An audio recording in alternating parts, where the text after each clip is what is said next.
Hello, this is a guy who likes fanfiction and is too lazy to read, so here is Son of the Sun in audio form. Check the description for the links to the author. Chapter 51. The wind stops blowing. Or, when the sand explodes. 15.5 years since the Nine Tails attacked. A year had passed since the Kirigakuer civil war came to an end, thanks to Mei Terumi recruiting Konoha ninja to her side. After she was inaugurated as the 5th Mizukage, she and Jiraiya wasted no time in formalizing an alliance treaty. With both Suna and Kiri as its allies, the future seemed bright for Konoha. Seemed being the key word. Turns out Suna hated Kiri with a passion. During the previous war, they sent Pakura, one of Suna's strongest ninja, and a hero the village looked up, to formalize an alliance with them.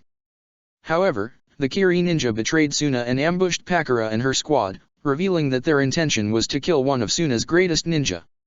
Suna never forgot such transgression. So naturally, when the news of Konoha's alliance with Kiri reached Suna, the Kazekage wasted no time and expressed his thoughts in a rather colorful letter to the Hokage. Jiraiya learned at least 5 swear words he wasn't even aware they existed after reading that letter. It took almost a whole year to smooth things up, in which multiple negotiations and diplomatic visits had to be made.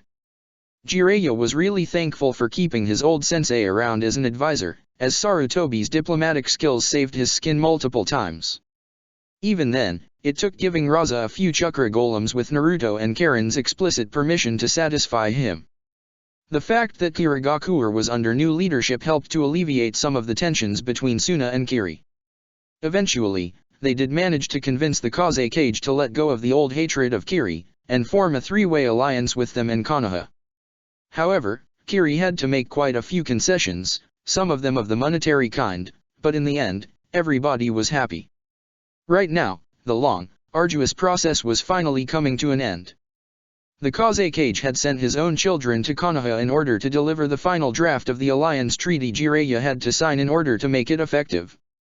Raza, however, had forced Mei to come to Suna to sign the treaty herself. Given the circumstances, she had no choice but to comply. Right now, both parties were gathered at the Hokage's Tower Council Room. Jiraiya was surrounded by his 4 advisors, Sarutobi, Koharu, Homura, and Danzo, with the document on the table in front of him. At the other side of the table were Gaara and Kankuro. Wordlessly, Jiraiya took out a pen, and signed the document. Alright then, this should be it. Jiraiya picked the document as he got up from his chair, walked towards Gaara, and handed him the piece of paper. That was quicker than I expected, Gaara said, as he took the paper from Jiraiya's hands. Don't you want to negotiate more? I discussed this with my advisors, and we found your father's terms pretty reasonable. Even Danzo, and that should say something. Jiraiya laughed as he looked at Danzo, who shot him a neutral stare with his one eye. Besides, after this year, I'm pretty sick of negotiations. So send your father our regards, and tell him that Konoha will always be a friend of Suna, Sarutobi interjected. Don't worry, he already knows that, even if he doesn't really show it, Kankuro assured. It's just, well, your alliance with Kiri really pissed him off. It's like if we decided to ally with Orochimaru without telling you first. Jiraiya chuckled. Honestly, I can't picture that. But yeah, I can empathize with him. Hopefully, we can put this mess behind us. Yes, Gaara agreed. Well, as much as I'd like to stay more, father wants us to deliver him the treaty as soon as it was signed. So we will pick to marry up and leave. Sad, but understandable, Jiraiya said. Anyway, have a good trip back home. Thank you, Hokage Dano, Gaara said as he made a polite bow, before he and Kankuro left. They walked outside of the tower, and saw Naruto and Hinata still there. The couple had walked with the brothers to the tower and told them they would wait for them when the meeting was over. Gaara told them not to since it could last several hours, but in the end, it ended up being as short as Naruto had expected. So, I presume everything went alright? Naruto asked with a hopeful grin. Gaara nodded. Indeed. I was expecting for Hokage Dano to try to negotiate better terms, but he's a far more generous leader than most. Heh, yes, Dad knows the value of friends and allies, Naruto chuckled. So, what now? Now that the treaty is signed, we need to return to Suna as soon as possible and deliver it to father, Gaara replied. Naruto deflated a little. Ah, shucks. I was hoping you guys would stay a little more. I feel I haven't seen you guys in forever. Don't worry, we'll return to see the Chunin exams, Kankuro told them. Temari is planning to enter her Genin team for the exams, so we'll come to help her. Ah, the Chunin exams. Naruto said, as he became a little nostalgic. It feel like they were so long ago, given that all of us are Jonin now. Well, I'm just special Jonin, but hopefully I'll become one soon. Hinata said, rubbing her arm. Then again, so is Haku-kun. By the way, where is he? Gaara asked. I wanted to have a chance to talk with him as well, yet I didn't see him. Haku-kun is a bit busy now. Yojo-san and Hayate-san had a child recently, so Haku-kun is a bit busy helping them taking care of the little boy. His name's Siaki, by the way, Hinata explained. In a way, I can understand him. Shizune Nichan also had a second child, and she sometimes calls me whenever she needs a babysitter for her and Shiro, Naruto explained. Shizune and Shisui had decided to call their daughter Shizuka. The name got even more groans and eye rolls when they decided on it. Speaking of the absent, where is Temari-san? I thought she would be present for the signing of the treaty, Hinata inquired. Kankuro snorted dismissively. She wanted to spend some time with Pineapple Head, Kankuro said, rolling his eyes. I'm betting the two of them are having some fun while we are here stuck doing all the boring diplomatic chores. Training Ground 10. I'm so not having fun right now. Shikamaru cried as he barely avoided a powerful gust of wind, which shattered into splinters a tree stump. Really? Because I'm having a blast here, Temari laughed as she prepared her giant folding fan for another attack. Shikamaru knew he had no one but himself to blame for this. He promised he'd give the Suna Kunoichi the rematch she demanded since his first Chunin exams. Whenever he would meet Temari, and he did meet with her a lot during the past year, she would always bring that up, but Shikamaru wanted to leave it for the next time, arguing that he needed to train more in order to be a match for her. Which wasn't a complete lie either. However, Temari couldn't wait anymore, and pretty much forced him to fight her before she would leave for Suna. Shikamaru realized he couldn't delay their clash for any longer, and decided to get over it already. Feeling it was his time to attack, Shikamaru's hands flew through hand seals. Fire release, Great Flame Jutsu. Shikamaru took a deep breath, and exhaled a large stream of fire at Temari, which widened as it flew. Temari just shook her head, and smirked. Tisk, tisk, still thinking you can defeat me because your affinity beats mine, Temari confidently said as she wounded back her giant battle fan. Great Sickle Weasel Jutsu. Temari motioned her fan forward, creating a powerful gust of wind that stopped the fire stream right on its tracks. The fire stream then burst into a multitude of embers, that set several parts of the battleground on fire.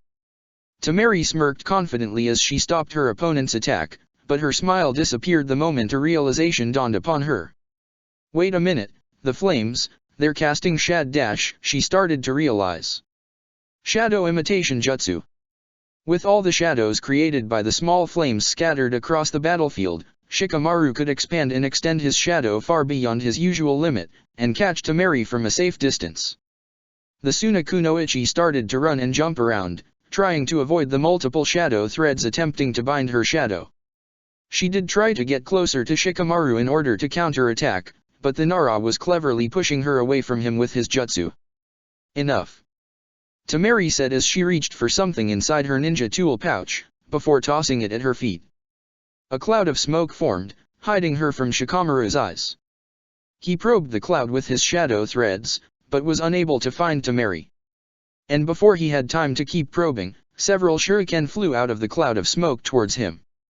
Having no other option, Shikamaru cancelled the jutsu and jumped sideways in order to avoid them. Now's my chance. Temari said as prepared to attack. She then motioned her giant folding fan downwards, creating a gust of wind under her. She then hopped onto her fan, and flew on it as if it was some sort of glider. This has to be a joke. Joke or not, Temari was coming from him from the air. He could barely jump and hit the dirt before Temari passed over him. Unfortunately, the danger wasn't over, since Temari maneuvered her fan to spin around, and glided at him once again, a sadistic smile on her lips. "Troublesome woman," Shikamaru muttered as he rummaged through his ninja tool pouch, in order to find something that could save his ass. "Take this." Shikamaru tossed a handful of kunao and shuriken at the flying kunoichi. While it looked like a lame counter-attack at first, it proved to be effective as Temari had nothing to protect herself with, and was forced to jump out of her fan, which fell to the ground a few meters from her. "Now that she's unarmed, this is my chance," Shikamaru said as he pulled out several kunao with explosive tags attached to it, and tossed them to the intermediate space between Temari and her fan.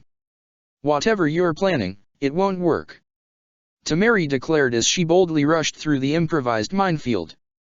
Explosions went off as she passed the tags, but she soldiered on. With one final leap, she landed beside her fan, and recovered her trusty weapon. "You failed, Shikamaru." "You think so?" Shikamaru's voice said behind the cloud of dirt and dust the explosions had created. Shadow imitation jutsu. Once again, several shadow threads appeared from the vanishing cloud of dust, but Temari wasn't deterred. "Trying to put me on the defensive again? Ha, fat chance," Temari said as he blew her fan once again. "Great sickle weasel jutsu." Temari made sure to put as much chakra into the attack as possible in order to give it enough power to reach and hit Shikamaru. She felt her body going stiff as Shikamaru's jutsu bind her shadow, but it would be temporary. The gust of wind caught the Nara, and violently hurled him against a tree. "Yes," she cheered. However, there was something wrong. Despite cancelling the jutsu, Temari didn't recover her mobility. She looked down, and saw that the shadow thread was gone. Then how is that she couldn't move anymore? Was that a new jutsu that permanently left you paralyzed despite only touching your shadow for a few seconds? Then, to answer her question, Shikamaru disappeared in a puff of smoke. Shadow neck binding jutsu. A shadowy arm crept through Temari's body as it reached her throat, and put a slight pressure on it. "And unless you think otherwise, I believe the fight goes to me," Shikamaru's voice said from behind. Temari sighed. Okay, I admit defeat." Shikamaru smirked in victory and undid the jutsu. She then walked towards Temari, hoping she wouldn't be too mad for the loss. "So, was the fight to your liking?" Shikamaru asked. Then, in a split second, Temari pushed Shikamaru backwards as she tripped his feet, making him fall on his back. Temari then sat on top of his chest, and pinned his arms to the ground. "Ugh!" Shikamaru groaned, as she looked at Temari, staring into his eyes. "If I won, how is that I'm in the ground and you're on top?" Temari smirked at him. "Because that's the way it should be." Temari then closed her eyes, lowered her head, and planted a kiss on Shikamaru's lips. A kiss the lazy Nara happily welcomed. "See? Just like I said, having fun with her boyfriend and leaving all the work to us," a new male voice complained. Temari quickly broke the kiss, and realized that her brothers, Naruto and Hinata, were staring at them. Gaara looked as stoic and unexpressive as usual, Kankuro was looking at them unamused, Naruto was grinning widely, while Hinata was smiling at them. Temari blushed a little, quickly got on her feet, and helped Shikamaru on his. What are you doing here? Shouldn't you be in the Hokage's tower?" Temari awkwardly asked. "We were. The meeting is over, and the treaty is signed. Time to go back home. Unless you want to spend more time here sucking face with Pineapple Head," Kankuro retorted. "Why does everybody calls me that?" Shikamaru complained to no one in particular. Then he turned at Temari, and smiled sadly at her. "So, you're leaving then?" Temari nodded, returning the sad smile. "Yeah. I was expecting that things would last longer. But oh well, I'll be back for the Chunin exams." "Well, I can still walk you to the gates then," Shikamaru offered. "You better," Temari replied, as she and Shikamaru started walking with the others. "By the way, when did you learn the Shadow Clone Jutsu? It requires a lot of chakra, and you don't look like having a big chakra pool to me." "My mom taught it to me," Shikamaru replied. After failing the first Chunin exam, she pretty much ran me into the ground with training exercises until I had enough chakra to create a single clone. Then again, she wanted me to expand my chakra reserves. Learning the shadow clone was just an added bonus. Though I have to admit it's very useful. No wonder Naruto spams it non-stop, Shikamaru mentioned, making Naruto chuckle a little. Your mom sounds like my kind of woman, Temari said, interested. Speaking of which, how is that you never introduced me to your parents yet? I don't think our relationship is in the appropriate stage for such thing to happen, Shikamaru uneasily replied, as he rubbed the back of his neck. Temari frowned. I'll be the one to decide that. Plus you met my father already. Yeesh, and I'm trying to forget that day as hard as I can, Shikamaru replied. Why? It was hilarious. Kankuro interjected, followed by a loud laugh. I can't wait until Temari brings you to have dinner with all of us. Shikamaru let out a weary sigh, and realized that Kankuro's words would be true sooner or later. Why couldn't he just have dated an orphan? A few minutes later, the group of 6 were heading towards the gates of Konoha, making some small talk among them, when suddenly, a brown blur passed in front of them at an almost imperceptible speed, causing the 3 Suna ninja to startle and get ready for a fight. Naruto, Hinata, and Shikamaru though, didn't, since they were used to it. Boy, she did last a lot longer this time around, Naruto chuckled. Yes. Wonder who will be the unlucky ones tasked to catch her this time, Hinata giggled. What are you guys talking about? Temari asked, raising an eyebrow. Somebody stop that cat. A high-pitched female voice yelled, answering both Hinata and Temari's questions. The group of 6 saw Kaida, Hagane, and Hanabi running from the same direction the blur had came from. The 3 of them were wearing Konoha headbands, indicating their status as ninja. Hey there, guys, Naruto greeted the trio. So, you got the Tora mission? Hagane nodded. Unfortunately, yes. This is the second time in a month that we got it. Honestly, this isn't what I was expecting when I graduated the academy. I'm the closest thing Konoha has to a princess. I can't spend all my time chasing cats. Kaida whined. Do you guys need some help? Hinata offered. Kaida's face beamed in response. That would be dash. No, thank you, Hanabi interrupted her. We are now full-fledged ninja, we can't let others do our work for us. Hinata smiled at her sister. That's a very mature way of thinking, Hanabi-chan. I'm proud of that.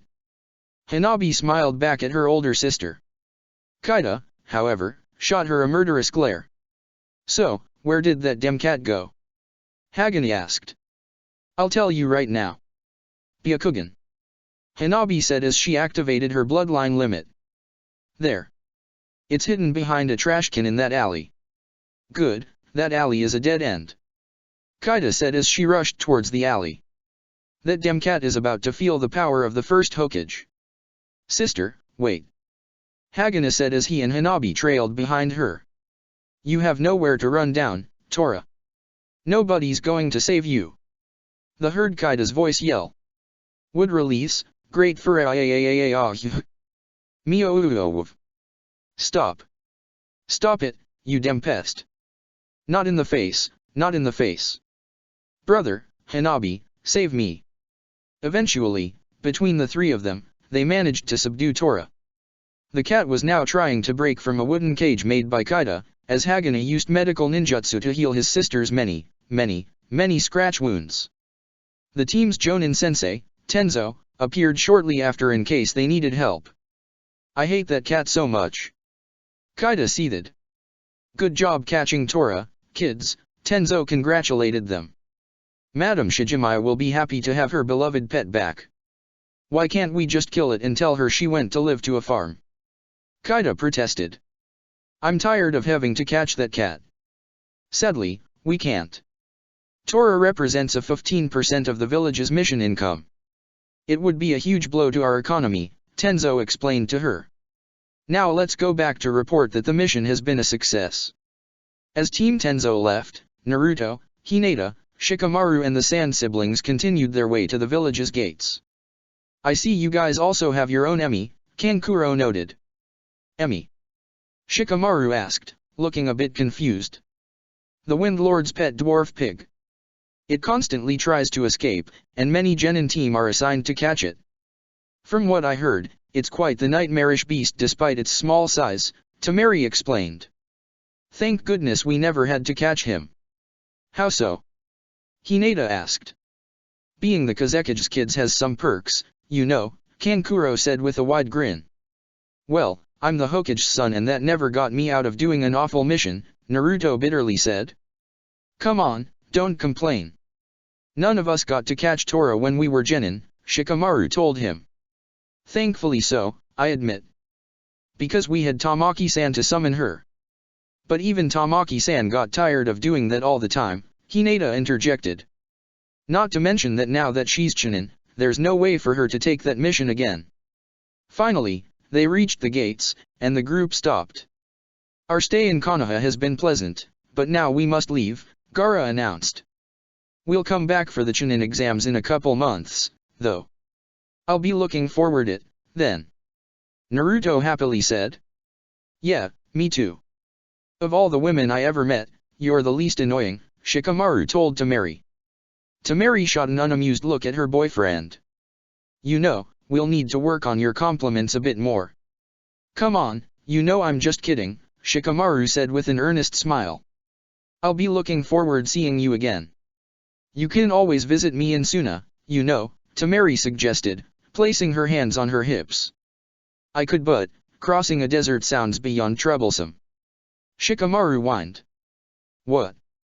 You wouldn't cross a desert to see me? Some boyfriend you are.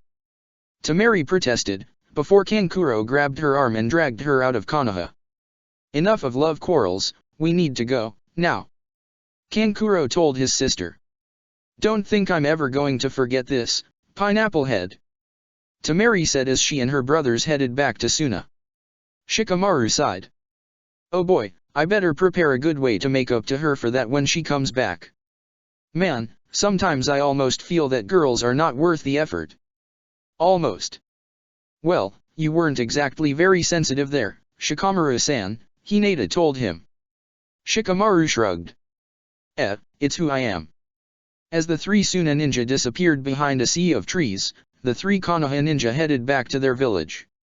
And unbeknownst to both groups, a white Zetsu emerged from the ground, and smirked. Yes, the Jinchuriki finally left Konoha, and has minimal protection. Time to warn the artists. The Zetsu said as he sank back into the ground. Sometime later, deep in the forests of the Land of Fire, the Sand siblings continued their trek back home, leaping from one tree branch to the next as fast as they could. If we can keep this pace, we'll be home in less than 2 days, Gaara told his older siblings. Father will be pleased when he hears the news of our early arrival. I don't know why we have to bring the treaty ourselves. Couldn't a courier bird do the trick? Kankuro said, unhappy with the idea of being a courier himself. This treaty is far too important to trust an animal to carry it back home, Kankuro, Tamari pointed out. The fact that it has been trust to us of all Suna ninja should speak volumes of its importance. Kankuro just rolled his eyes. Whatever. I just want to go back to do real missions as soon as possible. I've been carving for some action recently. Shortly after those words left Kankuro's lips, a set of explosions rocked the forest, engulfing the Sand siblings in fire and shrapnel. Several birds that were calmly perched on nearby tree branches flew away, letting out cause of fear. A couple trees toppled down after the explosions shattered their trunks, and fell to the ground with a loud thump. When the smoke and dust raised by the explosions, there were several craters in the ground, surrounding a large sand dome. The dome then dissolved into sand, which returned to Gaara's gourd on his back. Are you okay? Gaara asked, as he looked around for whoever attacked them. Yes, Tamari grumbled, before he glared at his hooded brother. Way to go, Kankuro. Hope you're happy with all this action. Hey, how did I know something like this would happen? Kankuro protested as he raised his arms in defense. Silence, Gaara said, softly but firmly. We need to stay alert. Whoever attacked us is still there, and will strike again soon. There's no time for meaningless quarrels. Tamari and Kankuro nodded somewhat sheepishly, and prepared for the incoming fight. Temari unfolded her giant war fan, while Kankuro unfurled 3 scrolls before him. From the scrolls, 3 puppets were unsealed, Karasu, his very first puppet, and the one he had used in the Chunin exams to very little success. The second one was similar to the first, only with a bulkier, barrel-shaped body, a bucket-shaped face, and 6 arms instead of 4. The third one, however, resembled a large mechanical lizard. A minute passed, but the attack never came. Gaara managed to remain calm, but his older siblings were starting to grow antsy. That's it, until they saw a shadow quickly passing over them.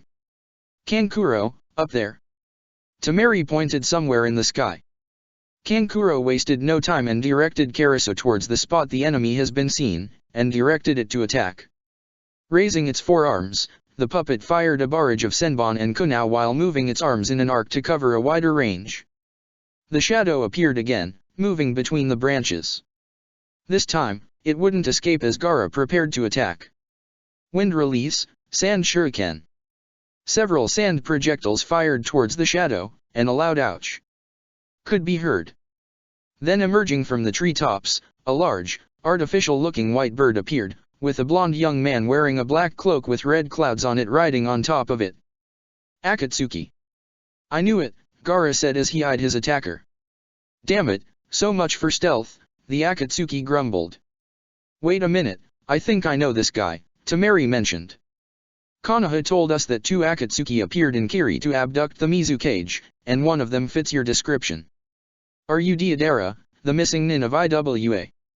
You bet I am. Deidara proudly confirmed. And today, you 3 will have the luck to die by my magnificent art. Gaara, he's coming after you. Stay behind us, Temari said, as she took a step forward, ready to face the IWA missing nin. Actually, I don't believe he's alone. Akatsuki usually attack in pairs. His teammate must be close, Gaara warned his siblings. Here it comes. Kankuro warned. Deidara started to fly above them, close enough so they could be seen, but far enough so their attacks couldn't reach him. Reaching into his bag, the Akatsuki pulled out some explosive clay, and molded it with the mouths he had on the palm of her hands. After chewing the clay a bit, they spat it in the form of ugly-looking birds. Let's start with something soft, Deidara said as he dropped his bombs as he flew above the trio of Suna ninjas. He then made a hand seal. Boom. The clay birds exploded just before they were about to touch the ground. Kankuro and Temari jumped away in different directions to avoid the explosions, while Gaara shielded himself once again with his sand. Scatter.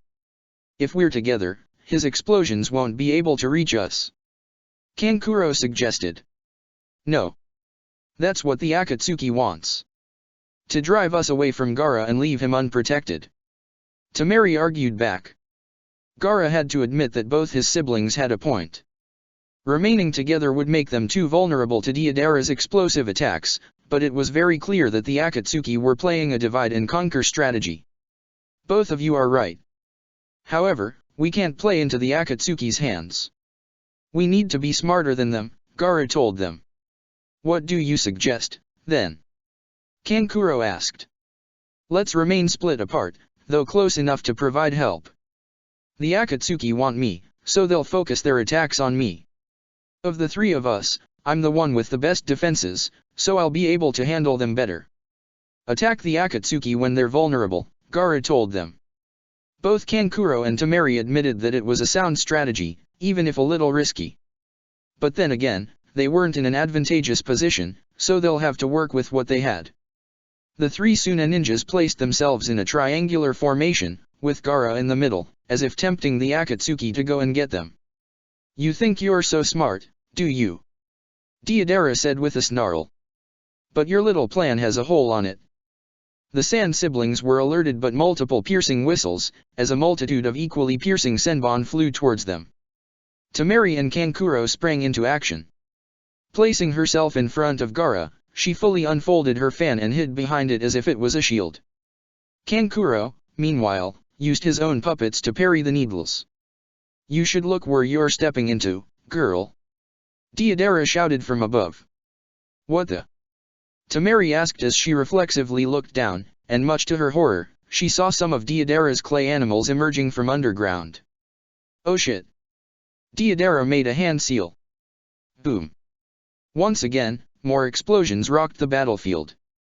Gaara was able to shield himself with the sand, but he wasn't fast enough to protect his siblings, which were painfully hurled into the air, before falling back into the ground, away from Gaara. Well, now that I got rid of those two, we can focus on the matter at hand, Deidara said with a wicked grin. Gaara fixed a deadly glare on Deidara, as more sand started to pour from his gourd. You will pay for that. Far from being intimidated, Deidara grinned in response. And how do you plan to do that, Jinchuriki? Sand suspension. With a hand motion, he gathered all his sand under his feet in the form of a platform, and with another gesture, the platform elevated him high into the air, above the trees below, almost as high as Deidara's bird was. I don't think I've ever had to fight against an airborne opponent. Anyway, this going to be fun. Deidara said with a glee as he threw something forward. Gaara could see there were tiny birds made of clay that flew towards him. More explosives. Better get rid of them as soon as possible, Gaara deduced before making another hand gesture. Sand bullets. Gaara formed bullets of super compressed sand and shot them towards the incoming explosive birds. The clay figurines detonated once the bullets impacted them, but being that far away from Gaara, the explosions were harmless. Before the ensuing clouds of smoke could dispel, a few insects made of clay flew out of them, and dashed towards Gaara. The Jinchuriki was unfazed, as with another hand motion, he prepared his defense. Wind release, infinite sandstorm. Gaara blew a massive sandstorm forward. Deidara commanded his clay insects to dodge it, but the sand jutsu's range was way too wide, and the insects were caught, prematurely exploding once again. Okay, I think I have a good assessment on what this dude can do. Catching him off guard won't be easy, but there's no challenge my art can't overcome. Deidara confidently thought. I can't let him push me into the defensive. If I want to win this, I have to attack, Gaara thought, and with a hand motion, he commanded the sand platform to fly closer to Deidara. The blonde Akatsuki noticed this and flew away, trying to keep the distance, since he wouldn't be able to use his explosives on such a short distance. Well, technically he could, but his self-preservation instincts told him otherwise. As Gaara began his chase, he saw Kankuro and Tamari in the ground from the corner on his eye. They were back on his feet and looked ready to fight, filling the redhead with relief. Oi, you don't have time to look around. Deidara called him out, as if reading his mind. Don't worry about your friends. My pal's down there with them, and he will make sure that they enjoy a slow and agonizing death. Then again, that might be a reason to worry, don't you think so? Deidara asked, shooting him an unnerving grin. Kankuro and Tamari are far stronger than you think. Your partner is going to be for a rough time, Gaara fired back. I won't worry about him, just like you shouldn't worry about those two other kids. All you should worry is my art. Deidara said as he threw more explosive clay figurines at Gaara. Meanwhile, down below, Kankuro and Tamari were back on their feet. They were looking at the sky-high battle above them, which filled them with a sense of uselessness upon realizing that there was nothing they could do to help their little brother. That guy's smart. They sent a fly-capable Akatsuki to deal with Gaara, knowing that Gaara can fly as well and thus forcing him to fight alone, Tamari said, as she intently watched the fight. When this is over, I'm going to build a flying puppet, Kankuro said. Forget about the future. We need to find a way to help Gaara now. Tamari stated, stomping his foot for an added emphasis. I know, but what can we do, Tamari? We have no jutsu that can reach that high. Kankuro protested. Don't worry about not being able to help your brother, kids. I'll keep you busy in the meantime. After all, I know how tedious can be when somebody makes you wait, a new, deep, and raspy voice said. Tamari and Kankuro quickly turned around, ready to fight however was there, and as expected, another Akatsuki was standing before them. Well, standing might not be the right word. In front of them was what appeared to be an extremely hunched man, almost looking like he was walking on all fours, wearing the standard black cloak with red clouds of the Akatsuki. The lower part of his face was covered by a piece of black cloth, obscuring his identity. "Here's the other one," Temari said to no one in particular. "What's with that guy? Is he even human?" Kankuro asked, taking note of the being's strange appearance. The Akatsuki seemed to find Kankuro's question amusing, and let out a small laugh. "Human? No. At least not anymore. Funny you ask that." "You are right, though not for the reasons you're thinking," the Akatsuki chuckled. "Well, human or not, you're about to become a corpse," Temari said as she took a step forward, and wounded her fan back. Great sickle weasel jutsu. However, before the ensuing gust of wind could blast the Akatsuki, it disappeared, shocking both siblings. "He's fast," Temari said in awe. "Of course he is. If he was a weakling, I doubt he'll be part of Akatsuki," Kankuro said, as he motioned his puppets to place themselves in a formation surrounding both he and Temari. "Get ready for his attack." "Your name is Kankuro, right?" "Or so I heard," the other Akatsuki asked. "I see you're a puppeteer. It's been a while since I met one. Do you mind if I test your abilities for a bit? Since I have nothing better to do until Deidara finishes the job." "Show yourself, you coward," Kankuro shouted back. The Akatsuki chuckled. "I'll take that as a yes." Multiple whistling sounds warned the two San siblings of another attack, several senbon coming flying from a nearby group of bushes. Temari turned around, and swung her war fan once again. Great sickle weasel jutsu. A wall of wind stopped the barrage of senbon dead in their tracks, while clearing the area of small vegetation, leaving the weird-looking Akatsuki in the open, though unaffected by Temari's wind attack. Meanwhile, Kankuro moved Karasu and Kuroeri to attack their now uncovered enemy, and positioned them to make sure the Akatsuki wouldn't escape nor have space to evade them. "Take this!" Kankuro yelled. Karasu and Kuroeri started to spin around the Akatsuki at high speed. Then, with a tiny flick of his finger, Kankuro triggered their hidden weapon mechanisms.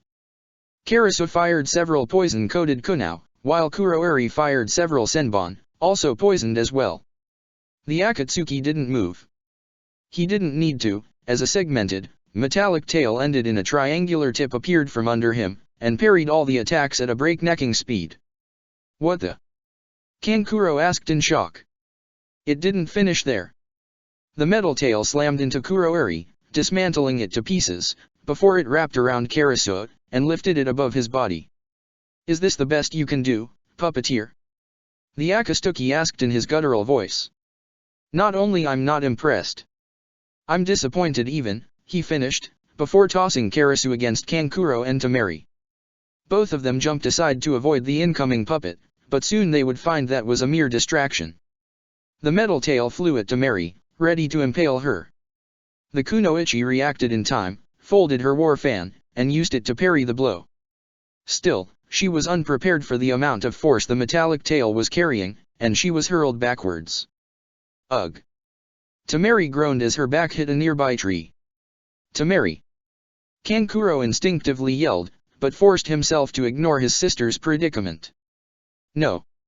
I have to take advantage now and attack while he's focused on Temari." Kankuro reassembled both Kuroeri and Karasu, and sent them again after the Akatsuki. It proved to be fruitless, as the black and red-clad man-thing repelled the attack with another swing of his powerful tail. "You bore me," the Akatsuki flatly said, before digging underground. "For such a strange being, he doesn't lack in mobility," Kankuro said to no one in particular, as he gathered his puppets around him, waiting for the inevitable attack. It didn't take long before the iron tail burst from underground and lunged at Kankuro. The Sunajonin quickly moved Sanshao between him and the impeding attack. The lizard-shaped puppet deployed an iron shield above its head, which successfully parried the attack. "You won't be able to pierce Sanshao's iron-hard defense," Kankuro boasted. "Now, let's get you back into the open." With another hand motion, Karasu fired a barrage of kunao with explosive notes attached to them at the area where the tail came from, creating multiple explosions. Predictably, the Akatsuki was forced out in the open. The strange-shaped being chuckled. "Heh, maybe you have dash. Wind release." Wind pillar. A powerful gust of wind hurled the Akatsuki into the air, much to his surprise. Don't dare forget about me. Tamari called. Good job, sister. Karasu and Kuroeri will finish this now. Kankuro said, as he moved Kuroeri where the Akatsuki would fall. The puppet then opened its barrel-like stomach, revealing a large empty space inside. The Akatsuki fell inside, and in a heartbeat, the compartment was closed. Meanwhile, Karasu disassembled into many body parts, all of them ended in sharp blades, which floated around Kuroeri. Time to finish this, Kanuro said, making a hand motion. Meanwhile, back above the trees, Deidara and Gaara continued their aerial duel, exchanging explosions and sand-based attacks. You're a tough nut to crack, I admit that, Deidara said. Say, let's make a deal, you come with us in peace, and you dear siblings will be spared. What do you say, HN? You suppose my siblings will fall to that partner of yours? They're strong ninja, and those who underestimate them will pay for it dearly, Gaara stoically replied. Deidara couldn't repress a smirk. I knew you'll turn down that deal, that's why I offered it in the first place. It won't be no fun if you gave up like that. Then again, I'm afraid it's you who's underestimating Sasori. The name seemed to resonate with the red-headed Jinchuriki. Sasori? As in, Sasori of the Red Sands. Deidara chuckled. Do you know any other Sasori? Besides, that guy's from the same turf as you are, HN. Gaara never met Sasori, but he heard about him multiple times. Sasori of the Red Sands was probably Suna's greatest puppeteer, as well as one of deadliest ninja the village ever produced. Almost nothing was known about him after his defection. But if what Deidara said was true, then his siblings were in grave danger. I have to help them. On instinct, Gaara turned around and headed down once again, but Deidara got in the way. Where are you going, kid? Don't forget that I'm your opponent. Deidara shouted, sounding almost indignant. Gaara's face formed a dangerous scowl. Then I'll take you out of the picture. Deidara grinned widely. That's the spirit. You're the kind of opponent I love to unleash my best art against. Gaara prepared to resume the fight. It was one thing when it was just his life was on the stakes. But if he wanted to save his siblings, he'll have to fight like he never did before. He made a hand seal. Wind release, multiple sand dragon bullets. The sand floating around Gaara took the shape of multiple serpentine dragons, who all launched themselves at Deidara, their jaws wide open ready to chomp the Akatsuki to bits. Deidara cursed under his breath, and maneuvered his giant clay bird to evade the incoming attack. He tried to make the dragons to crash against each other, however, they would easily rebuild themselves in no time, and continue the chase. Okay, let's see what he thinks of this then, Deidara mused as he molded more explosive clay with the mouth on his palms. He produced what appeared to be an insect with a bloated body. He tossed it forward, and after a smoke explosion, it grew to the same size of its bird. At its bigger size, Gaara could appreciate it was a crudely made bee that carried a large egg sac on its abdomen. Let's see what you do about the explosive clay hive queen, HN. Deidara boasted, as the giant clay insect flew forward. The hive queen opened its jaws and spat two clay balls that quickly took the form of clay insects that flew towards him. The redhead stopped directing the sand dragons, and sent a barrage of sand projectiles towards the clay insects, causing them to prematurely detonate. The hive queen pressed the attack, this time spitting 4 explosive insects. When Gaara tried the same tactic, the insects skillfully maneuvered around the sand projectiles. Gaara put an end to them with a wide-ranged sandstorm. Gaara's sand reacted on his own and formed a protective dome above him. Several explosions shattered the dome, but absorbed most of the impact, protecting the Jinchuriki. Taking a quick glance upwards, Gaara saw Deidara flying above him in circles. Gaara realized that Deidara's plan was to force him to divert his attention to something else so he could attack when the Jinchuriki was distracted, yet this knowledge wasn't of much help. Come on, Gaara, think. Gaara chided himself as he tried to focus on both Deidara and the explosive hive queen. Speaking of which, the latter released 4 more clay insects at him. Gaara decided to fight fire with fire, and tried something he had never done before. He formed 4 globs of sand, shaped them like bats, and sent them after the explosive insects. Sand flying ambush. Each of the bats focused on the targets, which tried to evade them, but unlike previous attacks, this one was homing, and even if the bats didn't catch the insects, they would keep them on the run pretty much forever. Now is when the Akatsuki would try to attack me, Gaara thought as he looked upwards, but saw nobody above him. Where did he dash? Suddenly, an explosion from below knocked him out of the sand cloud, and fell to the ground below. Fortunately, his sand reacted in time, and formed a sledge that allowed him to slide to the ground safely. The bastard attacked from below this time around, Gaara said in realization, far too late. Oi! No time to get distracted. Deidara mocked from above. Not forgetting about the other enemy, Gaara turned around to see the explosive hive queen flying towards him once again. It spat 4 more globs of clay that turned into clay insects. If I have to fight 2 enemies at once, I might as well split in 2, Gaara said as he made a hand seal. Sand clone jutsu. Part of his sand gathered and formed a humanoid shape, that quickly morphed into an almost perfect replica of Gaara. Both Gaara and the clone summoned sand clouds once again, and hopped onto them in order to return to the aerial fight. So, a clone. You must think you're pretty smart, Deidara said in a taunting tone. Too bad that by doing so, you cut the amount of sand you can use in half. That's all what I need to defeat you, Akatsuki. And if it's not, I can assure you that getting more sand is not a problem to begin with, Gaara retorted as he made a hand motion. Wind release, sand shuriken. A large barrage of star-shaped sand projectiles flew at Deidara. The Akatsuki maneuvered his bird with great skill to avoid the deadly projectiles, but the amount of them were too many this time, and some of them ended up finding its mark, producing multiple cuts across his skin, some of them rather deep. Arg. So, you like to play rough, HN? Well, so do I. Deidara said as he made a hand seal. Explosion release, swarm of fire. The explosive hive queen, who was dealing with the sand clone, started to spat globs of clay like crazy until it emptied its egg sac. The globs quickly took the shape of flying insects. With a loud buzz that sounded more like a roar due to the sheer intensity, the insects charged forward. Their first target was the Gaara clone, who, being much weaker than the original, perished instantly upon being engulfed by a chain of explosions, obliterating it. The remaining of the swarm set their sights on Gaara, and began the chase. Gaara frowned upon seeing the swarm approaching. He made a single hand seal with both hands. Wind release, infinite sandstorm. Gaara gathered all the sand he could, and directed it at the incoming swarm in the form of a devastating sandstorm. The winds were so powerful it successfully halted their advance, some of the clay insects. Unfortunately, that left him wide open for Deidara to attack, and the Akatsuki sent 2 explosive clay birds at him.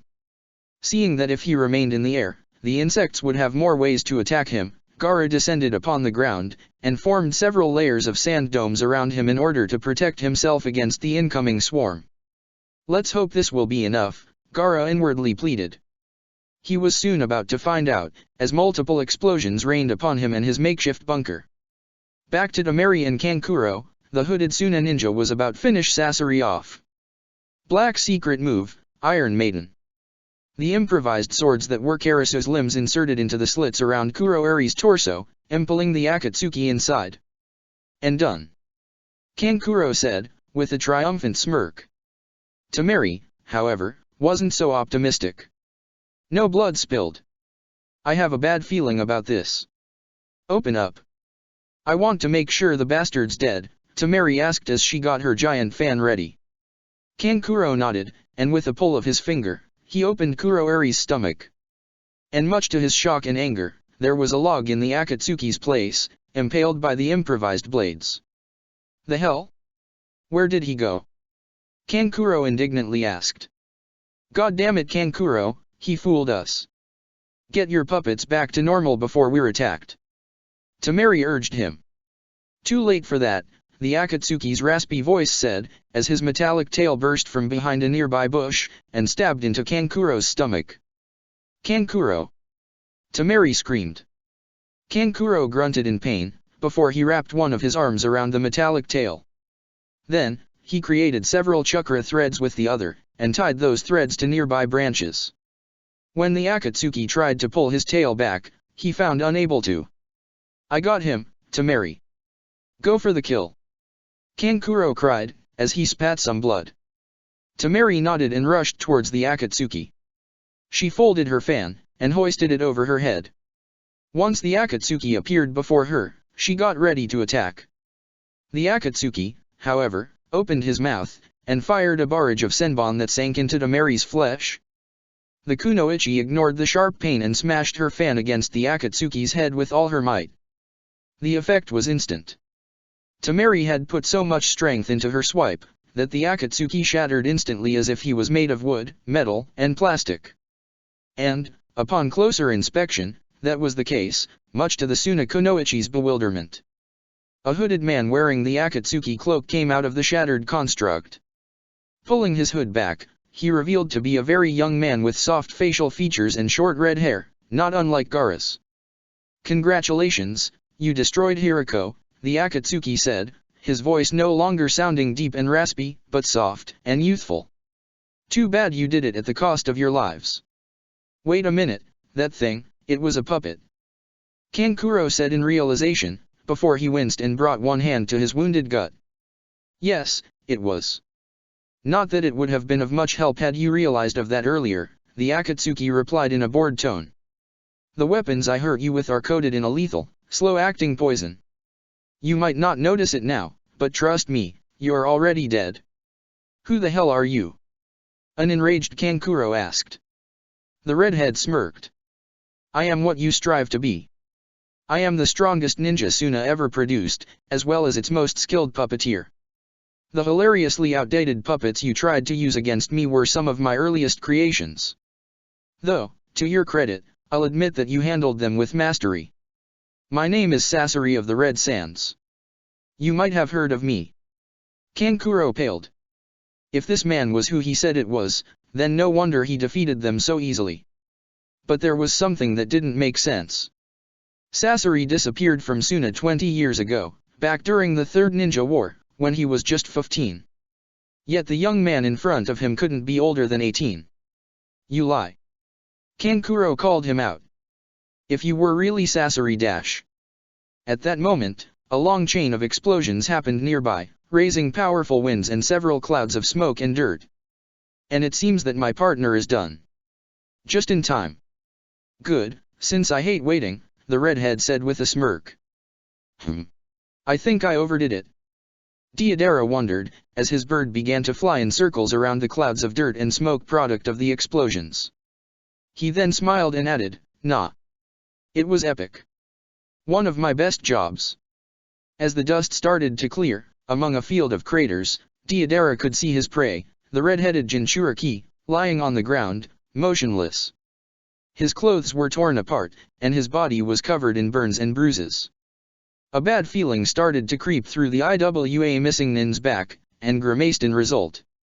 "Boy, I may have overdone it there," Deidara mumbled as he got off his bird, and started to walk towards Gaara. "If I killed the Jinchuriki, then better check before jumping to conclusions." "Oi, are you alive, HN?" Deidara asked as he kicked Gaara's body. Then, Gaara dissolved into a mound of sand, much to Deidara's shock. "Another clone," Deidara said in realization, as he looked around trying to find the real deal. But it was too late. Sand started to burst from underground with the same power as a geyser. The sand then started to form thick tendrils which took no time to wrap themselves around the Akatsuki, leaving him immobilized. "What the hell is this?" Deidara screamed as he futilely tried to break free. "A decoy. They're widely used by ninja around the world," Gaara's voice said from behind as he walked towards the trapped Deidara. "Don't bother, you won't be able to break free of that sand prison. Now, we're going to head towards your partner, and you'll tell him to leave, or else I'll turn your bones and organs into pudding. And you'll kill me afterwards." "You think I'm an idiot?" Deidara retorted. "You won't die. At least, not yet. A live Akatsuki member is too valuable. That's why I'll bring you back to my village, where our torture and interrogation department will make you spill everything you know about Akatsuki. If you cooperate, you might live." So, you want to know Akatsuki's secrets, he he he. Deidara laughed mischievously, before shooting Gaara a taunting look. I think I might share one of those secrets right now with you. I'm all ears. And that would be. That's not the real me, but a clone, Deidara's voice said from behind. Gaara instinctively turned around and saw the real Deidara standing there. Startled, Gaara prepared to attack the real one before he could, and that proved to be a fatal mistake.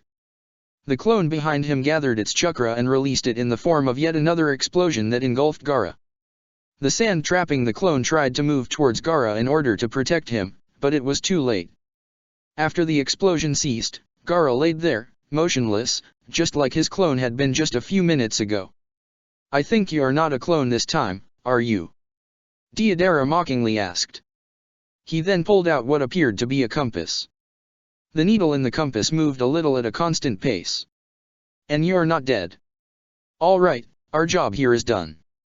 Deidara jumped onto his giant clay bird, who proceeded to catch Gaara with its talons, before it flew to the concurrent battleground.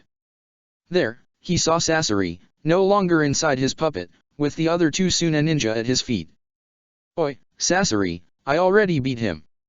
Shall we move or what, HN? Deidara asked. Gaara. Temari whispered, disheartened upon seeing her defeated brother being held by that clay bird. You did? Nice, Sasori said, before turning to the fallen Sannin. The poison inside your bodies will kill you in 3 days. You will experience the most excruciating pain any human being has ever felt. By the end of the 2nd day, you'll try to kill yourselves. The merciful thing would be to kill you right here and right now, Sasori concluded, shooting them a painfully fake sympathetic smile. But you destroyed Hirako, one of my dearest puppets. It's beyond repair, which means I'll have to rebuild it from scratch. And thus, I don't feel especially merciful. So enjoy your last 3 days of your existence, if you can, that is. Sasori then turned around, and jumped onto Deidara's bird. The artificial creature flapped its wings vigorously to gain altitude, and started to fly towards the west. Once the Akatsuki were no longer visible, Temari gathered what little strength she had, and using her folded war fan as support, she got back on her feet. Kankuro, get up. We're going to make those bastards regret leaving us alive, Temari said, as she started to cough. You aren't thinking in going after them? Kankuro weakly asked. Of course not. We need to look for help, for both Gaara and ourselves. Temari replied. We're too far away from Suna. But we're still close to Konoha. Temari energetically said, as she helped his little brother back on his feet. Come on Kankuro. Tsunade-sama can heal us, and then Konoha will help us to save Gaara. And with the knowledge that not only their lives, but their little brother's life was at stake, the two fallen Suna ninja proceeded to move towards Konoha, as fast as their weakened bodies allowed them to. Chapter 52. Gaara's Rescue Party. Or Snakes in the Grass. Did I ever tell you how much I hate gate duty? Kiba asked his teammates. Many times. And doing so doesn't make our job here any less tedious, Shino fired back. You know, I heard that if you get promoted to Special Jonin, you no longer have to do these kind of chores, Tamaki replied. Problem is, I have no idea what could I do to get that promotion. I plan on specializing as a tracker, just like my mom did, Kiba replied. Tracking missions are always fun. Tamaki noticed that a faint light was starting to appear in the horizon, and little by little, the forest around Konoha started to become clearer. The sun is rising, the cat Kunoichi said as she stifled a yawn. That means the day shift will soon come, and we can go home and sleep a little. Akamura then started to sniff the air. He walked closer to the wall's edge and started to loudly bark at something below. What is it, buddy? Did you find something? Kiba said, and soon he also got wind of a foreign smell coming closer. Tamaki narrowed her eyes, and saw two figures slowly approaching the gates. Hey, down there. 2 people are coming. Can you see who they are? Shino asked. Their smell, I think they're Suna ninja. And not just Suna ninja, but I think they're Gaara's older siblings. Kiba pointed out. Are you sure about that? Shino asked, as he tried to get a better view of the incoming strangers. Then, the two figures dropped to the ground, and laid there, motionless. "Oh shit," Tamaki said. "Kiba, go warn somebody about the situation at hand. I'll go down and see if I can heal them." "Tamaki, guard my back in case it's a trap," Shino quickly commanded. "Right. You got it." Kiba and Akamaru quickly dashed towards the Hokage tower, while Shino and Tamaki jumped from the wall, landing on the ground with a thud, as they cautiously approached the two fallen Suna ninja. Land of the Rivers. A couple hours after Kankuro and Temari had arrived to Konoha, so did Deidara and Sasori to the designated Akatsuki lair in the Land of the Rivers. While they could have arrived there much earlier, they decided to stop for the night and rest, since neither of them came out unscathed from their clash with the Sand siblings. They reached the main door, a massive boulder with a seal attached to it. Deidara made a hand seal, and the boulder elevated above the ground, revealing a cave entrance. The two Akatsuki, with their captured Jinchuriki hoisted on Deidara's shoulder, entered the cave, and the boulder slammed down as soon as they were inside. Deidara walked forward and tossed Gaara's unconscious body in front of him. "So, I see that you were successful in your endeavor, Deidara," Sasori, a deep, distorted voice said above them. Both Akatsuki looked upwards and saw 8 astral projections, each of them belonging to the other Akatsuki members. "Of course. When did I fail, Akatsuki?" Deidara asked, indignantly. "That's 2 for 2, need I remind you? You shouldn't count Yagura, given that all you had to do was to activate the trigger phrase I implanted inside his mind," Obito dismissively said. Deidara angrily glared at the Uchiha. "I'd like to see you getting into a war zone and take a Jinchuriki out of it alive, HN. Then again, we shouldn't dismiss their accomplishments like that, should we?" Orochimaru chuckled. "After all, Sasori lost his beloved Hirako in order to bring us this Jinchuriki." This time, it was Sasori who frowned at Orochimaru. He hated how that man was able to give praise and disinsults in the same breath. Still, the best thing to do was not to dignify that gratuitous jab with a response. "Enough of that. Time is of the essence.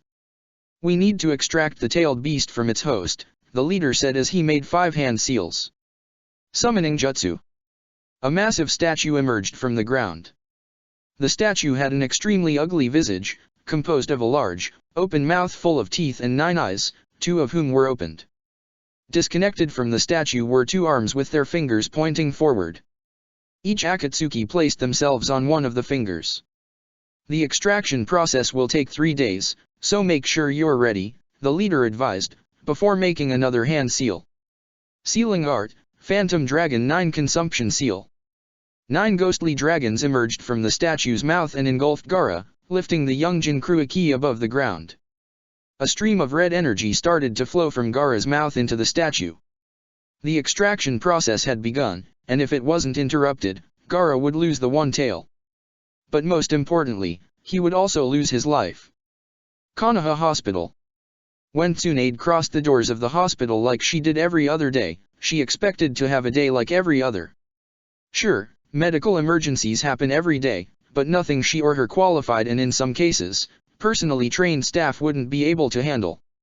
What she didn't expect, though, was a medical emergency not even 5 minutes after she sat on her desk in her office. A nurse immediately requested her to come down, as 2 people of utmost importance were on the verge of death, and they needed her help as soon as possible. Tsunade's surprise was gigantic when she saw who the patients were. Temari and Kankuro? What are these 2 doing here? Tsunade asked as she helped the other medicnin to stabilize them. We don't know. The Chunin of Team Kakashi were about to finish their night shift at the gates when they saw them coming, a medicnin explained. We can ask them when they're awake. What's their status? Tsunade asked. Their wounds suggest that they've been in a battle recently. But that's not the reason of their current state, another medicnin said. We detected a powerful poison coursing through their bodies. If we don't eliminate the poison, they might not last long. Tsunade knew what she had to do. Quickly, fetch my apprentices. We'll need them if we want these 2 to live. She did not mention Shino. He was in her mind, being her apprentice and all, but after being all night awake, he would be way too sleepy to be of help. And for their task ahead, they needed to be as focused as possible. Training Ground 8. Kurene's assault squad had gathered at their usual training spot, and were about to begin their morning training routine. Since all of them were either Jonin or Special Jonin, none of them were bound to the extra duties all Chunin had, such as guarding the gates, or patrolling the city. And thus, they usually spend the morning training until they were called for a mission. And unbeknownst to them, today would be one of those days. Okay, since we're all here, let us begin, Kurene said. I have a good feeling that if we keep this training regime, in a few months you two will get that promotion to Jonin, Kurene told Haku and Hinata. Today I suggested Kurene-sensei that you should fight me in Sage mode. I won't go all out on you, but it will be good practice, Naruto said. You won't find many enemies that are stronger than a master of senjutsu like yours truly, hehe.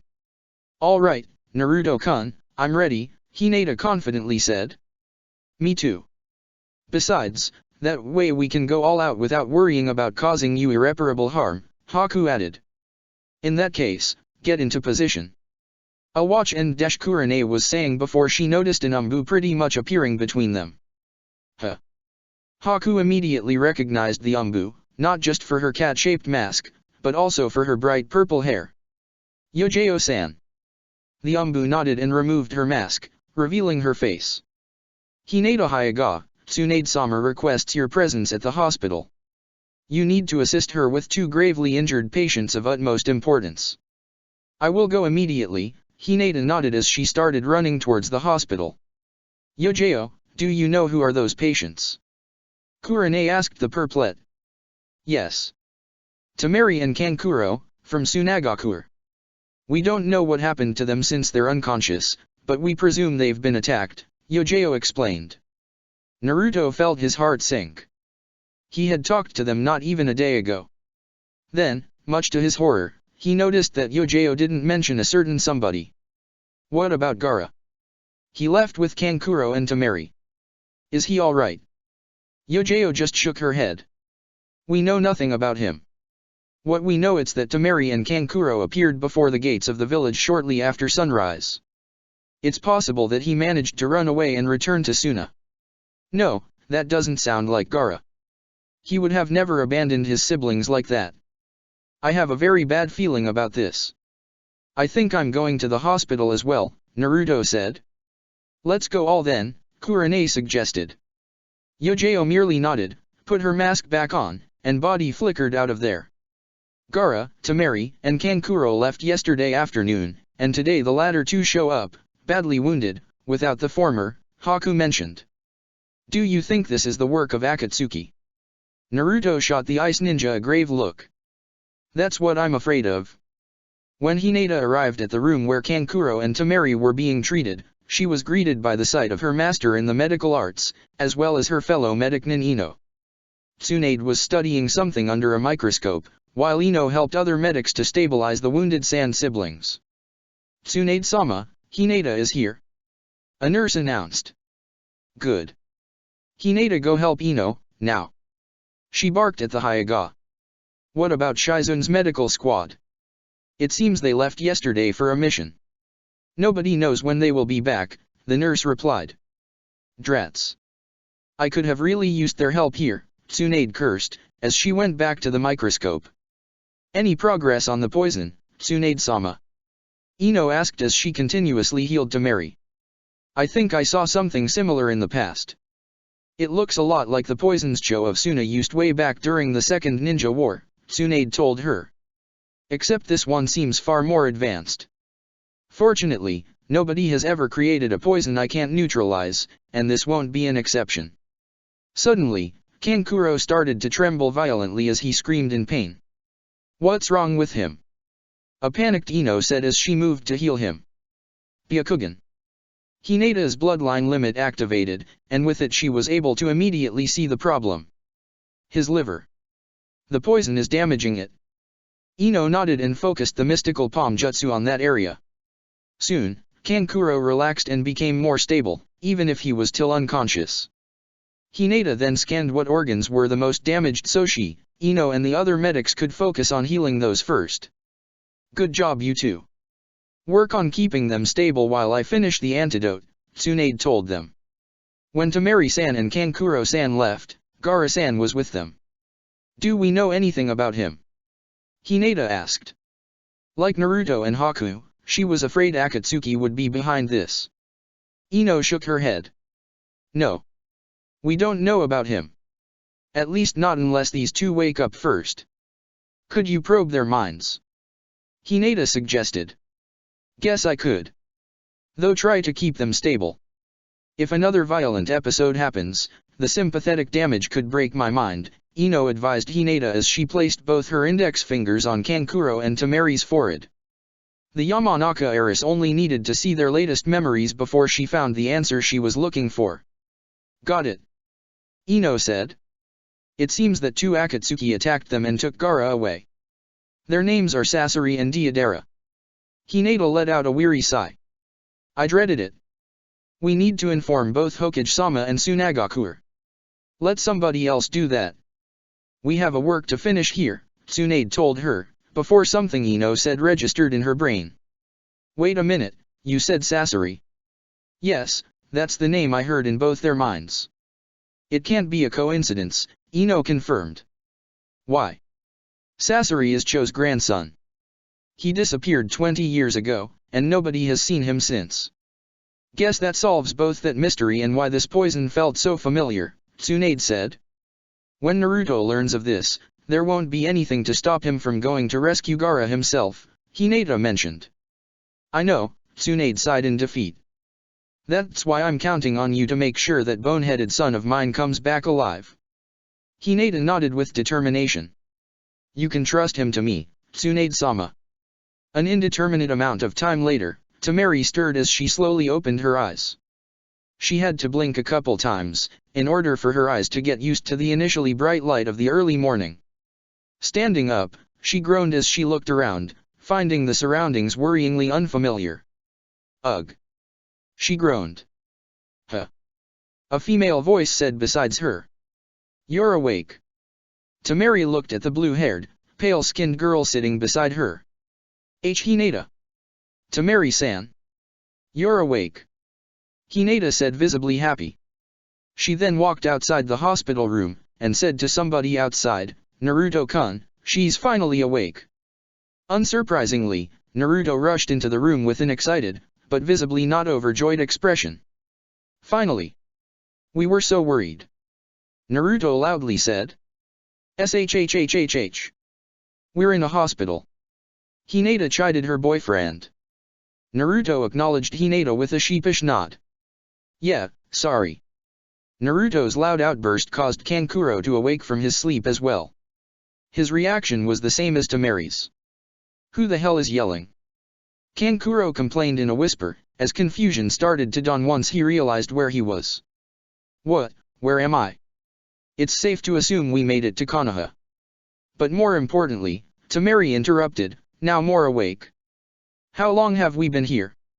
Tamari could feel the tension in the atmosphere growing thicker, which made her dread the answer ever more. You've been here for almost a day, Hinata gravely said. We know about Gaara. Ino-san scanned your minds while you were unconscious. What? Kankuro indignantly asked. Sorry for invading your privacy like that, but we needed to know what happened in order to prepare accordingly, Hinata explained. Besides, Ino-san only probed the last few hours worth of memories, so it's nothing you should worry about. Now I'm guessing you want to go and look for Gaara, right? Naruto asked. Both Tamari and Kankuro scowled at such obvious question. Do we really need to answer? Tamari asked. Thought so. If you feel better, get dressed and come with us to the Hokage Tower. We need to prepare for a few things before we leave, Naruto said. Kankuro and Tamari nodded. Hokage Tower, half an hour later. Inside the council room were gathered Jiraiya, all four members of Kurene's assault squad, Tamari, and Kankuro. While I'm willing to lend you my best ninja to help with Gaara's rescue, we have a problem, Jiraiya stated. We don't know where did they took Gaara, and even if we put our best trackers to work, we'd still need something with Gaara's or his captor's scent, which we don't have. Besides, We still don't know if Gaara is still alive, Kurenai intervened, before sending the Sand siblings an apologetic look. Sorry if I'm being pessimist, but it's a possibility we must take into account. Fortunately, we have the solution to both problems right here, Tamari said as she pulled out a compass from the folders of her robe. A compass? Hinata asked, tilting her head in slight confusion. Not a normal compass. This compass was made with special fuinjutsu, and is attuned to Gaara's chakra signature. The needle marks the direction Gaara is, and the fact that it needle still moves means that he's still alive. Jiraiya opened his eyes wide in shock. But, that's extremely dangerous. If it fell in the wrong hands, such artifact would make hunting Gaara trivially easy. We're aware of that. That's why only 4 of these compasses were made. Tamari and I carry 2 of them, and the other 2 are under our father's watch, Kankuro explained. We decided to make them in case something like this happened, which as you can see, it did. All what we need to do is follow the compass and rescue Gaara.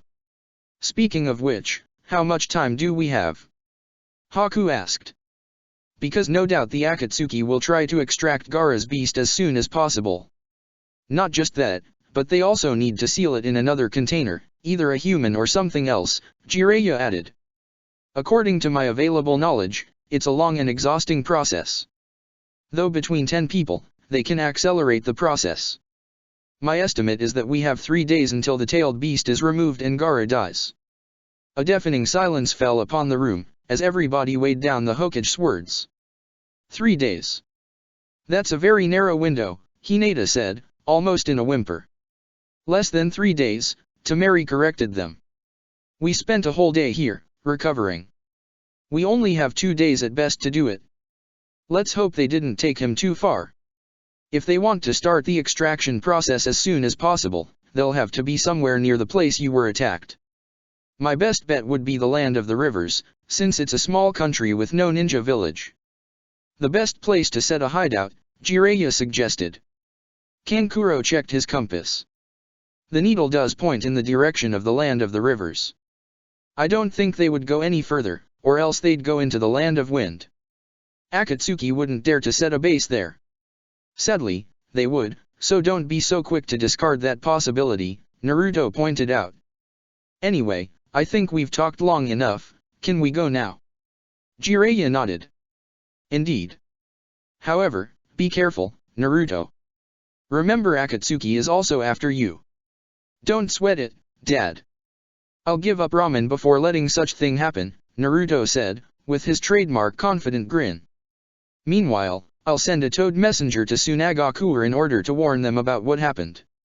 Hopefully, they will provide them with reinforcements, Jiraiya told them. Good luck to all of you. All of them nodded and left the council room, ready to leave the village and look for Gaara as soon as possible.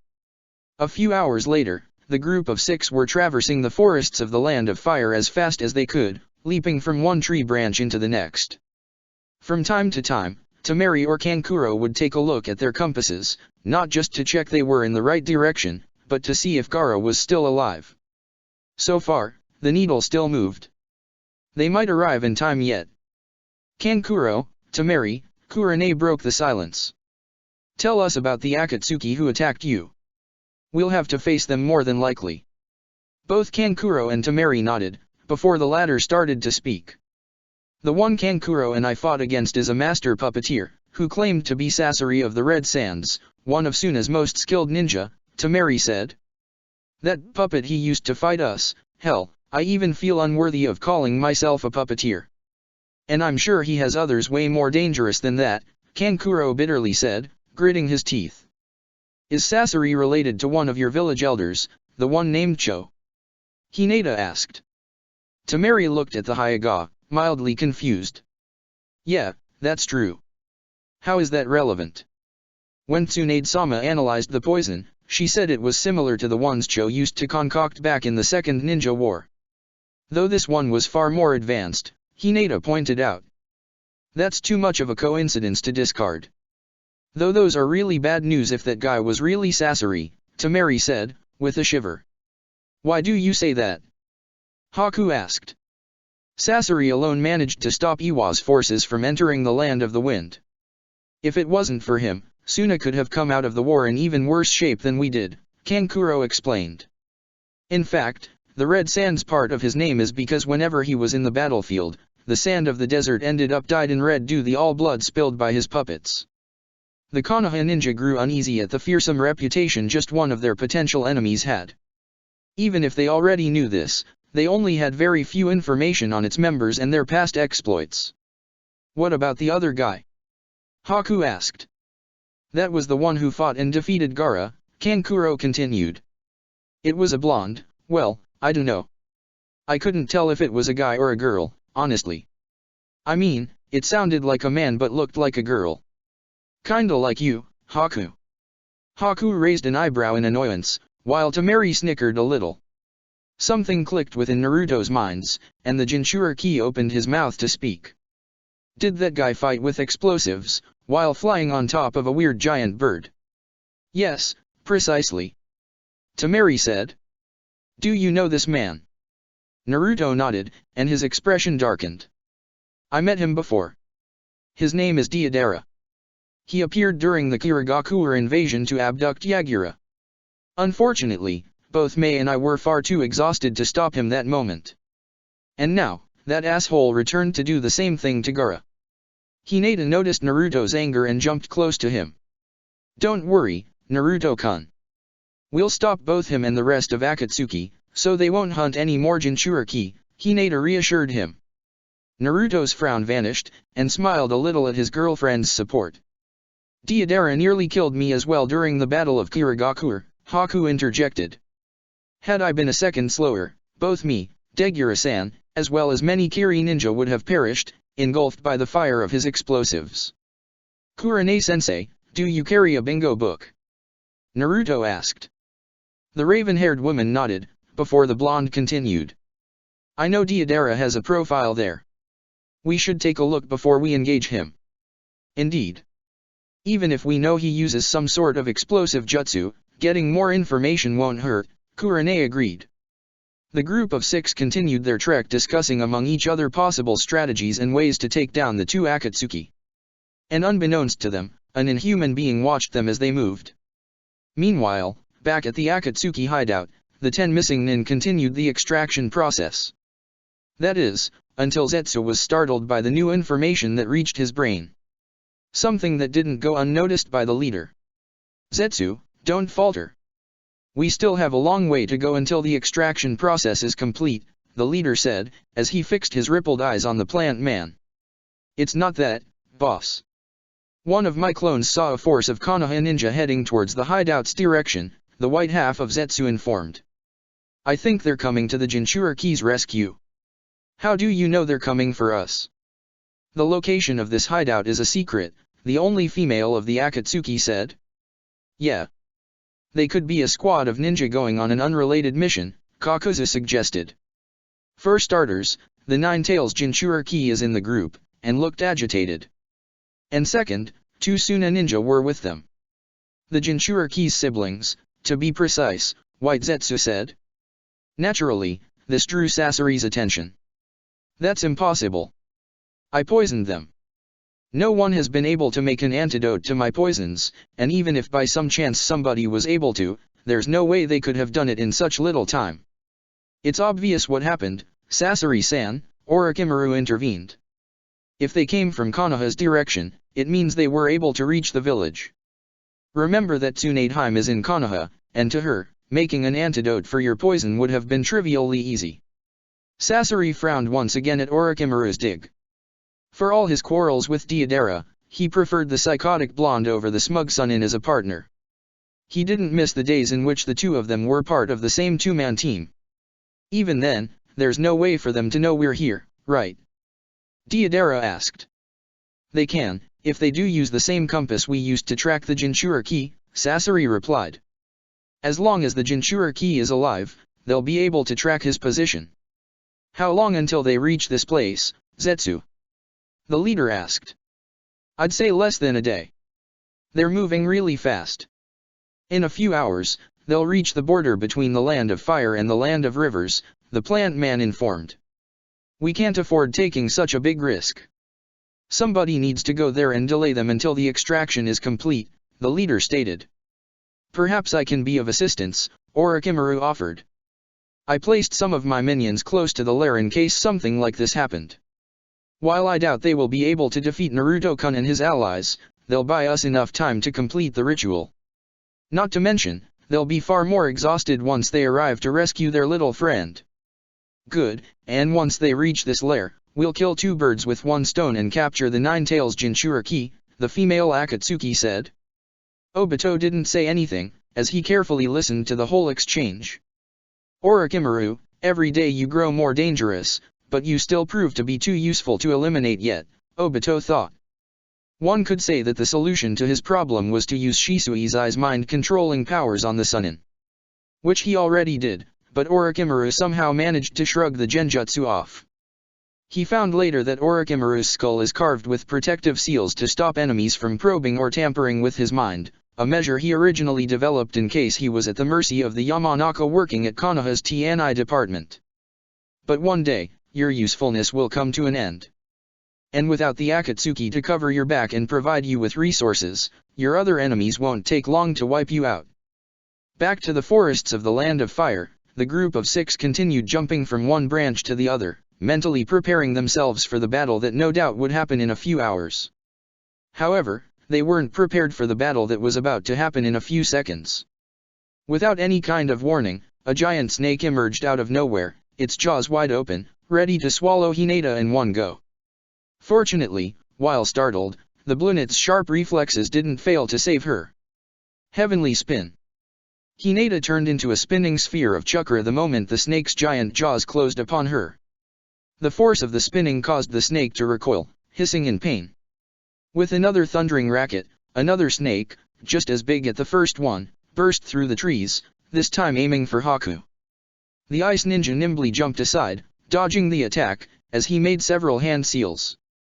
Ice release, breath of winter. Haku breathed an extremely powerful gust of frozen wind that covered the giant snake in frost. The reptile hissed in pain as well, as it quickly slithered away. Where the hell these things came from? Temari shouted as she prepared to attack in case more of them came. There are only 2 snake summoners we're aware of. One of them is Anko, a ninja loyal to Konoha. The other one is Orochimaru, Kurane explained. Does that mean that Orochimaru is here? Naruto asked as worry began to creep through his back. Orochimaru-sama doesn't have the time to deal with insignificant vermin like you. That's why we're here, a new voice said. The group of 6 saw a man wearing an armored version Otogakuer uniform landing on a tree branch in front of them. A large broadsword was hanging on his back. His hands quickly ran through hand seals. Lightning release, snake thunder. The man's arm started to crackle with yellow electricity, as the lightning gathered and formed into a snake, which lunged at the group. Hinata jumped forward. Byakugan. After activating her bloodline limit, she also ran through hand seals.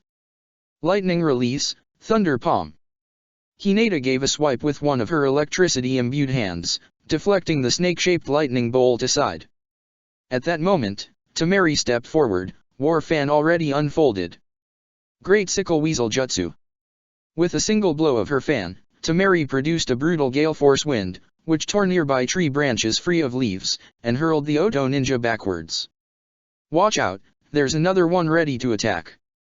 Hinata warned, as she pointed to her left. Not bad, girl, a female voice said, and another Otogakuer ninja showed up. She started to make hand seals. But we don't need the element of surprise to deal with you. Wood release, wood dragon jutsu. What? Naruto asked in shock. From the ground, a serpentine dragon emerged, and let out a powerful roar before it lunged at the Konoha and Suna ninja. Just as we feared, Orochimaru managed to successfully grant somebody the first Hokage abilities, Kurane realized. Hinata, can you take a good look at their appearance? The Hyuga nodded, and focused their Byakugan on their faces. She gasped upon seeing how they looked behind those balaclavas. Hinata. Naruto worriedly asked, no affectionate honorific this time. The first thing the Hyuga saw was that 2 Oto ninja were pretty much twins, given how much they resembled each other.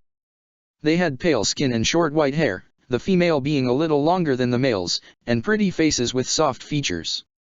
Both of them had bright yellow eyes. Their faces, they'll look a lot like your little siblings, if they were adults. Hinata said in shock. What? Naruto loudly asked as he tried to make sense of what the Hyuga said. How? Guess they're clones. It seems Orochimaru managed to get some DNA samples of them before we rescued them, Haku guessed. It doesn't matter who they are. They're enemies who are blocking us from reaching Gaara. Temari shouted, putting an end to the discussion, and forcing everybody to focus on the battle at hand. Naruto, the man is a lightning release user, so you'll be the best suited to fight him. I'll go with you as well, Kurane asked. In that case, I'll join you too, given that I'm a wind release user as well, Temari offered. However, Kankuro placed a firm hand on her shoulder. Huh. Let me go instead. Your wind attacks can clear all the trees that girl can summon, while my puppet won't be that good against her, Kankuro told her. I thought Sasori had destroyed all your puppets, Temari said. Kankuro shook his head. Not all of them. I still have one with me. I didn't use it because it isn't properly tested yet, but guess I have no other option. This will have to be the test run. Temari didn't find any holes in his brother's logic, and nodded. Alright then. Be careful. You too, Kankuro replied, as he followed Naruto and Kurane, while he pulled a scroll from underneath his robe. Temari then turned at Hinata and Haku, ready to fight the mysterious woman who could wield the fabled bloodline limit of the first Hokage. Ready, Temari-san? Hinata asked. Temari nodded, before dangerously scowling at their enemy. You guys are going to regret getting in our way. Shadow Clone Jutsu. 2 clones appeared besides Naruto. You know what to do. The clones merely nodded, and leaped away in different directions. Before Kurane had the chance to ask what he was planning and confirming her guesses, Kankuro joined them. Kankuro, you're going to fight with us? Kurane asked. Without puppets.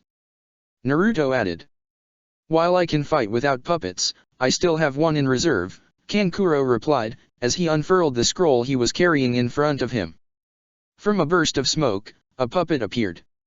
It had the same dull brown and black color scheme of Kankuro's other puppets, albeit this one was different from the others. It was rather bulky, with a stout main body, thick arms, short legs, and a head that looked like an ancient helmet. On its right hand it was carrying a massive rectangular shield. Numerous seals were carved alongside its plating and shield. Does this look familiar, Naruto? Kankuro asked with a smirk, as he attached the puppet with some chakra threads. It looks like an Uzumaki war golem. Naruto said in realization. Indeed. After you guys gave us a couple golems, father allowed me to study one. And well, let's say I made a lot of breakthroughs in the art of puppet crafting, Kankuro proudly said. So all of you, meet Tamatsu, my newest puppet. Naruto smirked in return. Alright then, let's see how the union of Uzumaki Fuinjutsu and Suna's puppets do against this enemy, the blonde said as he eyed the man in front of him. In less than a second, Naruto's chakra sword appeared on his hand, projecting a blue-colored blade of pure chakra. Let's go. The blonde Jinchuriki dashed forward, ready to engage the new enemy. The Oto ninja unsheathed his broadsword and used it to parry Naruto's initial strike.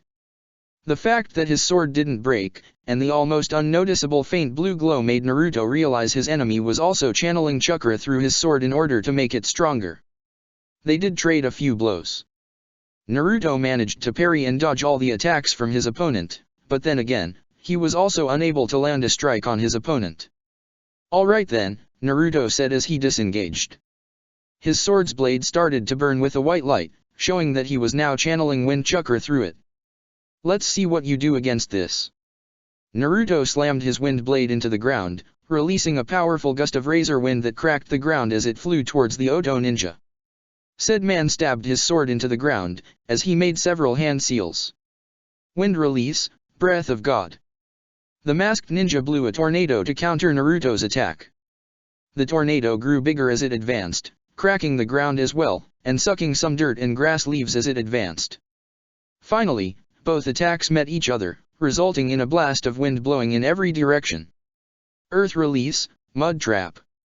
Suddenly, the ground beneath the Oto ninja's feet turned into mud, quickly sinking him into the ground until the level of his knees. Shit! The Oto ninja yelled. No, it's just mud. That would be disgusting, Kurene's voice said behind him. A kunao appeared on her hand. Now die. The Oto ninja managed to quickly make a hand seal, and blew a gust of wind to the ground, propelling himself upwards while narrowly avoiding Kurene's strike. He made several hand seals as he descended. Lightning release, golden storm. Yellow lightning started to crackle around the Oto ninja's body, before he was enveloped into a bright coat of yellow electricity. Lightning bolts started to fly around, some of them aimless, most of them, towards the trio of ninjas in front of him. My turn. Kankuro called, as he positioned Tomatsu between them and the enemy. Mechanical Great Light Shield Block. Tomatsu raised its massive shield, and one of the seals carved on it started to glow. It then projected a blue cone of chakra that covered the Kankuro and his two Konoha allies. The lightning bolts harmlessly crashed against the chakra shield. Now, time to counterattack, Kankuro said, as he made a finger motion. Tomatsu lowered its shield, and aimed its other arm at the Oto ninja. Its hand split in two, revealing a small cannon inside. From the cannon fired a stream of flames. The Oto ninja merely tossed a smoke grenade at his feet, and when the fire stream reached the ensued smoke screen, he was nowhere to be seen. They noticed a hole in the spot when he was a second ago, surrounded by small flames caused by the puppet's flamethrower. Watch out, he used a headhunter jutsu. He'll attack from below, Kurane warned the boys. And true to her words, the earth started to shake shortly afterwards. However, the Oto ninja didn't attack. In his place, the same snake it attacked them before burst from underground, forcing the three ninja to jump in different directions. Ugh, I can't believe I forgot about the giant snake, Kurane said, sounding more annoyed than worried. In that case, then maybe we should equate the balance, Naruto said, as he made several hand seals, before biting his thumb. Summoning Jutsu. From a cloud of smoke, a massive toad appeared. It was magenta-colored, with black markings on his face, arms, and legs. He wore a black kimono with a white sash and mesh armor underneath. On his hands there were a Sakazuki-like shield, a Sajumata. Hello, Naruto-san, the toad politely greeted his summoner. Hi there, Gameiken. Think you can help us to deal with that guy and his pet snake? Naruto asked. Gameiken took a glance as said Oto ninja, and then at the giant snake, which dangerously slithered towards them. I think I can be of assistance. Though I should warn you, I'm rather clumsy. Naruto gently smiled at the humble toad. I think you'll do fine. Upon seeing its natural prey in front of it, the giant snake instantly lunged towards Gameiken. Gameiken raised his shield to protect himself from the attack, as it counterattacked with the Sajumata. At that point, the Oto ninja decided to go onto the offensive as well. As he rushed, he thrust an arm forward. Hidden Shadow Snake Hands. As its name suggested, a multitude of snakes appeared from under the Oto ninja's sleeve, and all of them lunged at Naruto, letting out high-pitched hisses. Naruto merely beheaded those snakes with a swipe of his wind blade, as he rushed to attack his now wide-open enemy. Or that's what he thought, as the masked man quickly thrust his other arm, releasing more snakes at Naruto, forcing him to break his charge, and take a step back. Got you, Kankuro said as he motioned his hands down. A shadow loomed over the masked ninja, who looked up too late to see the large frame of Tomatsu descending upon him. The puppet's large shield slammed against him first, before the rest of the weight added to the impact power, causing the Oto ninja to burst through the sheer force of the hit.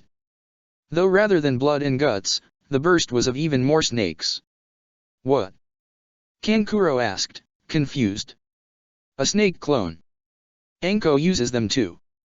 These guys are more than mere pawns of Orochimaru if he taught them how to use snake-related jutsu, Kurane explained. Watch out! Kankuro called as he quickly turned around, placing Tomatsu in front of him. Naruto and Kurane turned around as well, and saw Tomatsu barely intercepting a sword strike that was intended for Kankuro. Even if the puppet had activated its chakra shield, the arm holding it was torn apart from the main body by the sheer force of the impact, which also hurled the damaged puppet backwards. "Damn it, not this one too!" the puppeteer complained, as he rushed to check his downed puppet. "I can't believe I have to resort to this," the Oto ninja said. The Konoha ninja noticed that there was a faint white glow pulsing from his body, a glow Naruto was worriedly familiar with. "But then again, Orochimaru-sama already warned us that your power far exceeded that of the enemies we faced in the past. So it is true. He made you with my sibling's DNA," Naruto sadly concluded, as he recognized the power his enemy was now using. He slipped into a fighting stance, as his mouth curved into a confident grin. "Too bad your master sent you to fight against the one person who knows exactly how your power works." Meanwhile, on the branches above, Hinata, Haku and Temari were engaging the female Oto ninja that could use Wood Release. Wood Release, Great Forest Jutsu. The masked Kunoichi's arms turned into a mass of thick wooden vines ended in sharp edges, that spread in a wide area, and lunged at the three ninja, which promptly jumped back to avoid being skewered. Temari reared her battle fan back. "Hinata, Haku, move aside." The Suna Kunoichi yelled, before swinging her weapon of choice forward. Great Weasel Sickle Jutsu. Temari blew a powerful current of razor-sharp wind that shredded the incoming wooden vines, as well as nearby tree branches, and still pack enough power to push the Oto Kunoichi backwards. Hinata decided this was the best moment to attack, as she leaped forward while making several hand seals. Lightning Release, Twin Thunder Lion Fists. Hinata's hands were covered in chakra blue flames, that quickly took the shape of lion heads. Said heads started to crackle with electricity. Upon landing on the thick branch her enemy was perched on, Hinata began a flurry of strikes at the Oto Kunoichi, who did her best to dodge Hinata. However, the Hyaga's jutsu had a far greater range than one would judge at first sight, and even if dodged, the masked Kunoichi ended up receiving a lot of electricity-imbued hits. "Shit!" the masked Kunoichi yelled, as she barely avoided another hit by Hinata. She jumped back into the ground, as she made more hand seals. "If I let her hit me with that, I'm done." Wood Release, Ironwood Armor. A green aura flared around the Oto Kunoichi, followed by a small burst of smoke. After that, she was completely covered in an armor that appeared to be made of wood, leaving only her yellow eyes exposed. Hinata was undeterred, and pressed the attack. Her armored enemy seemed more confident, fighting in a more offensive manner. Sharp spikes grew all over the armor, the ones on her knees and forearms being the longest, and used them to attack the Hyaga. Hinata expertly parried her blows, while returning her own. One of them managed to land on the armored Kunoichi's shoulder, shattering the wooden armor protecting that zone. Hissing, she jumped onto a higher branch, as she held the damaged shoulder on her hand. In a few seconds, the wooden armor grew back, covering it once again. "That armor won't protect you. Wood is a combination of water and earth, both of which are vulnerable towards lightning," Hinata explained. "Enough!" she yelled, as she pulled out a flash grenade, and tossed it down to the branch she was perched onto, producing a sudden flash of bright light. "My eyes!" Hinata screamed as she dispelled her jutsu and instinctively brought her hands to her eyes. "All right then," the Oto Kunoichi said as a sharp wooden spear appeared on her hand. She raised the spear above the blinded Hinata. "Say good dash." Ice Release, 1,000 Needles of Death. Wind Release, Wind Scythe Jutsu. The Wood Release user was assaulted by a storm of ice flechettes, followed by several crescent-shaped blades of wind, forcing her to move in order to dodge those attacks. "Don't forget about us!" Temari shouted at her. Haku walked towards her teammate. "Hinata, are you okay?" Hinata nodded, wordlessly. Haku then noticed that the Hyaga wasn't just covering her eyes, since her hands glowed with a faint green light. She then removed her hands from her eyes, and opened them, adjusting to the light with no problem. "You're outnumbered, surrender already!" Temari shouted. "I'm not as outnumbered as you think. Don't forget about my allies," the Oto Kunoichi said, as she stomped her foot. The Konoha and Suna ninjas heard a loud rustle, followed by the sound of several branches breaking, and one of the giant snakes that ambushed them before appeared seemingly out of nowhere, lunging at Haku. The Ice Ninja, however, was hardly phased, as he jumped backwards while making several hand seals. Ice release, breath of winter. Haku blew a gust of frozen air at the incoming snake, which took the brunt of the attack. As a result, the snake's jaws were encased in a block of ice, preventing it to open its mouth. "Sorry, but that's what you get for trying to eat us," Haku said with a smirk. The snake didn't appreciate Haku's taunt, and even with its jaws sealed, the reptile lunged at the ice ninja with murderous intentions in its eyes. "Guess I was being too optimistic when I thought that would be enough to get rid of you," Haku said, before jumping over the snake, as he prepared his next jutsu. "Alright then. You're not going to enjoy this." Meanwhile, Hinata had already recovered from her temporary blindness, and she and Tamari were about to engage the masked kunoichi once again.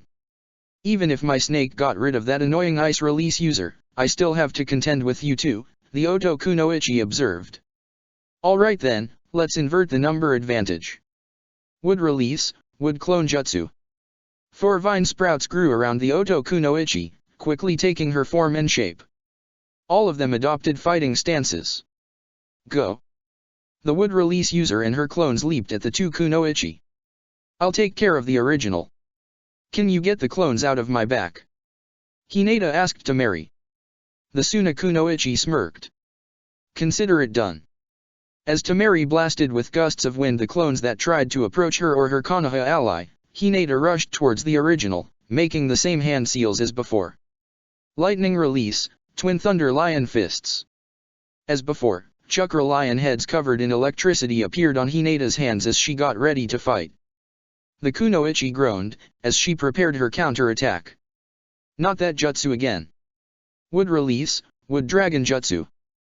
The Oto kunoichi projected a growing wood dragon from her interlocked hands, which flew at Hinata as it let out a loud roar. The Hyaga was undaunted, as she thrust an arm forward towards the incoming dragon head. The effect was instant, and its head was immediately shattered. A blow with the other hand ensured that the rest of its serpentine body met the same fate. Hinata landed in front of her, her feared jutsu still active. "Your wood release, it's impressive, but it won't be enough to overcome us," Hinata told her, as she walked towards the armored Oto kunoichi. "Wood release is much more than a mere combination of 2 basic elements, Hyaga. It's the power of life itself." The kunoichi replied as she slammed her hands into the ground. The ground started to shake, and multiple wooden vines emerged around Hinata. Said vines tried to impale or wrap around her, but the Hyaga gracefully dodged them before destroying them with an accurate strike. More and more vines started to emerge, to the point that Hinata was starting to feel overwhelmed.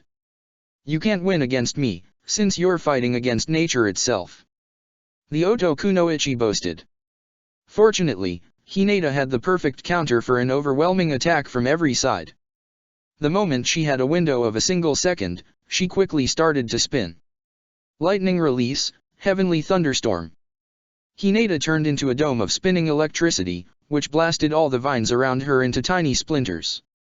Lightning bolts and chakra blasts shot into every direction, cracking the ground, burning the grass, and sending dust, wind, and pebbles in a wide area. "Storms are also part of nature," Hinata firmly replied as her spinning ceased. She spread her arms, and the lightning chakra lion heads reappeared once again, before dashing towards her enemy. Then, she stopped when they heard an explosion not far away from there. More specifically, where Naruto and the others were fighting. The armored kunoichi let out an audible gasp. "Brother!" With Kankuro's puppet damaged, Naruto and Kurane were on their own against the Oto ninja. Thanks to the nature energy he was collecting, he moved much faster, displayed more resistance, and his blows were far more powerful. This time, Naruto and Kurane decided to attack the two of them at the same time. Wind release, cyclone vortex. Earth release, crushing avalanche. Naruto thrust his interlocked hands forward, projecting a powerful horizontal cyclone.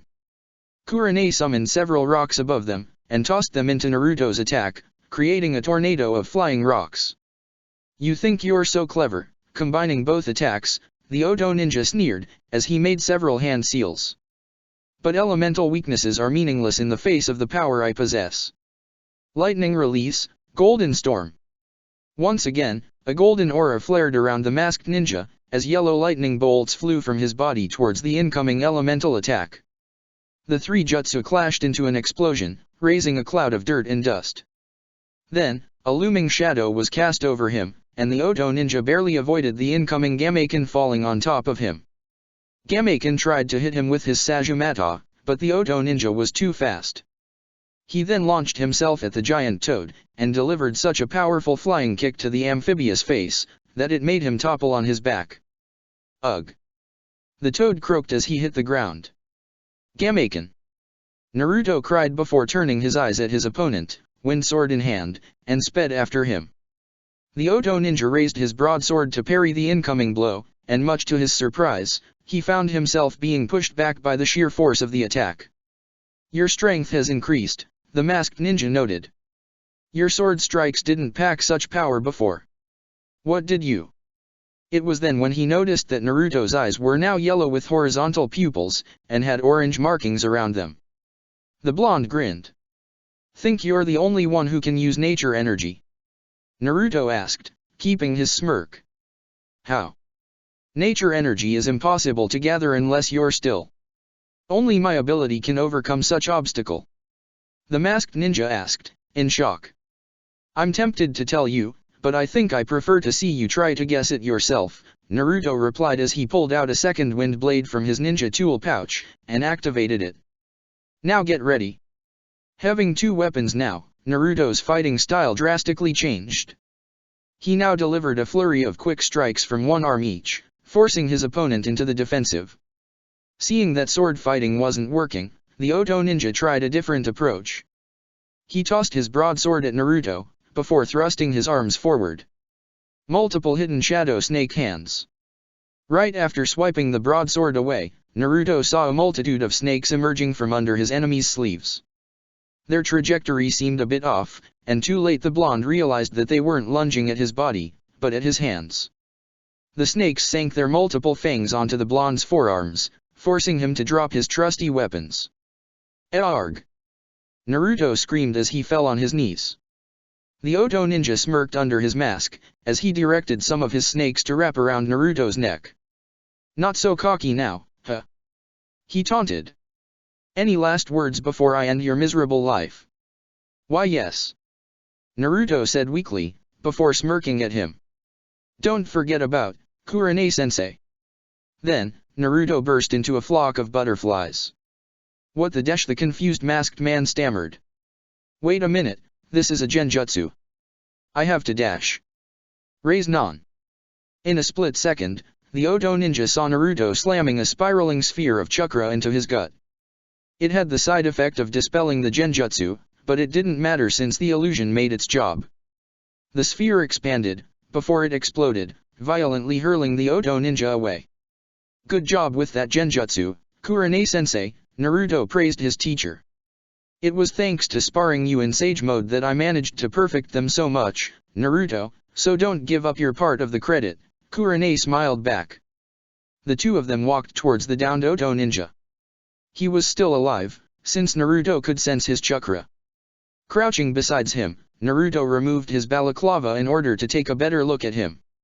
Just like Hinata said, his face was what Hagana would like if he were a young adult. Naruto stayed silent for a few seconds, before he let out a weary sigh. Naruto? Kurenai asked. We should try to bring them to the village, Naruto suggested. However, we still need to rescue Gaara, and there's no way we can do that while keeping these guys around. Maybe we could send a message to the village and ask to send somebody else to take care of them. Kurenai suggested. Before Naruto had any chance to reply, wooden roots emerged from the ground, and lunged at the two Konoha Jonin, who quickly jumped back. Don't dare touch my brother! A female voice said. The other Oto ninja landed beside her fallen comrade, and helped him on his feet.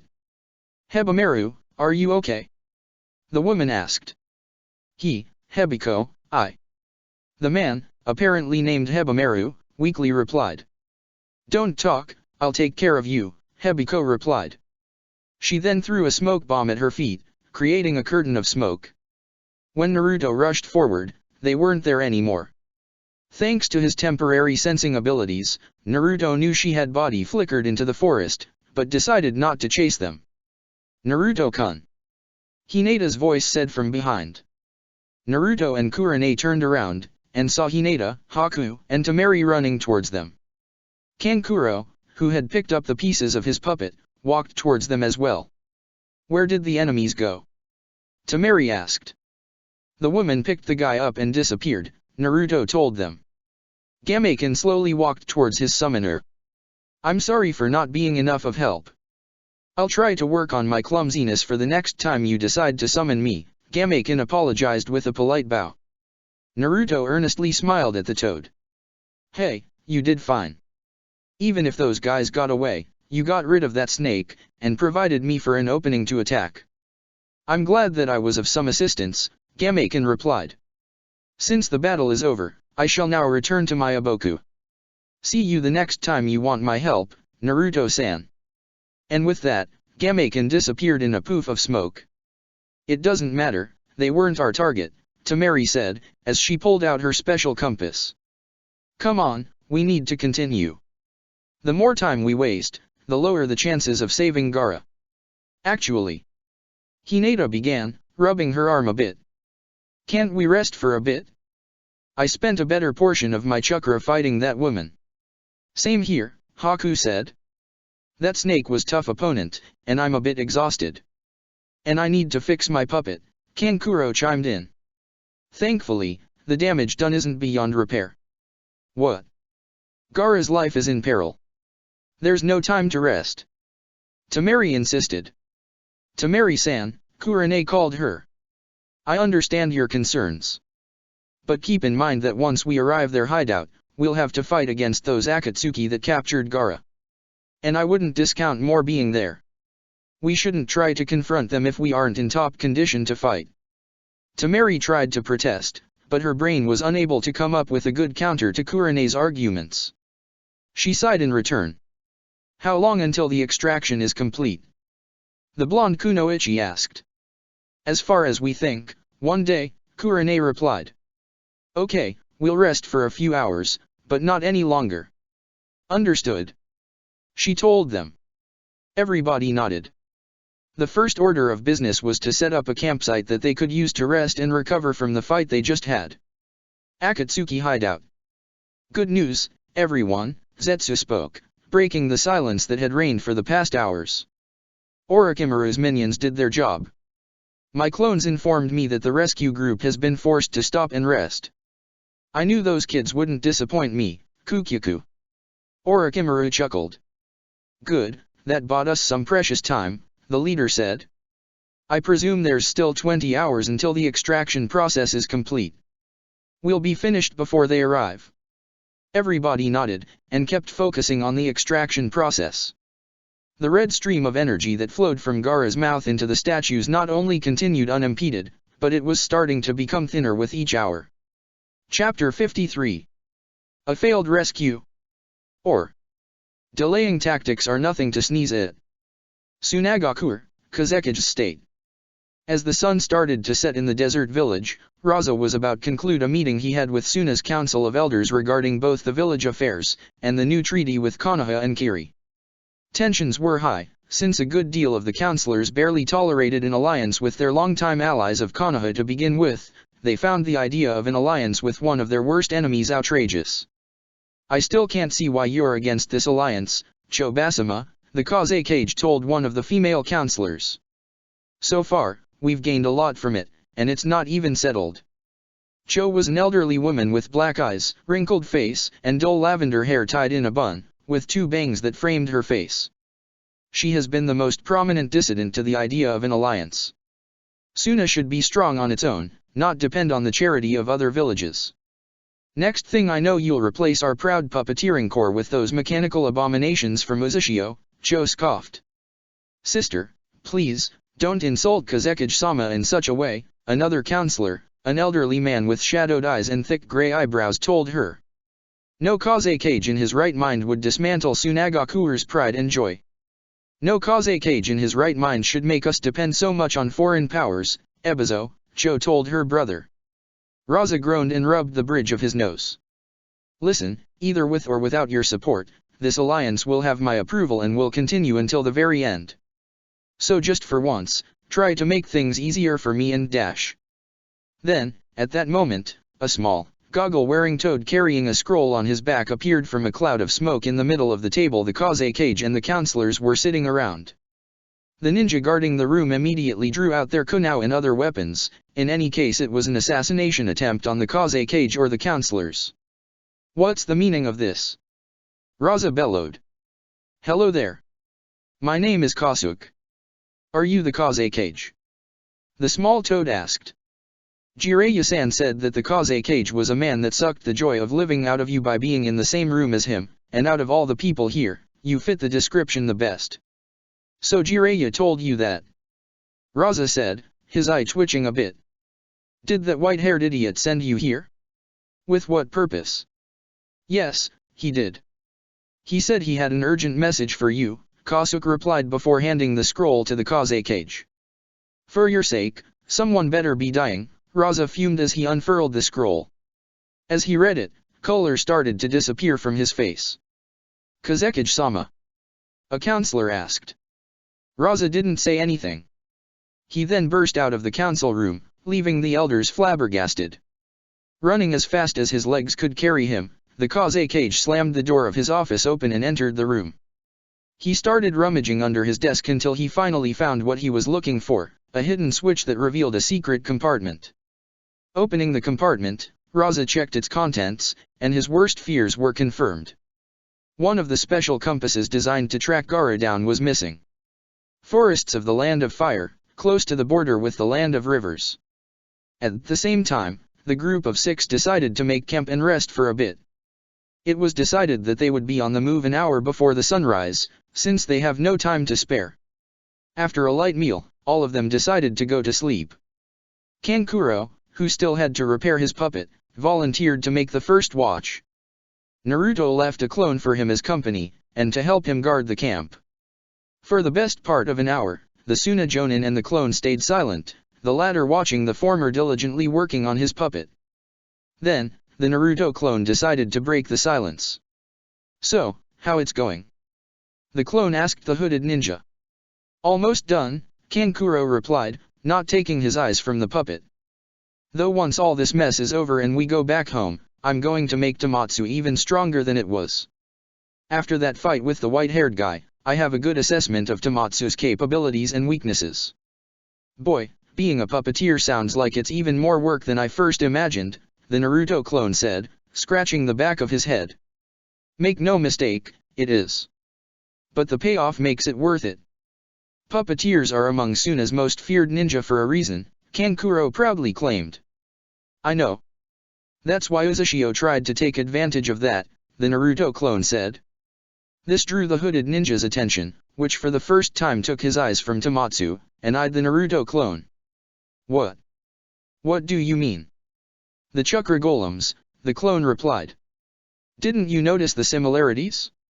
Yeah, the Uzumaki clan saw your puppeteers in action during the First War, and thought that maybe they could take the puppets and improve them. How? By making them move autonomous. Kankuro asked. The clone nodded. Ever heard the saying, the weakest part of a sword is its wielder? Well, Uzumaki seal masters worked on that principle. They tried to create a kind of puppet that could move and act on its own, removing the need of having a ninja controlling it all the time, the clone explained. That way, they could be used to bolster an army's numbers, act as shock troops, defend human ninja, and more. Not a bad idea, I must admit, Kankuro said as he went back to work on his puppet. Not bad an idea? It was an awesome idea. Hell, I don't even know why you decided to convert those golems into a puppet in the first place, the clone groaned. Kankuro looked at the clone again, and grinned. It seems to me that both you and your deceased clansmen forgot another important saying, a sword is only as good as the one who wields it. While it's true that the way your clan designed the golems would impress Menzamon himself Who? Naruto interrupted. The inventor of puppet ninjutsu. His puppets were rudimentary for today's standards, but truly works of art in their time, Kankuro explained, before retailing the conversation. What I mean is, no matter how powerful you make those golems, they will never replace the need of the human element. You seem very sure of that, the clone said, crossing his arms. Because I am. Tell me, you fought against those golems in Kiri, right? The blonde nodded. Then answer me this, what was their attack pattern? Placing a finger under his chin, the clone tried to remember Naruto's time in Kiri over a year ago. Soon, it came with an answer. Well, they mostly relied on brute strength. They were big and packed a mean punch. They also had some weapons such as flamethrowers and hidden blades in their arms. Some also had kunai launchers. Doesn't sound very sophisticated, does it? Kankuro asked. In fact, that's why the golems are so big and bulky. They need to be, in order to compensate for their lack of intelligence and inability to come with complex plans and strategies. You already saw me in action, and saw what puppets are capable of. Do you think a golem could do the same things I can do with my puppets? To be honest, no, the clone admitted in defeat. Kankuro grinned. Thought so. But then again, this doesn't mean that I think the golems are worthless. The way they're capable of moving on their own is fascinating, and the supplementary seals are sure something. That's why I'm planning to create a new generation of puppets that will encompass the best of both worlds. It's a work in progress, but I have faith in my abilities. Naruto nodded. Hey, Kankuro, might I ask you something? Sure, the puppeteer replied. What moved you to become a puppeteer? Naruto asked. I mean, it sounds something quite daunting. Again, it is, Kankuro replied. As for what moved me to take that path, well, I guess the desire to stand out. I think you have siblings, right, Naruto? Kankuro asked. The clone nodded. A brother and a sister. The two of them younger. They're twins, actually. So, you're the oldest then, Kankuro said.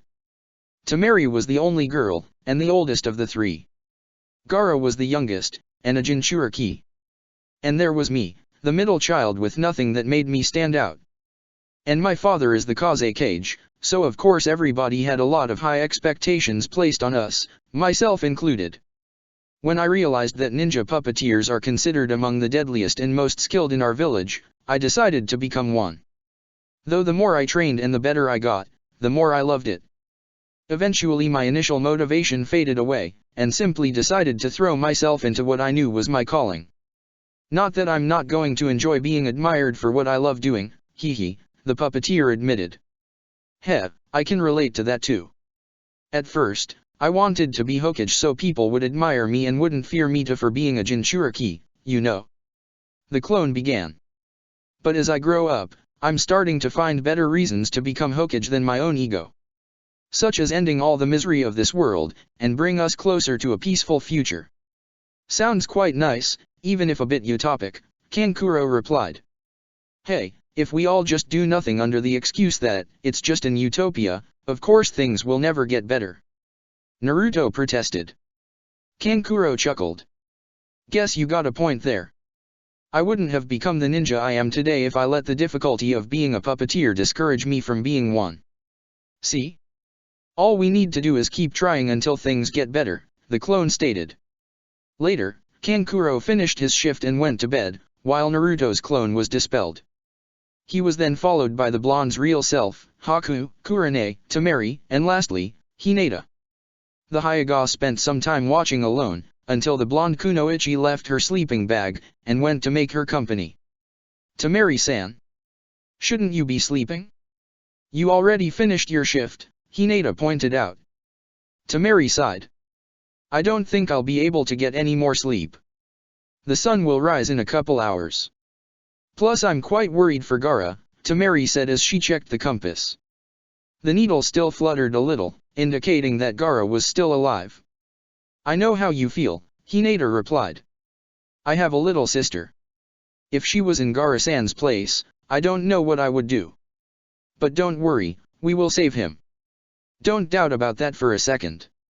Temari smiled at her weakly. Thanks. I wish I could have your optimism right now. Though then again, dwelling in worst-case scenarios isn't going to be of any help.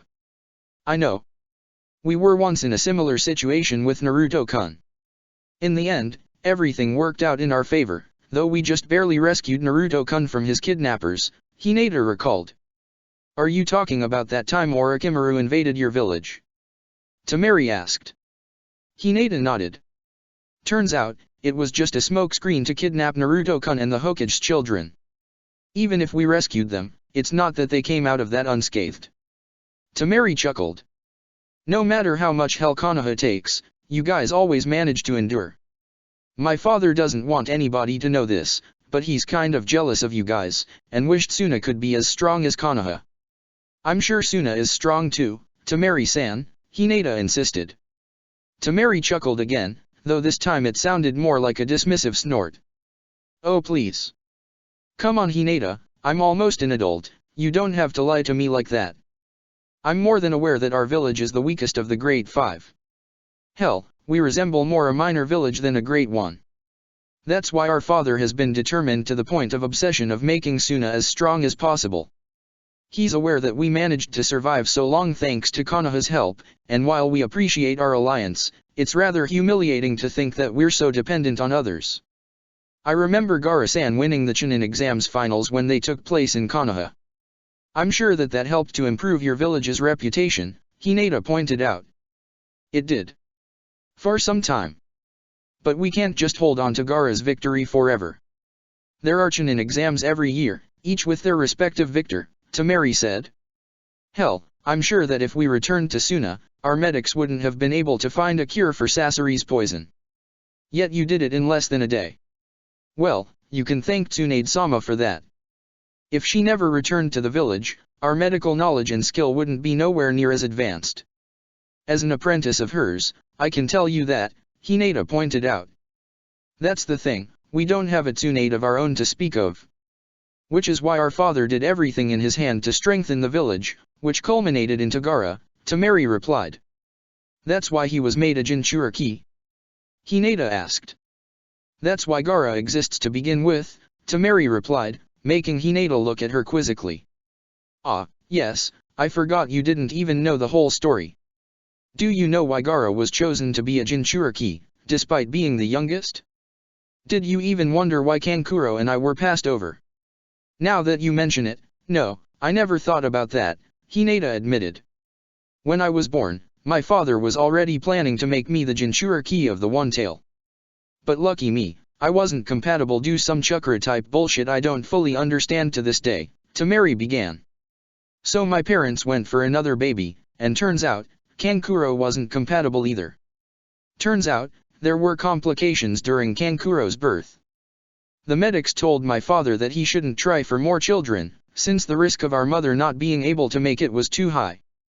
But my father didn't listen to them, Gaara was born, and to my father's joy, he turned out to be compatible. However, the medics turned out to be right, and our mother died shortly after giving birth to him. I'm sorry to hear that, Temari-san. I know how painful losing a parent so young can be, Hinata empathically said. She then adopted a pensive expression, as her gaze shifted from Temari. It's okay. It happened a long time ago, and I'm over that already, Temari replied. You know, that reminds a bit of how Naruto-kun became a Jinchuriki, Hinata began.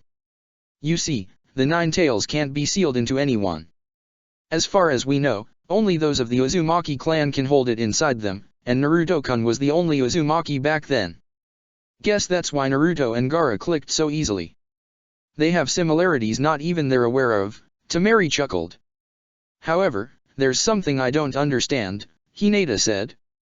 Why did the Jinchuriki had to be a child of the Kazekage? Did he feel it was morally wrong to pick somebody else? Temari let out a mirthless laugh. My father thinking that something's morally wrong, now that's a good one. No, it's not because of that.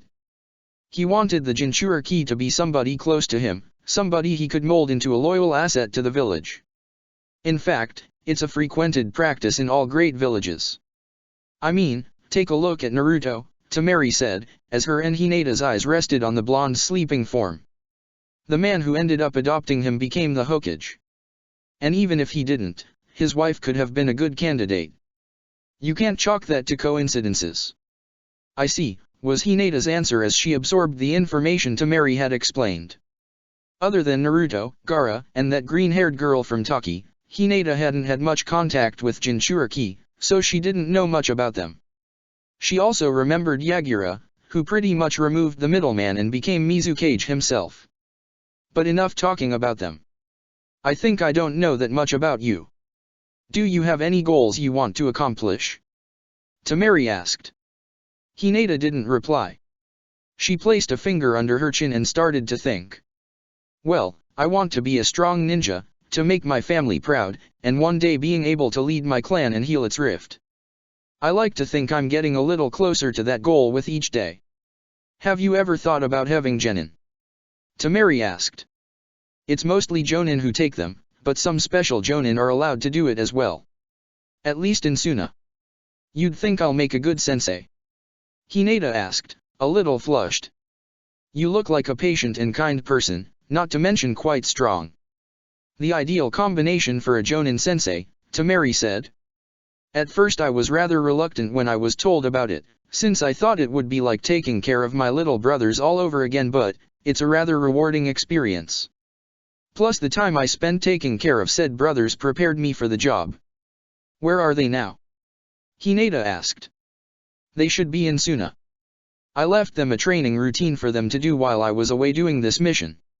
Hopefully, I'll be able to whip them into shape for the next Chunin exams in your village, Temari said.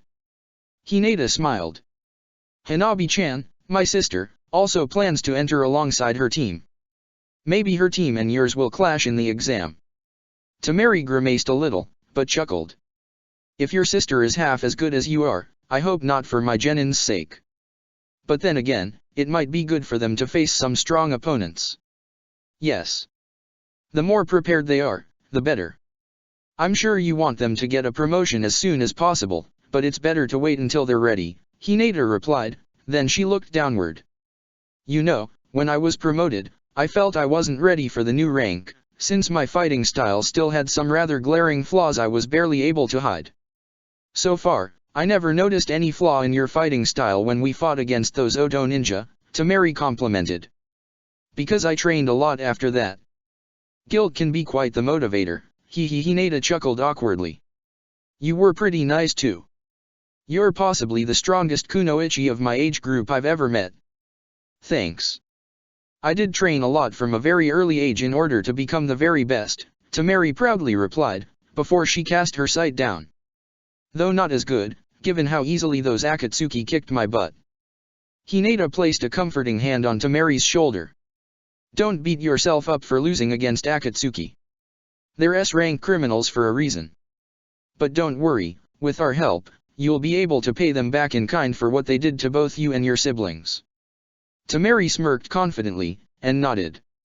Just as they planned, the group of 6 got up an hour before dawn and continued their journey towards the land of the rivers. Much to their relief, the compass still worked, meaning that there was still hope to save Gaara. But given how much time they were forced to spend resting, they knew Gaara could die at any moment. Hinata kept her Byakugan active at all times, just in case Akatsuki decided to throw more enemies to delay them. It was decided that if such thing happened, only 2 or 3 will stay behind to fight, while the rest could continue forward. They couldn't afford to waste any more time. Fortunately for them, it wasn't the case, as no enemy came to fight them. An hour after the sun rose, they reached the land of the rivers. It was then when Hinata saw something. There's a group of ninja ahead of us. They're in front of a cave blocked by a large boulder, Hinata informed her teammates. I believe it's the Akatsuki hideout. Are those guys Akatsuki? Haku asked. Hinata shook her head. All of them are wearing Suna's ninja uniforms and forehead protectors. They could be Akatsuki under a transformation, ready to ambush us, Kankuro conjectured. Hinata shook her head once again. The Byakugan can see through transformations. They're actual Suna ninja. Temari let out a sigh. Even if they're just 4, we could use some reinforcements. The 4 Konoha ninjas and 2 San siblings landed in front of the group of 4 Suna ninja. They were led by an adult woman with purple facial markings and a turban covering her head, a woman Naruto had seen before. Her subordinates were a girl with shoulder-length brown hair and black eyes, a boy with short spiky hair and glasses, and a smiling, friendly-looking girl with long black hair. The three of them were wearing the standard Tsunagakuer uniform, with the two young girls also wearing metallic arm guards. The adult woman took a step forward. "Tamari-sama, Kankuro-sama, it's a pleasure to see you're all right," the woman said in a courteous tone. "As are we, Maki-san. You can thank Konoha for our recovery," Tamari told the Jonin. Maki nodded and turned at the Konoha ninja. "On Suna's behalf, I thank you for your assistance." She then looked at Naruto, and smiled.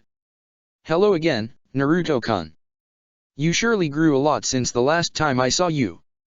"Hey, I remember you. You were there that time I visited Suna with Dad so many years ago," Naruto said, in realization.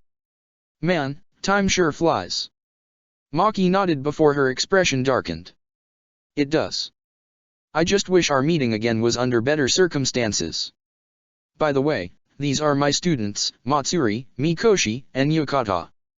Matsuri and Mikoshi made a polite bow when they were introduced. Yukata happily smiled and waved at the Konoha ninja.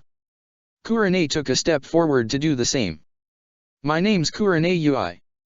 These two are Hinata Hyuga and Hakuyuki. You already know Naruto." Kurane introduced both herself and her team. "Do not take this the wrong way, but are you the only reinforcements Suna has sent?" Maki sighed and nodded at the Genjutsu mistress. "Sadly, yes. Most of our ninja are away doing missions, plus the council fear that with our Jinchuriki abducted, other villages might get some ideas and try to attack us, taking advantage of this, so most of the reserve ninja have been put on patrol border duty. Guess we'll have to do with what we have," a resigned Tamari said. "I presume you found this place with one of the other two compasses." "Yes. However, Tamari-san, I do bring grave news. One of the compasses was stolen. That's how Akatsuki managed to locate and ambush you," Maki explained. "Damn it. Our father kept those compasses under his watch himself. Hell, their mere existence was a secret to pretty much everybody sans a few ninjas whose loyalty to Suna was pretty much unquestionable. To think that there was a traitor among them." Kankuro angrily seethed. "While the presence of spies in Suna is sure troubling, we have to rescue Gaara-sama as soon as possible," Matsuri spoke up for the first time. "Gaara-sama might not have much time left." "Damn right you are," Naruto agreed, before he looked at the large boulder blocking the entrance. "So, Gaara is behind that rock, right?" Maki nodded. "Yes. However, the boulder is just part of the problem. It has a seal on it that made it pretty much indestructible. And we did use quite a lot of explosives," Yukata pointed out. "Hey, I know a lot about seals. Let me take a look, I'm sure I can find a way to disable it," Naruto offered as he walked to the boulder and began to inspect the seal slapped into it. "Hinata-san, use your Byakugan to scout the area. We need to know Gaara's state, as well as the number of enemies we're going to face. I wouldn't count past more Akatsuki being there besides Deidara and Sasori," Maki told the Hyuga. Hinata nodded. In an instant, bulged veins appeared around her eyes as her bloodline limit came to life. However, when she directed her sight towards the cave, the result wasn't the one the Hyuga was expecting. I can't see," Hinata muttered.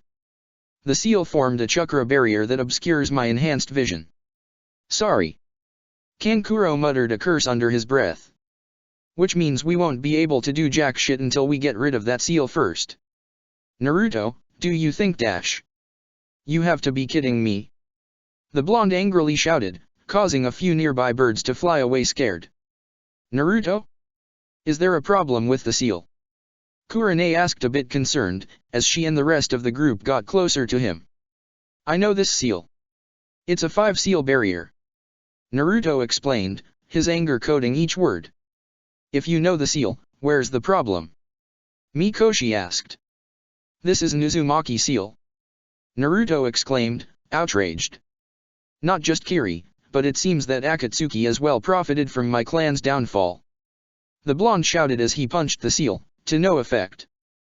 Haku placed a comforting hand on the enraged blonde's shoulder. "That's distressing to hear, Naruto-kun. But right now we have more pressing concerns. We need to know how to disable the seal." Realizing his teammate was right, Naruto took a deep breath, as he forced himself to calm down. Gaara needed him now. Yes. The 5-seal barrier, as the name implies, is a barrier formed by 5 seals. One seal is the core, and the others form the barrier around it. I presume this seal here is the core seal. The other 4 have to be scattered not too far away. Otherwise, the barrier wouldn't work. Leave that to me. Byakugan. Hinata activated her Jujutsu once again, and in a few seconds, she managed to find all 4 seals, since they had a strong chakra signature. Found them. To disable the barrier, the 5 seals must be removed at the same time. Otherwise, it won't work. Naruto finished his explanation. Well, sounds easy enough. Yokota happily chirped. Too easy, if you ask me, a suspicious Temari said. Naruto, is there a way for the seals to be booby-trapped? I wouldn't count that out. In fact, this seal is almost tailor-made to force a group to split in order to disable it, Naruto guessed. But, what options do we have then?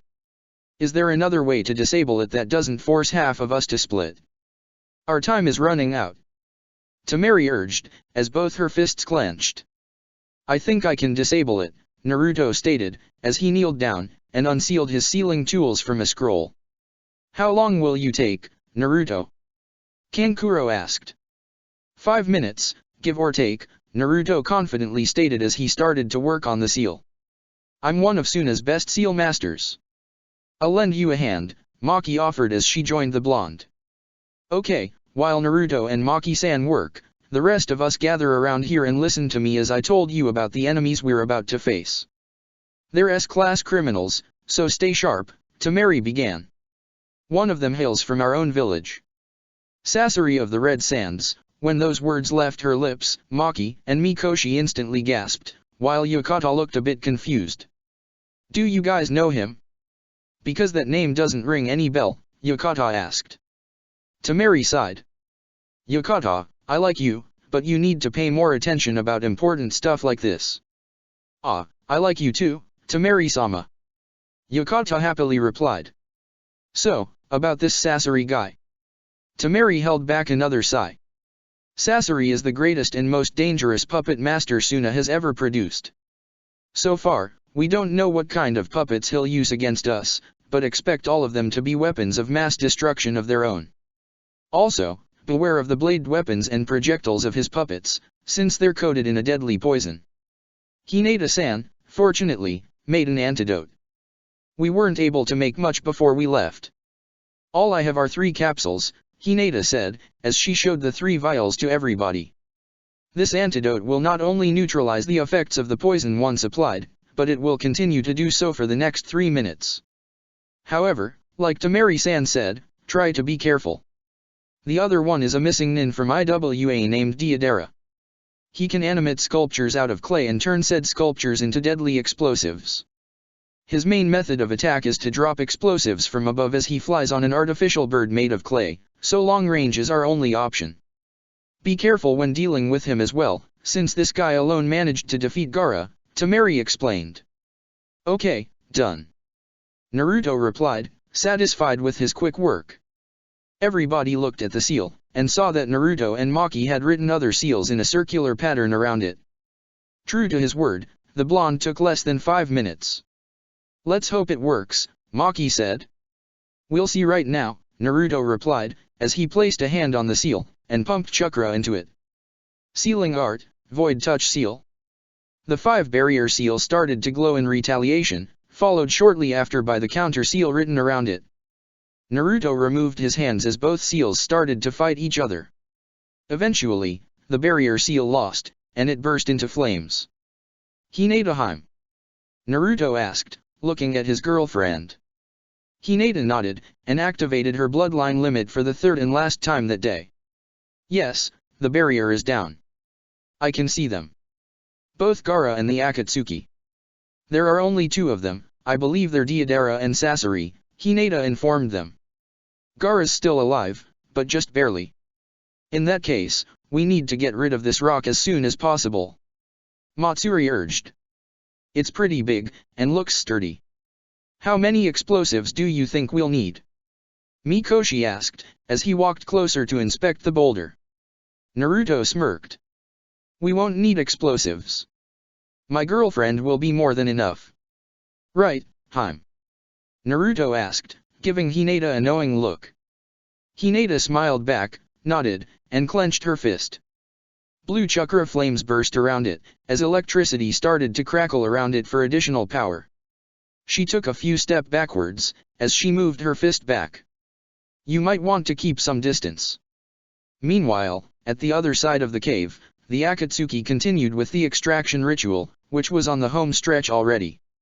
Our enemies are at the gates of this lair, Zetsu's black half spoke up. They disabled the barrier, and will break in any second. I know. I felt the barrier being dispelled, the low-pitched voice of the leader said. But they're too late, the ritual is almost finished. That's not all. The Jinchuriki key of the Nine Tails is among the rescue group as well, White Zetsu replied. This could be a golden chance to capture the Nine Tails' other half. Indeed. Deidara, Sasori, get ready for the incoming fight. Your enemies outnumber you 5-1, but I have faith that won't be a problem, the leader stated. You're right, it won't be one. Let them come, their confidence in their superior numbers will make their fall all the sweeter, Sasori replied. Ah yeah. With this one, it will be 3 out of 3. Nobody in Akatsuki will beat my perfect record, HN. Deidara loudly cheered. You shouldn't fall prey to overconfidence either, Deidara, Obito pointed out. This Jinchuriki is a prey tougher than most. Deidara snickered. Hey, just because you and that snake failed so many times to snatch a single brat, doesn't mean that I'm going to follow your path, haha. I'll keep your words in mind once we see the result of this fight, Deidara, Obito dangerously said. Suddenly, the boulder blocking the entrance was blown up in thousands of tiny shards. After seeing Hinata's sheer destructive display, all Suna ninja were left with their eyes wide open and their mouths agape. Good work, Hinata Haim. Naruto praised, giving his girlfriend a thumbs up. Hinata giggled in return. Everybody, follow me inside. We have to rescue Gaara. Tamari called as she prepared her war fan and rushed inside. Tamari's orders seemed to snap the rest of the Suna ninja from their stupor, who nodded and alongside their Konoha allies, broke into the cave. None of them knew what to expect once they got inside, but the image before them wasn't definitely in their minds. The group of 10 saw a massive statue, formed by a head, and 2 arms with their hands pointing upwards. There were 9 eyes on the statue's face, 2 of them opened. On each hand there was an Akatsuki, but 8 of them appeared to be mirages or illusions, with only Deidara and Sasori appearing to be really there. Gaara-sama! Matsuri cried. It didn't take them long to see Gaara floating in midair, being held by a mass of chakra coming from the statue's monstrous open mouth. There were wisps of red chakra coming from his mouth and flowing into the statue. Gaara-sama, is he? Mikoshi stammered. He's still alive, but just barely. We need to act now. Hinata urged the others. Seeing Gaara in such a state filled Naruto's heart with a rage unlike any other. So this is what the Akatsuki did to Yagura?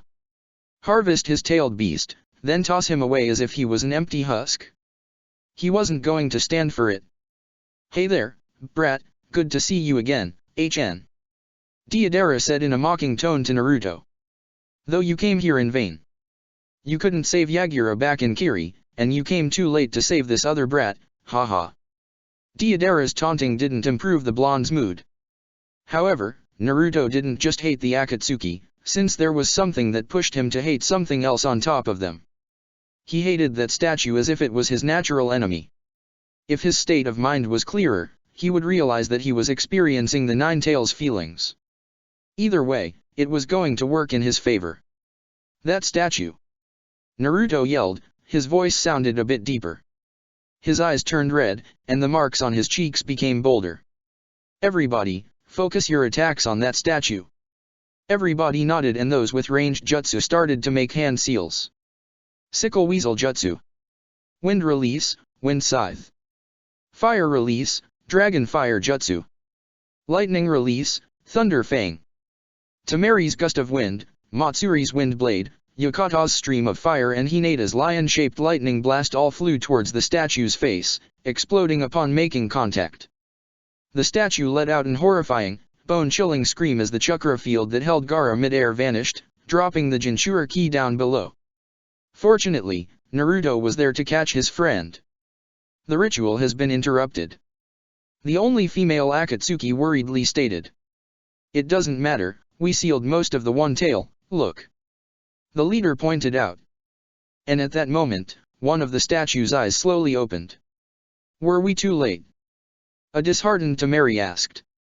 No, Gaara is still alive. Hinata informed the others. But he won't last much longer unless we get him some medical treatment. In that case, let's take him out of here. Kankuro stated. Everybody nodded, and proceeded to rush outside the cave. The leader saw this, and wasn't going to let this happen. Sasori, Deidara, don't let them escape. Capture the Jinchuriki, kill everybody else. The Akatsuki leader commanded, as he unsummoned the statue, which disappeared in a poof of smoke. I'll cover your exit. Kurane said as she made several hand seals. Earth release, multiple earth-style walls. The Genjutsu mistress slammed her hands into the ground, and several layers of rock walls emerged from the ground, making the cavern tremble when they slammed against the ceiling, separating the Akatsuki from the retreating Konoha and Suna ninja. Well, guess this walls will be a pretty good warm-up for the fight to come, Deidara cheerily said as he prepared some of his bombs. Which one is the Jinchuriki, by the way? The angry brat you just taunted, Obito mentioned. Which by the way, seems that you know each other. Care to explain that? Wait, that brat was the Jinchuriki?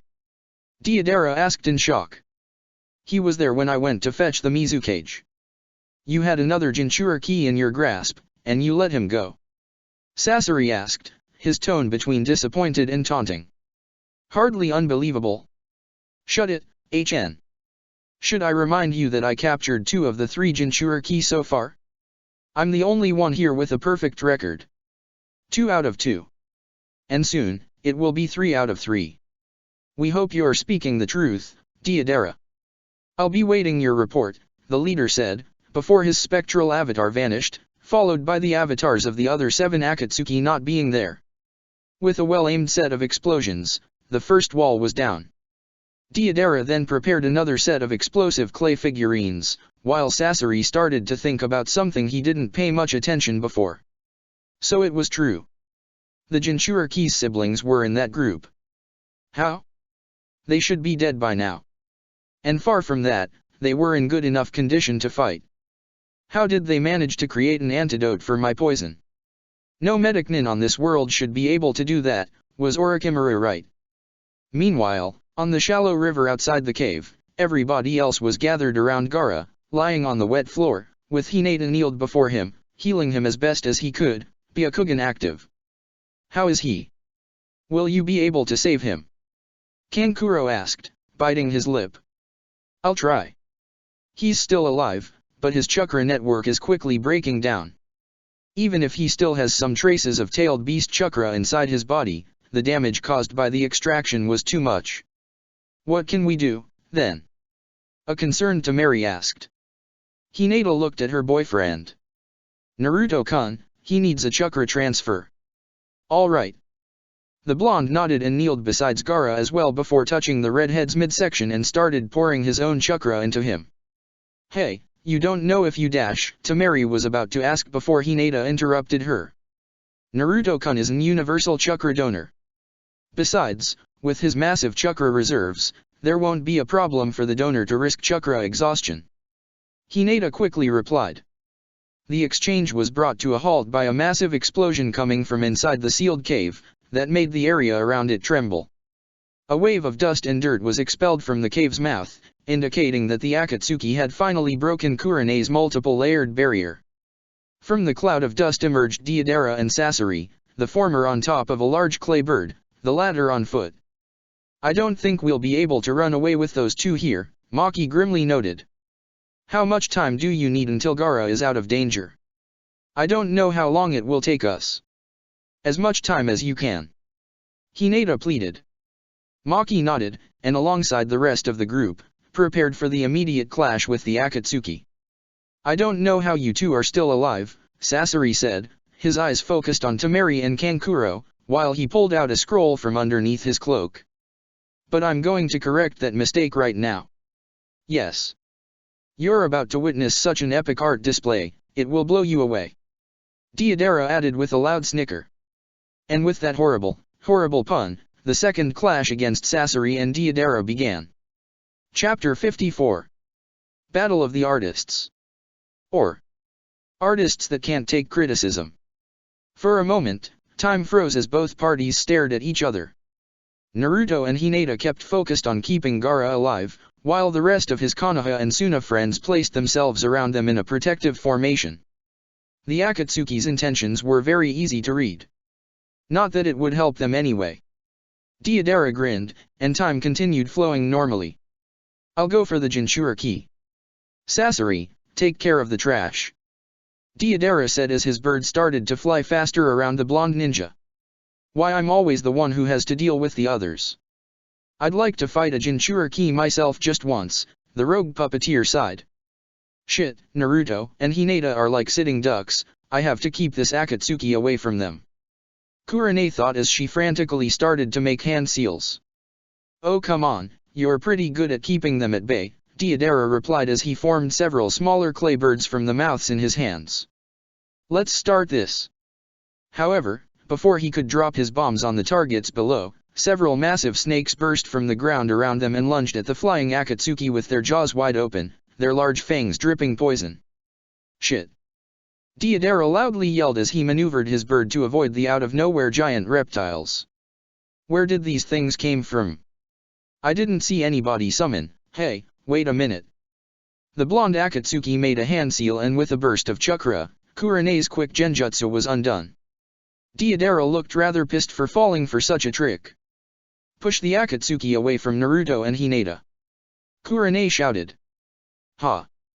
I'd like to see you try," Deidara boasted. However, unbeknownst to him, the genjutsu, while short-lived, had already made its job and created an opening. A cold wind started to blow from above. What the dash? Looking above, he saw Haku coming from what appeared to be a portal made of ice floating in midair. His hands were grabbing a bunch of senbon each and tossed at the Akatsuki as he fell. From such short distance, all of them found their mark. "Arg!" Deidara screamed in pain. "You son of a bitch!" Haku gracefully landed on the clay bird, forcing Deidara to take a step back. "You almost killed both me and lots of innocents in Kirigakura a year ago. I'm here to repay you in kind," Haku firmly stated, as an ice sword formed on his right hand. "Well, thanks you for telling me that. I hate to leave a piece of art incomplete," Deidara said, thrusting his arm forward. A small insect made of clay flew from under his sleeve towards Haku. The ice ninja instinctively jumped backwards, just as the insect exploded, engulfing him in a small but nevertheless lethal explosion. "Haku!" Kurane cried. But much to the Jonin's relief, a mirror made of ice formed beside her and Haku stepped out of it. "That was close," Haku breathed in relief. "We must be careful, that guy is even more dangerous than I remember." "Understood. Both you, Temari and Maki's students should try to bring him down with ranged jutsu. Maki, Kankuro, and myself will face Sasori," Kurane stated, as she looked at the rest of the group, looking for their approval. All of them nodded in agreement. "All right then, in that case, let's go." As the group split, Kurane, Maki, and Kankuro prepared to fight Sasori, who looked rather nonchalant and even relaxed. He fixed his eyes on Kankuro, ignoring the two women. "You should be dead," Sasori repeated. "Before I'll kill you, I'll make you say how did you manage to counter my poison. Guess now you regret not killing us when you had the chance, right?" Kankuro replied, as he reached for scroll underneath his clothes, and unsealed Tamatsu. "It's time for round 2. Sasori cast a curious glance on Kankuro's shield-wielding puppet. "I've never seen that puppet in my life." "A creation of yours?" Sasori asked, but didn't give Kankuro the chance to answer. "You see, one does not reach true mastery of puppetry ninjutsu until you create your own puppet. When I was your age, I had already created dozens of them, and my collection just expanded ever since. But yes, now that you finally stopped using those outdated puppets I created so long ago, you might become a worthwhile challenge. Don't forget about us. Kurane called, upset at being ignored. I'd never think in doing that, Sasori said with a painfully fake smile, as he held up the scroll he had pulled out earlier. Now, prepare to see one of my most cherished creations. I don't use it that much, so consider yourselves lucky to see it, before I use it to send you to hell. Sasori unsealed the puppet, who appeared to be one with a vaguely human-looking face, whose entire body was covered in a long, dull brown coat. Maki gasped upon seeing it, while Kankuro and Kurane remained unfazed. I can't believe it. Maki stammered. So, do you recognize him? Sasori replied, as his grin grew wider. Guess that the other two, one being so young, and the other not from Suna, it doesn't ring a bell. Why don't you enlighten them, Konoichi-san? Yeah, what's with that puppet? Kurane asked, noticing her Suna counterpart growing pale. That's the third Kaze cage. Maki finally managed to say. Even if she didn't meet the man in person, she had seen numerous pictures of him in history books. Yes, he is. You could consider him the masterpiece of my art collection, Sasori replied, his voice consumed in delight. He found about my defection, and personally came to confront me. He probably knew I was too powerful for anybody but him to fight. And he was right, to an extent, given the results, hee. But enough talking, let's begin this already. Chakra threads shot from Sasori's fingers, attaching themselves to several points in the back of the third Kaze cage. With a hand motion, the puppet flew at an amazing speed towards Kurane, who scrambled to adopt a defensive stance. You go first. Sasori yelled, as he made a swift hand motion. A cluster of blades appeared on the Kazekige's right arm, which were brought down onto the startled Genjutsu mistress. However, they didn't sink into her flesh, but clashed against a hard, metallic surface of Tomatsu's large shield. Mechanical light shield block. Tomatsu's chakra-enhanced shield struggled against the Kazekige's blades. Eventually, the former won, and with a burst of chakra, the latter puppet was pushed back. Not bad. Not bad at all, Sasori admitted, and with a flick of his pinky finger, a long, jagged katana appeared on the Kazekige's left hand. Let's do it again. With a hand motion, the Kaze cage skyrocketed forward, not choosing any target in particular. Sasori probably wanted to surprise his target at the last second and give them no chance to react. Kankuro, however, wasn't going to allow that. Like hell I'm gonna let you. Kankuro replied, making a finger motion. Tomatsu's shield horizontally split in two. The upper half split into two parts once again, and bended forward. From the resulting slot, a barrage of kunai with explosives attached to them fired forward. Sasori was forced to pull back his puppet in order to avoid the ensuing explosions. And that's not all. Kankuro added, with another finger motion. Tomatsu rose its other arm, and two small cannons appeared at its sides. The guns fired two kunai with ropes attached, that flew towards the retreating Kaze cage in a wide arc. The kunai successfully tied themselves around the puppet's arms, immobilizing it. Come on, now. Kankuro shouted. Ignore the puppet. Attack Sasori. Kurane and Maki nodded and rushed forward. Kurane made hand seals, while Maki unfolded a large scroll made of cloth. Earth Release, Stone Dragon Jutsu. A giant serpentine dragon made of earth and stone burst from the ground, arching over the third Kazekage and lunged at Sasori, with its jaws wide open. Sasori did the most logical thing, dropped his puppet and jumped to avoid the earth jutsu. However, while he was midair, Maki chose that moment to attack. Cloth Binding Jutsu. As if it was alive, the cloth scroll unfurled on its own and flew towards Sasori. However, a blade appeared from the Akatsuki's sleeve and used it to slash the incoming cloth before it could wrap around him. Realizing he was wide open, Kurane and Kankuro moved to attack once again. However, Sasori's reflexes were faster than the two of them anticipated, as he shot chakra threads towards Tomatsu. Oh shit, not again. Kankuro cursed, remembering his disastrous fight against Fu in Konoha's Chunin exams. However, Sasori wasn't interested in stealing Kankuro's puppet. With a hand motion, he forced the puppet to slam against the unsuspecting Kurane. The genjutsu mistress crashed against the ground, making a splash upon impacting against the shallow water. Wasting no time, Sasori regained control of the third Kaze cage, and with a flick of his finger, he made his puppet to open its mouth, releasing a purple gas that quickly covered him completely. Watch out! Sasori's poison is something you don't want inside your body. Kankuro warned the two kunoichi.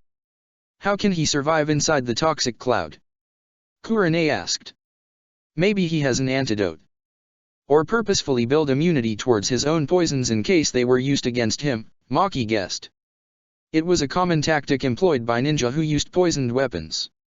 He's using that poison cloud as a way to build time. Should I blow that poison away with a wind jutsu? Kurane suggested. Kankuro shook his head. If you do that, you'll spread the poison around. Let him have this round. We can use the small reprieve to regain our breath. Don't worry, the poison mist should dissipate soon. Meanwhile, not far from there, the rest of the Konoha and Suna ninja were trying, without much success, fighting against the flying Deidara on the ground. Wind release, wind scythe. Matsuri crossed her arms, before spreading them in a wide arc, releasing a sharp wind blade at the aerial Akatsuki. This time, it graced one of the clay bird's wings. Not bad, girlie. Keep trying, and maybe you'll hit me before I die of old age, HN. Deidara mocked, as he prepared more of his clay figurines. As a reward for your tenacity, you can enjoy my art. Deidara started to fly in a circle at a fast speed, dropping his clay figurines, which exploded upon hitting the ground. Let's wait until he flies close to the ground. That way, our chances to hit him will be greater, Mikoshi suggested. The problem is, he knows he has to keep some distance if he wants to retain his advantage, Haku replied. He won't come down on his own. Then we will force to. Tamari energetically insisted. Continue with the attack. Let's goad him into attacking us. I figured out a weakness to his jutsu. As you say, Tamari-sama, Yokota obediently replied as she made several hand seals. Fire release, Phoenix Sage Fire Jutsu. The black-haired kunoichi fired a wide volley of fireballs at the flying Akatsuki. Deidara was forced to actually maneuver to dodge them rather than casually fly aside. While he was busy doing that, Haku decided to attack. Ice release, piercing icicle shot. Using the shallow water that covered the ground, Haku created a spear made of ice, and lunged it at the dodging Deidara. Though rather than dodge the ice projectile, he opted to destroy it by tossing it an exploding clay figurine at it. Oh, getting bolder, are you? Deidara asked, less amused than before. Okay then, let me show you how below my level you bunch of nobodies are. Once again, Deidara dropped several of his explosive clay figurines as he swooped above the group of Konoha and Suna ninja. Just like Tamari was expecting. The blonde kunoichi prepared her war fan for a counter-attack. Now, feel my AR dash. Great sickle weasel jutsu. Tamari blew her fan, creating a powerful gust of wind that flew upwards, and while it did so, pushed Deidara's clay bombs back towards him, which were about to explode. Oshi dash the Akatsuki cursed, before his voice was muffled by a chain of explosions. Tamari watched expectantly from above, but much to her disappointment, the Akatsuki and his artificial flying steed came out from one of the clouds of smoke with only a few minor burns. A snarl of fury appeared on his previously confident face. You dare use my art against me? Oh, such insult won't be left unanswered, you Suna bitch. Deidara hollered from above, as he prepared his next move. Meanwhile, Naruto and Hinata continued working on keeping Gaara alive, the former pumping his own chakra into Gaara's system, while the latter keeping his body from shutting down with the mystical palm jutsu. Hinata was starting to grow desperate, something that didn't go unnoticed by her boyfriend. Hinata-hime? Naruto asked. Something wrong. No matter how much I try, his body doesn't heal.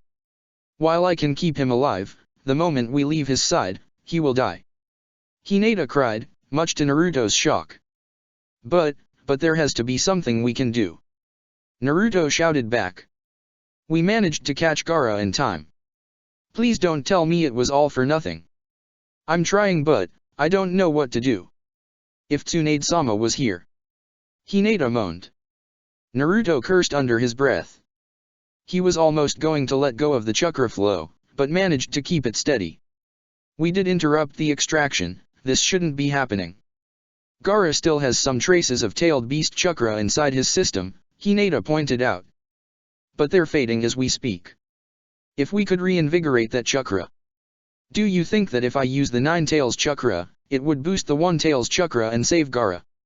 Naruto asked, sounding now more hopeful. Hinata took a few seconds to ponder the answer, before he finally nodded.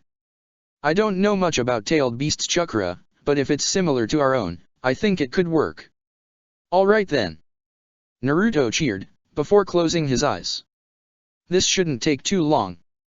After a second, Naruto opened his eyes, and he was no longer in the shallow river in front of the Akatsuki hideout, even if there was water at his feet. In front of him was the massive jail gate that kept the strongest of the tailed beasts trapped within his being. Hey, Kyuubi! Naruto shouted, but got no answer. I know you're not asleep, so stop pretending you are. A loud grumble echoed through the chamber, as the sound of a massive body shifting and steps getting closer filled the area. Soon, Naruto saw the head of the fox behind the bars. What do you want, brat? The Nine Tails asked. I need you to loan me some of your chakra, like, really quick. Naruto demanded. Let me think about it. The Kyuubi pretended to consider his request. I thought about it. The answer is no. Now scram. Come on. Naruto insisted. It's very important. A matter of life or death. If you don't give me some of your chakra, Gaara will die. The Nine Tails grumbled, as he rested his head over his crossed paws. The life of Shukaku's Jinchuriki is of no concern to me. Please. Naruto begged, but the Nine Tails didn't reply. An idea then formed inside Naruto's head. It was a big gamble, but it was worth trying. You know, I admit that I'm not the brightest person around. Your honesty is touching, brat, the Kyuubi snarked. But I'm not as dense to not realize what's going on with somebody who literally lives inside me, Naruto continued. Just like I noticed your reaction to the Valley of the End, I also noticed the way you reacted when I saw the statue they were using to store captured tailed beasts. The Kyuubi's eyes were wide open for a split second, but Naruto noticed his guest's reaction, and grinned. It may work yet. You know what that statue is, do you? Naruto asked the Kyuubi, sounding bolder. That's none of your business. The fox roared back. I also have the impression that, as much as you hate being inside me, you'd hate a million more times being sealed there, am I right? Naruto asked. What is your point, brat? The Kyuubi impatiently shouted. If you don't help me save Gaara, I'll hand myself to the Akatsuki, Naruto replied, and his grin grew wider upon seeing fear in the Kyuubi's eyes. And you'll be sealed there. How does that sound? You wouldn't dare to do that. The Kyuubi shouted, sounding both angry and genuinely scared. If you do that, you'll die. Naruto shrugged. We all have to die someday. Well, at least, we humans do. It's a bluff. Nobody would be stupid enough to do something like that. The Kyuubi roared. Naruto raised an eyebrow. Is that a challenge? The Kyuubi grit his sharp teeth, as it growled menacingly at Naruto, before deciding that it was better not to test the blonde's idiocy. Alright, you win, the Nine Tails conceded. What do you need of me? Gaara still has some of his beast's chakra inside his body, but it's too weak. I need your chakra to reinvigorate it, Naruto explained. A wave of red-colored chakra came from within the cage, and washed over Naruto, who immediately felt the power of the fox coursing through his chakra system. That should be enough, the Kyuubi snarled as he walked to the back of his cage. Now leave me alone. However, Naruto didn't leave. Not just yet. Hey, Kyuubi. He called. What? The tailed beast hollered back. An earnest smile formed in the blonde's mouth. He gave the Kyuubi a thumbs up. Thanks a lot. I will never forget this. The QB remained silent for a few seconds, looking almost surprised by the blonde's reaction. He quickly gave up trying to understand the human's reasoning, and returned to the darkness of his prison. Bah, whatever. Now disappear if you know what's good for you. A veil of fiery red chakra formed around Naruto, and that same chakra started to flow into Gaara as well. Rather than mold his own chakra to fit Gaara's, he molded the QB's chakra to fit the One-Tail's. In a few seconds, Gaara was covered in the same red cloak of pure energy as well. It's working. An elated Hinata cried. The QB's chakra is boosting the One-Tail's chakra as you guessed. As the process continued for a couple minutes, Hinata saw how Gaara's chakra network finally stabilized thanks to the few remaining bits of the One-Tail's chakra, and his health returned back to normal. Confident with her work, Hinata stopped applying the mystical palm jutsu. Taking that as a hint, Naruto also stopped the chakra transfer. Did we? Naruto tentatively asked. Hinata smiled brightly, and nodded. Yes. Gaara-san, while still weak, is out of danger now, she said, before a explosion rocked the entire place. Or all the out of danger he can be with those two around. Even if I doubt Akatsuki still has any interest in Gaara, I'll take him somewhere safe. I'll return as soon as I can, Naruto stated as he tossed Gaara's unconscious form over his shoulder. Hinata nodded. I'll go help Kurane-sensei with the puppet master. I doubt I'd be of much help against the flying one, she said as she watched her boyfriend leave with the unconscious Gaara. Through her Byakugan, Hinata could see that in the fight against Sasori, the rogue puppeteer was dominating the battle, with the two Suna and one Konoha ninja mostly defending themselves from his attacks rather than trying to attack. So far the Akatsuki was pretty focused on the combat. Hinata was sure he could deal a blow without him noticing. And sometimes, one blow it's all what it's needed to finish a battle. Hinata looked down at the shallow water, and frowned. With all this water, I can't use lightning jutsu without a huge risking of harming the others. This is like fighting on those rice fields all over again. Gentle fist only, I guess. Two blue flaming lions made of chakra appeared on Hinata's hands as she rushed towards the cloaked puppeteer. The splashes her steps were making when touching the water would make an stealthy attack impossible, but if she attacked from behind, it would force Sasori to address her and turn his back to her teammates, and use that window of opportunity to attack. Twin lion fists. As expected, Sasori already moved to dodge Hinata's attacks a couple seconds before the Hyuga was even close to hand range. However, Sasori didn't use his puppet to defend himself against Hinata, but merely sidestepped, and jumped back into the side, so he could have all four ninja within his range of vision and attack. The redhead smiled at Hinata. Oh, a Hyuga, Sasori softly said, as his smile grew wider. What a lucky find. Let me guess, you want my eyes, right? Hinata asked as she adopted a fighting stance. That's not going to happen. Sasori just shook his head. Oh, no. You misunderstood me. While your eyes are indeed very valuable, that's not the only thing that interests me.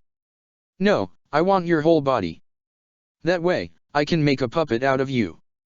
I always love to make a puppet of my victims that have a powerful bloodline limit, just like the Kaze cage here.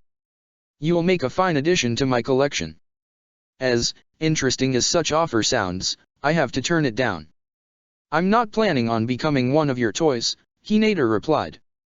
Though, as she focused on the Akatsuki in front of her, she noticed something she had overlooked at first. Wait a minute, you aren't even human. You're a puppet too. Kurane, Kankuro, and Maki were a bit confused by such revelation. Sasori, meanwhile, chuckled lightly. The Byakugan is sure useful to spoil surprises, Sasori replied, shaking his head in mock disappointment. But yes, I am a puppet. I have transcended my humanity, and become a form of art myself. A body that doesn't age, doesn't rot, is easy to repair. Not all your body is a puppet. I do see living tissue, Hinata pointed out. Yes. Sadly, I can't become a full puppet without losing my ability to use chakra. That's why I had to keep a little piece of my former self untouched, the puppeteer mentioned. You're sick, Hinata replied in disgust. Though whatever you wanted to accomplish by mutilating your body, it won't help you against us. We'll see then, Sasori said, making a finger motion. Thousand hands manipulation force. Several compartments opened on the Kazekige's left arm, revealing several storage seals. From said seals, a large number of long puppet arms emerged, all of them ready to smash Hinata. The Hyaga, however, had a fitting counter in her arsenal. Protection of the 8 trigrams, 64 palms. Hinata started to move her palms forward in a pushing manner, so fast they became blurry, releasing thin streams of chakra from the palm of her hands, effectively countering the incoming mechanical arms coming at her. Interesting ability. Sasori praised, not realizing Maki rushing forward, scroll of cloth in her hands. Cloth binding jutsu. Once again, the cloth Maki was holding flew as if it had life on its own, and tightly wrapped itself against the massive arms. Quickly, now. The Sunaku no Ichi called. Hinata and Kurane nodded, and both rushed towards Sasori. Each one of them pulled several kunao with explosive notes attached to them, and ignoring the puppet, they tossed them at the red-headed Akatsuki. With a flick of his finger, the massive arms detached from the kaze cage, and both it and Sasori jumped backwards. Mechanical light shield block. A shield of chakra formed around the kaze cage, protecting both the puppet and Sasori from the chain of explosions. Following that, several pipes emerged from the puppet's chest, tearing holes in the dull brown cloak it was wearing. The pipes fired multiple kunao, prompting all the women to jump aside. No. Deflect them, don't dodge. Kankuro called out, using his puppet to protect himself from the projectiles. Too late, Sasori stated, with a confident smirk. Like before, the kunao had ninja wire attached to them, and Sasori used it to maneuver around the 3 kunoichi. While Hinata and Kurane were able to avoid or downright cut the wire before it trapped them, Maki wasn't so lucky, and the wire wrapped itself around her legs. No! Maki cried, as she fell to the ground, while being pulled towards the puppet. Got you! Sasori cheered, and his grin grew more sadistic as he made a couple of finger motions. And the real fun beings now. Kurane and Hinata were quick to help Maki, but were forced to stop and take a step back when they saw what Sasori did next. Another pipe burst from the puppet's chest, and expelled a stream of purple gas. Maki was soon engulfed by a purple poisonous cloud. Don't breathe that gas. It's a deadly poison. Kankuro warned the Konoha kunoichi. Hinata then pulled out something from her ninja toolbox. Kankuro could see it was some sort of capsule with a yellow liquid on it. Hinata tossed it inside the cloud. Thanks to her Byakugan, he could see that Maki caught it. Maki-san, that's an antidote for Sasori's poison. Inject it into your bloodstream, and you'll be immune to the poison for the next 3 minutes. Hinata told the Sunaku no Ichi. What? Sasori asked in shock. You made an antidote for my poison? How? It couldn't be possible. No one can, it's impossible. Hinata couldn't help but smile a little at Sasori's shock. Like Naruto-kun used to say, impossible only means it hasn't been done yet. A couple of soft snapping sounds signaled that Maki had finally cut the wires that were immobilizing her. Sealing art, cloth binding armor. Huh? Sasori dumbly asked. Maki then jumped out of the cloud of poisonous gas. She was now covered in one long piece of cloth which wrapped around her body and limbs, leaving only her eyes exposed, which gave her the appearance of a mummy. While she was midair, she made a single hand seal. Multiple cloth razor whips. Like the name of the jutsu implied, many whips made of cloth emerged from under Maki's bandage, and lashed at both the Kazekage puppet and Sasori. The redhead jumped aside, as he maneuvered his puppet into dodging or cutting the incoming cloth with the multiple blades on its right arm. However, Maki managed to wrap one of her cloth whips around the base of the arm, and pulled, leaving the puppet unable to move. How did you? A dumbstruck Sasori asked. A buzzsaw appeared on the puppet's left arm where its forearm used to be, and moved it to cut the binding cloth. Quickly, now! Maki called. Kankuro maneuvered Tomatsu forward, ready to smash Sasori's puppet with a brutal shield bash. However, the Kazekige's right arm detached from its body, allowing Sasori to move the puppet once again. Kankuro shot a thread of chakra at the discarded arm full of blades, and tossed it backwards as far as he could so the Akatsuki couldn't reattach it later. The Kaze cage fired several smoke bombs, covering the zone in one big, mist-like gray cloud, while it moved towards Hinata, whom for some reason gave Sasori the feeling that she was the most dangerous of his four opponents. The arm with the buzzsaw came down. Heavenly spin. Hinata turned into a spinning blue dome of chakra, which incidentally raised gusts of wind that blew the smoke away, and splashing water around. When the buzzsaw struck her, the force the Hyaga's jutsu blew the weapon away from the puppet's arm. Foiled, Sasori put some distance between him and his attackers. Having lost both its arms, it seemed that the Kaze cage wouldn't be a threat anymore. Seemed being the key word here. Despite appearing to be on the losing side, Sasori's face sported a confident smirk. This didn't sit well with the Konoha and Suna ninjas, who were smart enough to realize that the Akatsuki wasn't simply overconfident. Well, Sasori began, sounding a bit tired. I have to admit that the quality of my current opponents is, at the very least, worth of some respect. Guess I have no choice to use this, but once I do, your chances of winning will be close to zero. Sasori made a hand seal, and the Kaze cage opened its mouth with a mechanical click. Black sand started to pour out of it. Maki and Kankuro gasped, immediately recognizing what the puppet was doing, something that didn't go unnoticed by the Akatsuki. Being from Suna, it seems that you're familiar with this ability in particular, am I right? Sasori said with a teasing grin. Why don't you educate your Konoha collaborators, and let them know what they're against? The third Kaze cage had a very rare bloodline limit called magnet release, Maki explained, growing more uneasy by the second. Such bloodline can be used to manipulate metals, but it's incredibly hard to master. The Kaze cage, trying to imitate the One-Tail's sand powers, used it to manipulate iron grinded into fine powder that was called iron sand. Such ability made the third Kaze cage the strongest ninja Suna has ever seen. Yet Sasori was able to best him. Hinata squeaked, with a gulp. Wait a minute, if the Kaze cage is a puppet, how can he use a bloodline limit? It shouldn't be possible. Kurane pointed out. That's a good question. A short answer would be that I developed a special process in which the people I turn into puppets retain their special abilities. Otherwise, doing so would be pretty much useless. The process requires the person to be alive while the transformation takes place, which makes it more difficult than it should be. But the results are definitely worth it.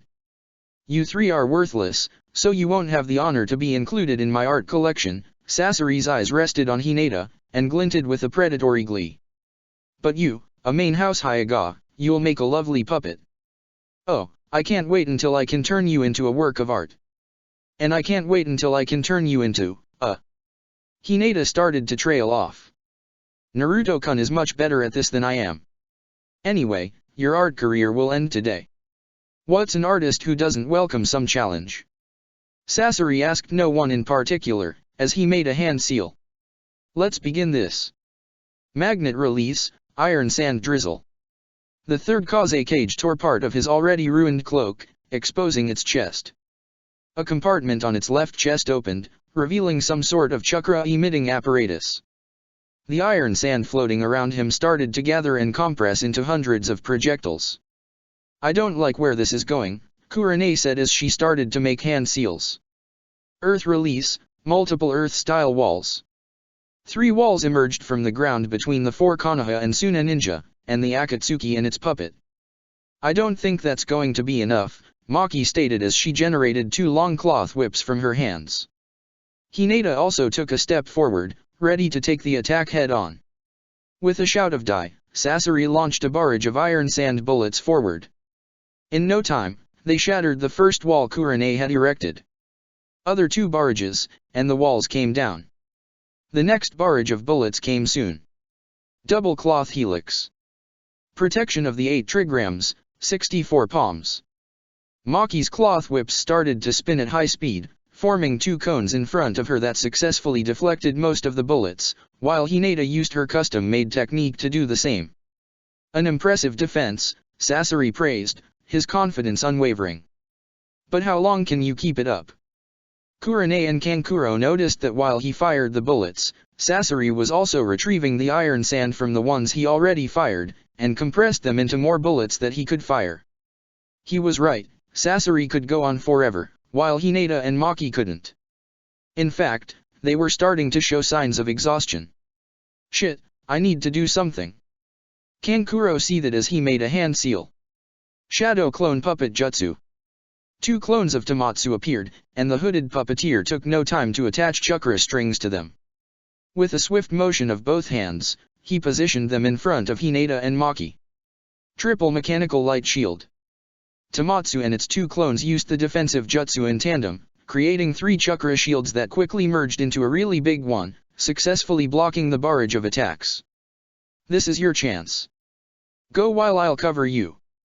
Kankuro stated, as he tried to keep the shield active as long as possible. Maki nodded, and rushed forward, but she was met with an admittedly small barrage of bullets that forced her to step back behind the safety of Kankuro's puppets. Even with this cover, his puppet can attack in multiple directions, Maki said, panting a little. Kurenai-sensei? Hinata asked, looking at the raven-haired woman. Kurenai nodded as she started to make hand seals. I'll provide you a distraction. Sasori saw Maki jumping from her hiding spot behind Kankuro's puppets, and rushed towards the Akatsuki once again. The redhead grinned as he made a hand seal. Quite the bold move, Sasori praised, as he formed iron sand into a spear, which dived at the mummy-looking woman, impaling her in the chest. But foolish.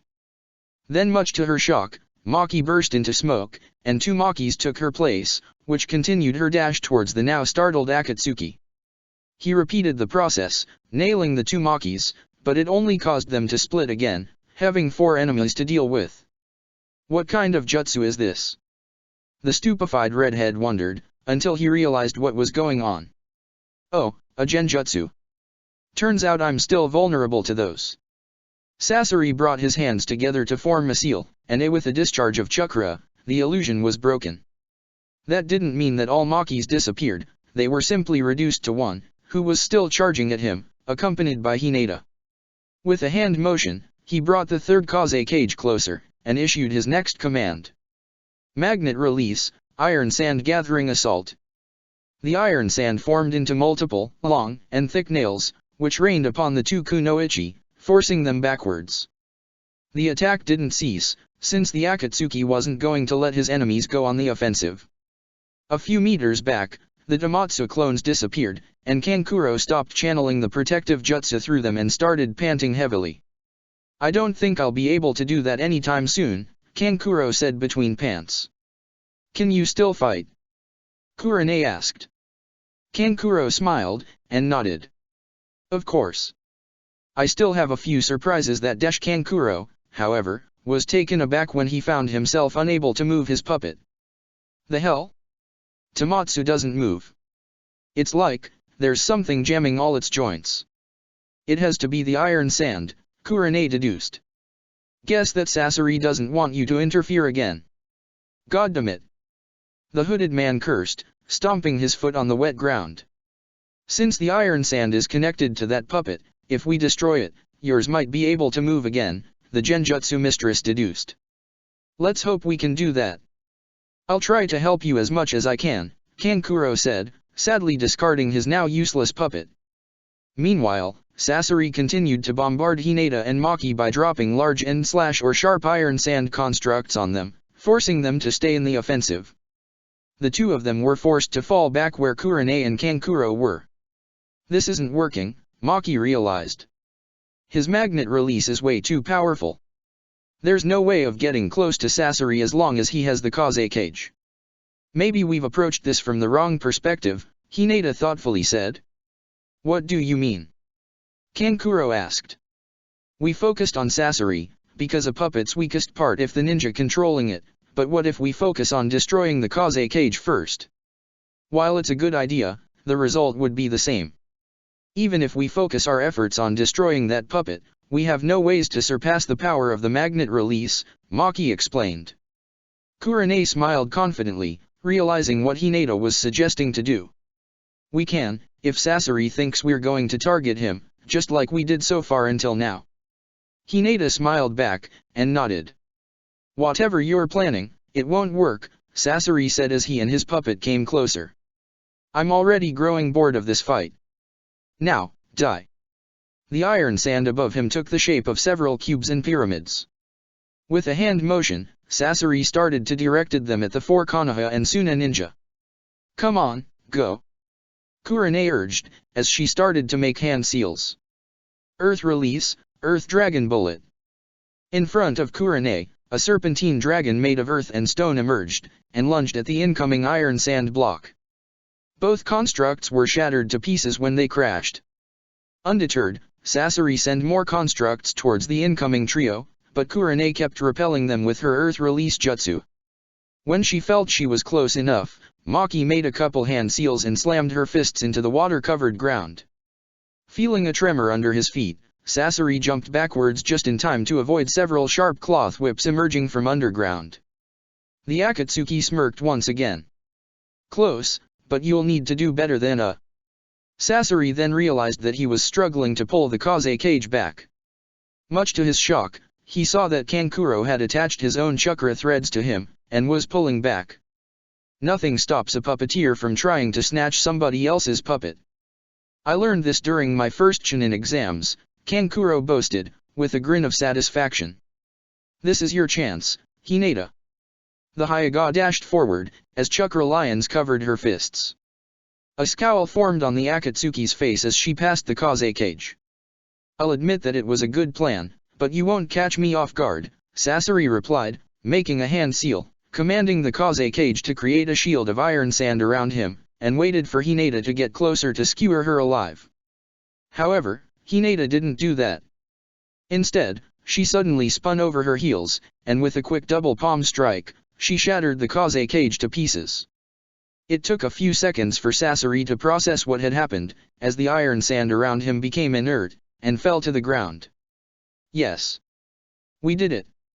We destroyed the Kaze cage. Maki loudly cheered. It was something rare for the otherwise soft-spoken woman. You were right, Kurane-san. Tomatsu works once again. Kankuro cheered as well, happy to recover his puppet. While happy on the inside, Kurane didn't share the Suna ninja's optimism. Sasori was angry, but he didn't look like somebody who was just defeated. Hinata, fall back, the raven-haired woman commanded. Hinata nodded, and did as she was told. The group of four waited intently to see what Sasori would do next, now that his allegedly strongest puppet was nothing but pieces of scrap. I admit that it was quite the impressive tactic. Such teamwork in the heat of the battle is mostly unseen, especially from people belonging to different villages, Sasori genuinely praised, as he started to unbutton his cloak. To think that you even destroyed the third Kaze cage, however, diverting my attention by making me think you're going after me and then destroy my puppet won't work with the next one. Don't tell me he is going to. Hinata began, becoming mildly distressed. Sasori then discarded the cloak, confirming his initial suspicions. Everybody gasped. Even if the Hyaga had told them beforehand, seeing it with their own eyes was something else. Underneath the cloak, there was another puppet. Two poles emerged from the back of his hips, deploying 5 poison-dripped blades. His gut was open, revealing a thick steel cable coiled around a pole instead of intestines. He had 4 scrolls attached to a compartment in his back. On his chest was his core, the only living part of his body left, marked with several red kanji. Myself. The Akatsuki proudly announced. Meanwhile, not far from there, Deidara continued his fight against the Suna ninja and Haku.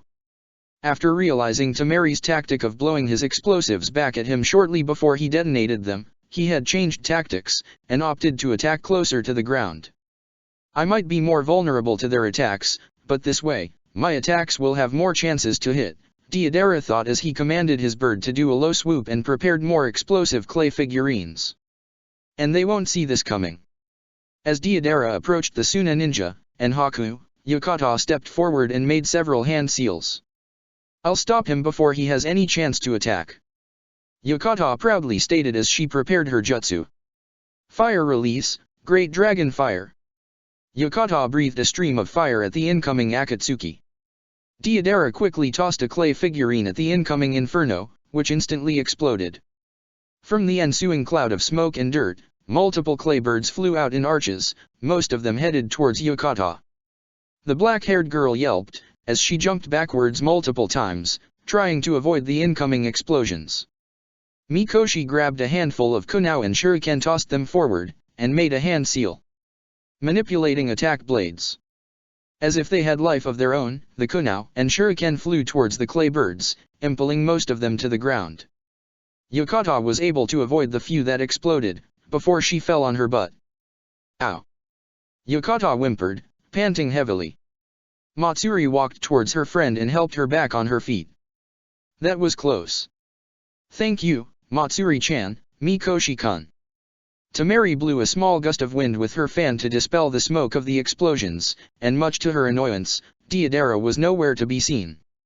Where did he go? Matsuri asked, gritting her teeth a little. He's possibly underground. Watch out from attacks from below. Mikoshi warned. That can't be true. If he was underground, there would be a hole. Matsuri protested. True to the bespectacled boy's words, clay creatures started to pop from the ground, and launching themselves at the Suna and Konoha ninja. Watch out! Haku shouted, tossing 3 senbon at a clay creature that was about to latch onto Matsuri, breaking its momentum, and exploding prematurely. At first, they were able to fend off the creatures reasonably well, but the more they fought, the more they appeared. Haku and Tamari realized that some of them didn't explode, got back on their feet, and tried to attack again.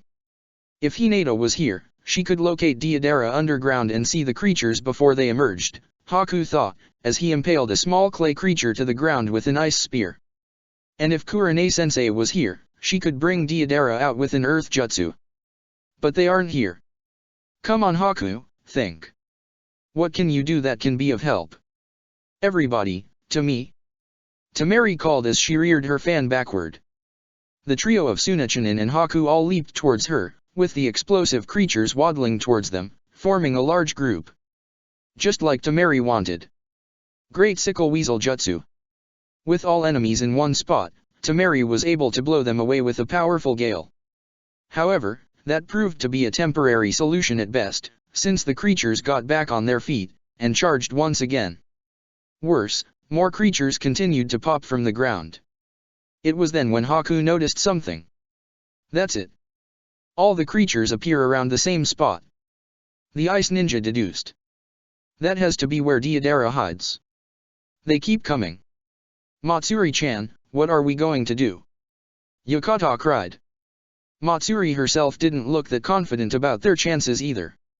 I don't know. Just keep fighting. He's bound to run out of these things sooner or later. Tamari-san, I think I have an idea.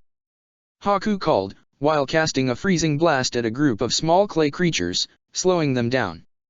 They all come from the same spot. Push them against that spot. Tamari gasped in realization, before she smirked, realizing what Haku was suggesting. All right then. Matsuri, I need your help. Use wind attacks to push the clay dolls from where they come from. Understood, Tamari-sama. Matsuri obediently replied. Both Kunoichi jumped at opposite sides of the spawning spot so they could surround their enemies before pushing them back. Wind release, breakthrough. Wind release, wind raging wall. As they pushed the clay creatures backwards, the clash of wind jutsu had the unintended effect of creating a tornado that kept them inside, pushing them backwards whenever they tried to walk towards Deidara's enemies. What do we do now? Matsuri asked. Nothing. Keep blowing. Wait until more clay creatures emerge. Tamari ordered. Haku smiled to himself. Tamari had quickly realized what was his plan. As more clay creatures emerged, the tornado was having trouble keeping them trapped. The accumulated mass was starting to become too heavy for the current winds. That means it was the time. Matsuri, get away. Yukata, set those bastards on fire. Tamari hollered as she jumped backwards. Haku, protect her from the explosion. Yukata nodded and made several hand seals. Fire release, Great Dragon Fire. Once again, Yukata breathed a stream of fire at the gathered clay creatures, causing all of them to detonate, producing a massive explosion that would have made Deidara proud. Haku managed to build around Yukata and himself a sturdy ice barrier that absorbed the shockwave of the explosion. Just like Haku had predicted, Deidara was hidden underground under the spot where the clay monsters were emerging, and that explosion had forced him out, hurling him into the air before he fell with a thud a few meters away from them. This. Deidara grumbled, as he got back on his feet as badly as he could. This is the second time you use my art against me, how dare you, how dare you. The Suna ninja and Haku slipped into fighting stances as they watched the Akatsuki shambling towards him.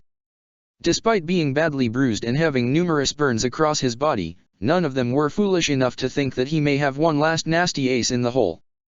That's it, no more playing around. You're about to feel the full power of my art. Deidara shouted as he tossed a clay figurine at his feet. A cloud of smoke enveloped Deidara, and when it disappeared, the Akatsuki was riding another giant clay bird. However, this one was much bigger than the ones he had used before, especially its wingspan, which gave it a majestic appearance. Behold the C3 clay phoenix! Deidara hollered as the clay bird flapped its wings, taking flight, gaining attitude in no time. After quickly flying around in circles a couple times, the phoenix opened its long beak, releasing 2 balls of clay. In a poof of smoke, the balls of clay turned into smaller replicas of its progenitor, but still noticeably bigger than the ones used before. Oh, you still back to that? Tamari asked, as she readied her fan. Yeah, I don't like your art, you can have it back.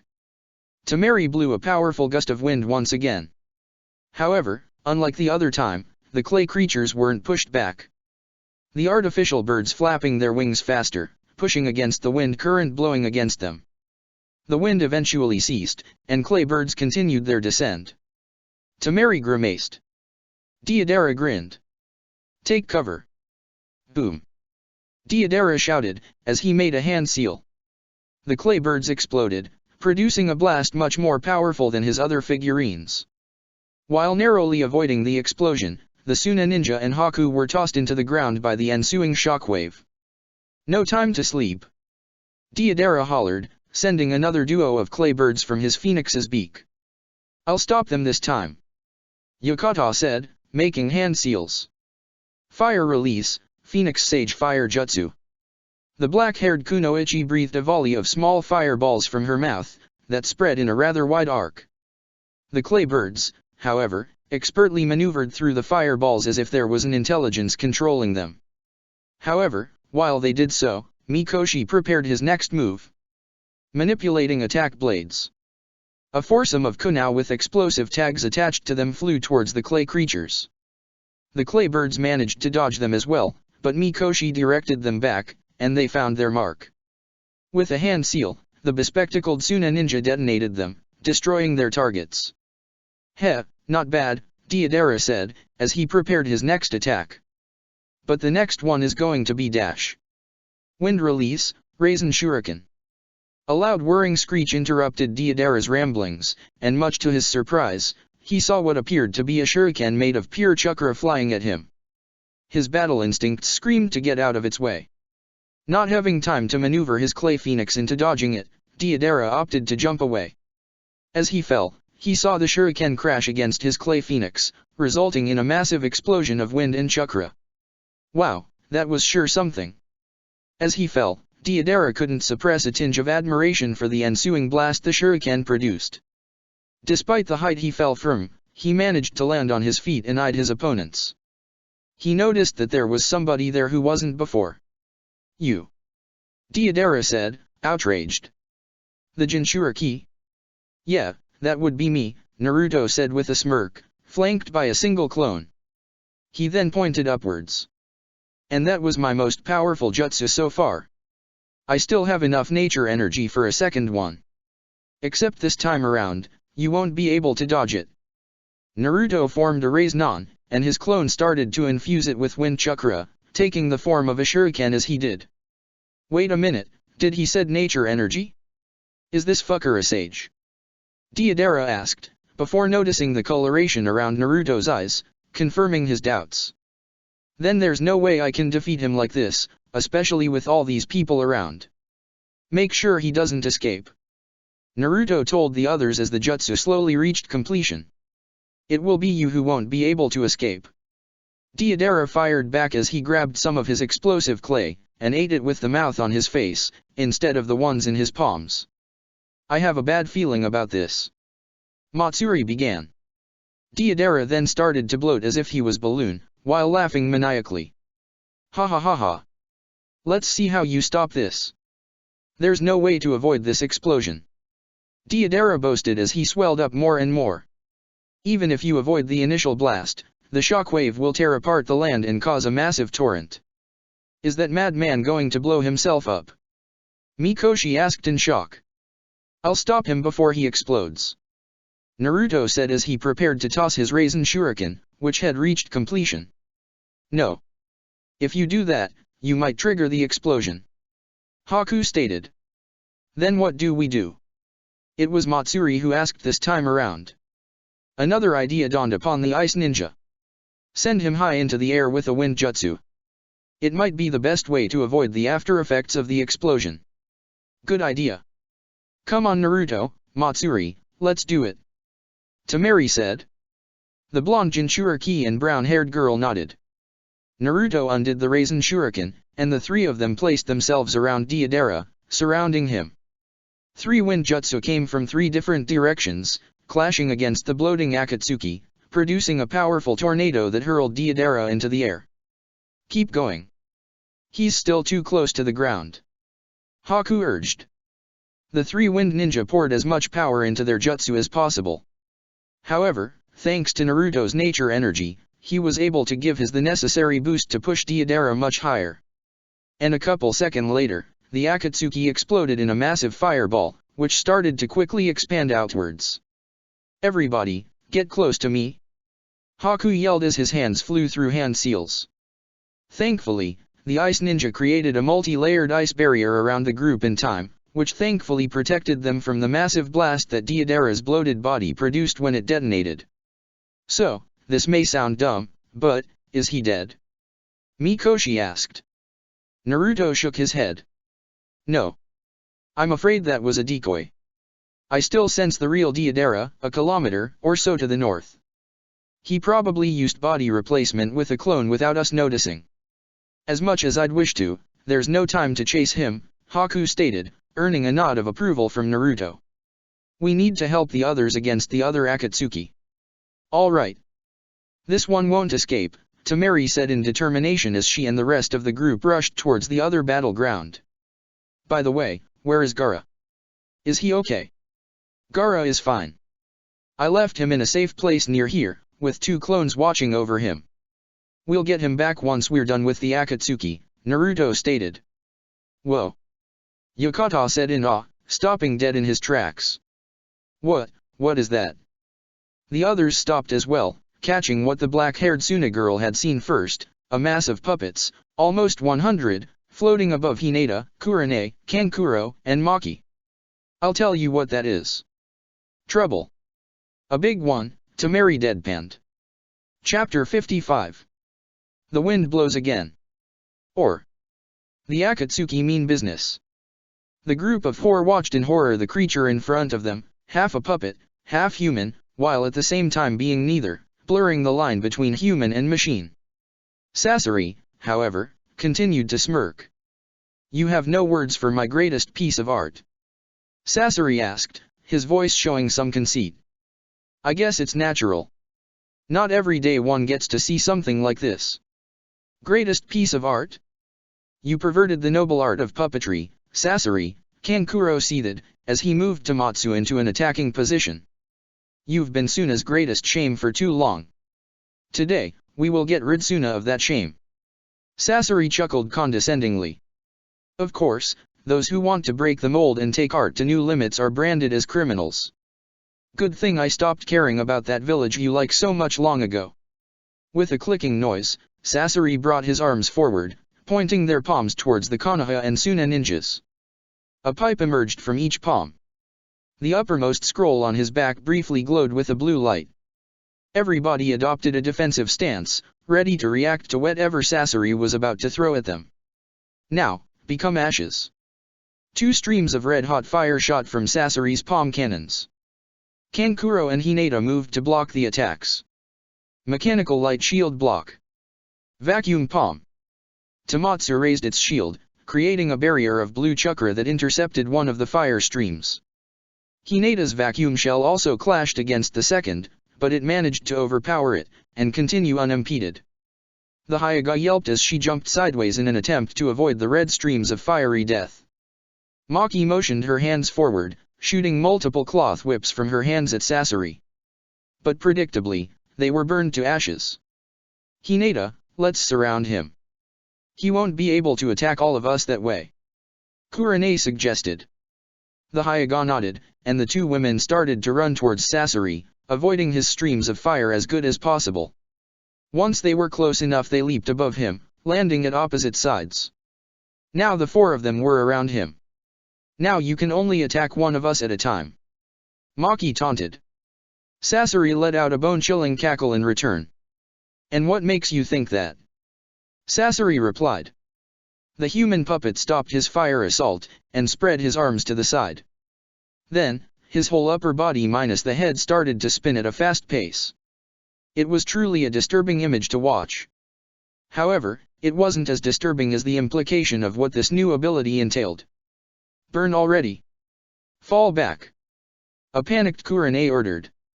Sasori ignited his palm flamethrowers again, releasing waves of flames in every direction. As he increased the spinning speed, the flames started to take the shape of a giant fiery tornado that slowly expanded outwards. The heat produced was so intense, the shallow water started to boil and evaporate, covering the area in steam. The tornado of fire ceased. However, the steam covering the area made it impossible to anybody but Hinata to see what was going on. Hinata then started to notice a faint pulse of chakra coming from Sasori. She didn't have time to ponder what was it when she saw him raise his hand at Maki's position. Maki-san, watch out! Hinata cried. Maki jumped backwards, leaping into the air as she narrowly avoided a stream of fire. Another chakra pulse, and this time, the stream of fire was aimed at Hinata, who managed to dodge it. Wait a second, that chakra pulse, that's how he's locating us in the steam. Hinata thought in realization. I'm the only one who can see him, so it falls on me to end this. Another realization dawned upon the Hyaga. She saw that the ground was now completely dry. The heat produced by Sasori's attack had evaporated all the water in the zone. That means that there was no danger of harming her allies if she used a lightning jutsu. Something she was planning to do, since this situation called for a powerful ranged attack. Her hands flew through hand seals. Lightning release, Thunder Fang. Thursday sting both palms forward, Hinata released a mass of electricity that took the shape of a lion head. It let out a roar as it flew towards Sasori. Being so focused on offense, that attack caught Sasori completely off guard. On top of that, since nobody had used lightning jutsu so far, and the attack blasted him full. Aargh! Sasori yelled, clutching the only organic side of his body. Oh, it's been so long since the last time I felt pain, I don't like it. Well, prepare for more then, since there's more from where that came from. Hinata defiantly stated, as she got ready for a second attack. The steam started to dispel, allowing everybody without a Byakugan to clearly see Sasori. They noticed the uppermost scroll on his back was no longer there. The four Konoha and Suna ninjas allowed themselves a brief sigh of relief upon realizing that this means no more flamethrowers. Said relief, however, was short-lived as the second scroll briefly glowed blue. I'm no stranger to lightning release either, Sasori said, as he pointed one hand at Hinata, and the other at Kurane. Now die. 2 lightning bolts fired from each palm of his hands. Kurane dodged the one aimed at her, while Hinata channeled lightning chakra into her hands, and swiped the blast away. Kankuro decided he had been on the defensive for enough time, and moved Tamatsu to attack. Sasori noticed this, and fired an electric blast at the puppet. With a click, the puppet moved its shield forward, dispersing the electric blast. With another click, several slots opened from the shield, and fired a volley of shuriken at the Akatsuki. Useless. Sasori yelled, as he fired 2 lightning bolts to the ground, and used the resulting blast to launch himself into the air, above the puppet. He then fired his ventral cable at Kankuro. The puppeteer managed to dodge it, but still made a scratch on his torso, before it stabbed into the ground. Kankuro fell on one knee, already feeling the weakening effects of the poison. "This time I won't make the same mistake I did before," Sasori hollered, as he retracted his cable, propelling himself towards Kankuro. His side blades started to spin like a buzzsaw, as the deranged rogue puppeteer dived at the loyal poisoned one. Die. However, when Sasori was about to tear Kankuro to shreds, something violently stopped him. Turning his head 180 degrees, he could see that Maki had attached several cloth whips around the poles that held the spinning blades. Maki then, helped by Kurane, pulled Sasori backwards, and the 2 women tossed the human puppet in the opposite direction, sending him flying. With Sasori momentarily out of commission, Hinata rushed towards Kankuro, as she fished another antidote capsule from her ninja tool pouch. Wasting no time, she rolled Kankuro's right sleeve, and nailed the capsule into it. There. Now the poison shouldn't be any concern for the next 3 minutes, Hinata explained, before taking a better look at the puppeteer's wounds. "Let me heal that as well." "Heh, thanks. This is the second time you saved my life," Kankuro chuckled, as he watched Hinata healing him. "Think nothing of it," Hinata said, smiling a little. "It's what we medics do." "How many of those antidotes you have?" the puppeteer asked, mildly concerned. "Just one. If more than one of us is poisoned, well, unless we can find the necessary ingredients to make more." Suddenly, there was a massive explosion in the sky, producing such intense light, it almost blinded everybody there for a split second. What was that?" Hinata asked in shock. "Damn it, that other Akatsuki and his explosions." Kankuro snarled. "If something happened to Damari." "It seems that my idiot partner just blew himself up," Sasori replied, as he returned to the fight. "I knew this would happen sooner or later. Deidara never reacts well to being cornered. That means that now I'm all alone against both you and whoever survived the explosion from the other group. But something tells me you're not going to surrender, aren't you?" Maki asked. Sasori's smirk was all the answer she needed. "Haha, no. I killed a Kaze cage, I know very well what will happen to me if I surrender." Sasori then used a chakra thread to get one of the 2 remaining scrolls on his back. "That means I'll have to end this fight right now. You should feel proud of yourselves, very few people have actually saw me using this. You can say it's my ultimate jutsu." Sasori unfurled the scroll, and dozens upon dozens of puppets poured from it. Their number was so big, they almost blocked the sun. Lastly, Sasori opened a compartment on the left side of his chest, and 100 chakra threads shot from it, attaching to 1 puppet each. Needless to say, the 4 Konoha and Suna ninjas were taken aback by the magnitude of such display. The puppets were more or less the same size, all of them human-like in shape and form, with a surprising amount of detail to their faces, sporting multiple facial features, hairstyles, and even accessories, like nose rings. All of them were wearing long plain maroon cloaks, and were carrying at least some sort of long-bladed weapon. Poisoned, no doubt about it.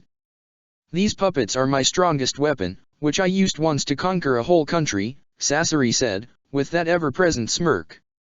"You ragtag foursome don't stand a chance against me now. This is unreal." Kankuro stammered. Menzamon Chikamatsu was considered the best puppeteer who ever lived, and his limit was still 10 puppets. "Don't falter. There's no way he can micromanage so many puppets at once. He'll send them in small numbers," Kurane guessed. "I'd like to know what you do define as small," Sasori replied, his grin widening even further, looking even more psychotic. "Red secret technique, performance of 100 puppets." Everybody braced as the puppets descended upon them. And while Kurane was right in that Sasori was unable to command all 100 puppets at once, Sasori was still able to control quite a lot of them at once, between 10 and 16. "Scatter. He won't be able to focus on all 4 at once if we're not together," Kurane suggested. Her suggestion wasn't contested by Sasori this time around. Contrary to the skill and minute precision Sasori had displayed when using the third Kaze cage, here it seemed that he wanted to use overwhelming force and numbers to crush the Konoha and Suna ninjas. The puppets attacked in an unrefined manner, blindly charging towards them while trying to skewer their enemies with their bladed weapons. A far cry from Sasori's previous puppets. But for those massive numbers, he had to sacrifice complexity, or else they'd be too hard to manage. Kurane mostly relied on earth and some wind release-based jutsu to deal with any puppet that got close to her. Maki wrapped her cloth whips around them, and slamming them against each other. Kankuro fought defensively, cornering himself against a wall of stone so the puppets couldn't surround him, while letting his own puppet take the brunt of their attack. Hinata, meanwhile, fought her way towards the red-headed Akatsuki. There's no way we can win against so many enemies, Hinata reasoned. This seems to be Sasori's last resort. If I can get close to him, the fight will be over. Hinata pushed every thought out of her head other than fighting the puppets and pushing forward. While the puppets lacked organs or chakra network, the Byakugan allowed her to easily spot their weak spots, such as their joints or fragile internal mechanisms. She also saw several puppets dashing at her from different sides. Her whole body started to crackle with electricity. Lightning release, heavenly thunderstorm.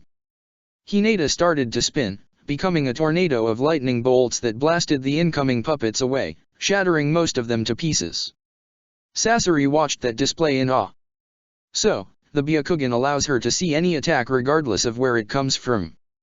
So ambushes will be useless, Sasori reasoned. Still, one has to wonder how long can she last until her human body gives up. Hinata continued to fight the incoming puppets as if there was no tomorrow. She was careful spending what chakra she still had, meaning that no more powerful attacks like the one she had used just a moment ago. Of course, such line of thought went down the drain the moment she saw a rain of swords falling upon her. Heavenly spin. Hinata successfully deflected the incoming blades, scattering them around the area, with the added benefit of destroying a bunch of puppets near her. But the moment her spinning slowed down, more puppets swarmed her. The Hyuga heiress was pushed back as she deflected the incoming blows, careful they wouldn't cut her skin. Hinata allowed herself a second to see how the others were doing. Kurane and Maki were keeping their ground reasonably well. And Kankuro even managed to commandeer a couple of Sasori's puppets to form a better defense. In fact, it seemed that Sasori was only doing the bare minimum to keep them at bay, while focusing all his efforts in bringing her down. Listen everyone. I'm Sasori's main target. Try to push forward and end him already. Hinata called. I don't think so. Sasori replied. As if on cue, more puppets joined the fight, attacking Kankuro, Kurane, and Maki with even more intensity than before, as if Sasori was trying to prove her wrong out of spite. Sasori has lost a lot of puppets already. But the less he has, the more he can sharpen his focus and control all of them in a more efficient manner, Hinata reasoned, while dealing with a trio of puppets.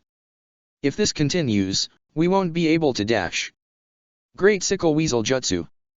A gust of wind blew away a group of puppets that were coming towards Hinata from above, which she had seen but wasn't focused on. She also noticed the group of 6 people that had joined the fray, among them her 2 remaining teammates.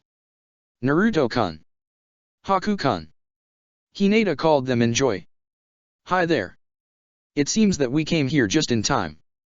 Naruto said. That other Akatsuki exhausted us a little, but I believe there's still enough fight in us to at least assist you, Haku added. Hinata nodded. We can't just waste more time and energy on these puppets. We need to get to Sasori and end this already. Naruto and Haku nodded, before the former said, leave that to us. We'll keep those puppets at bay, and open a way to him. Shadow Clone Jutsu.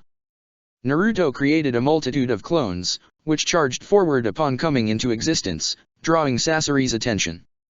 A mass of puppets went to greet them.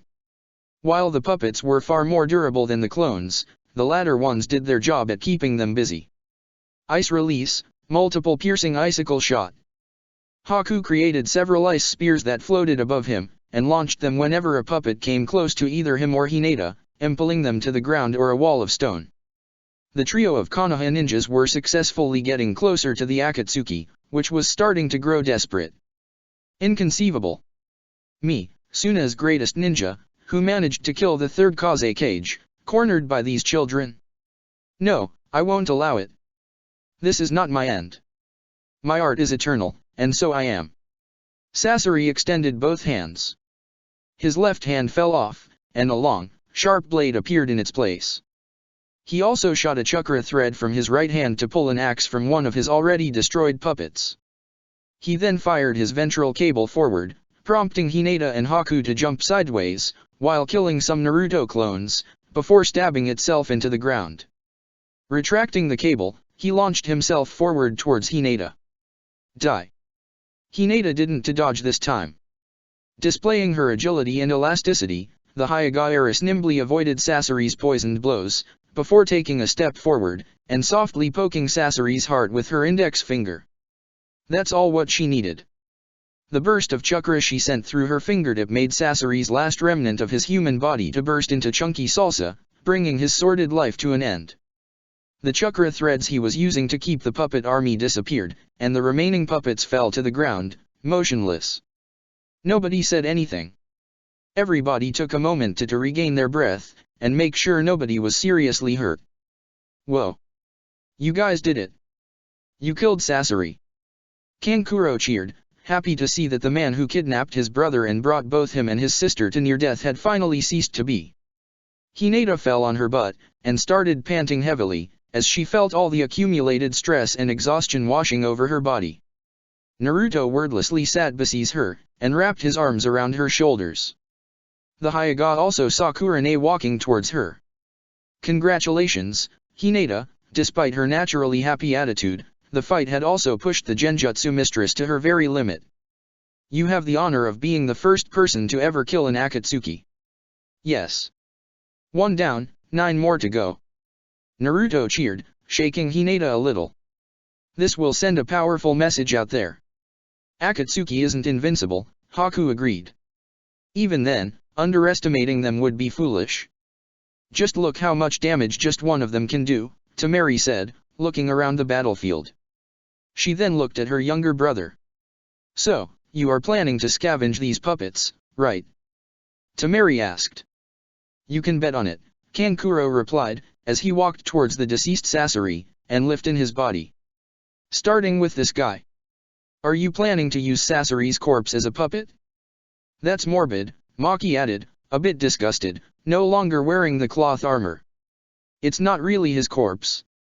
Plus it would be a waste, Kankuro replied, as he sealed Sasori's body inside an storage scroll.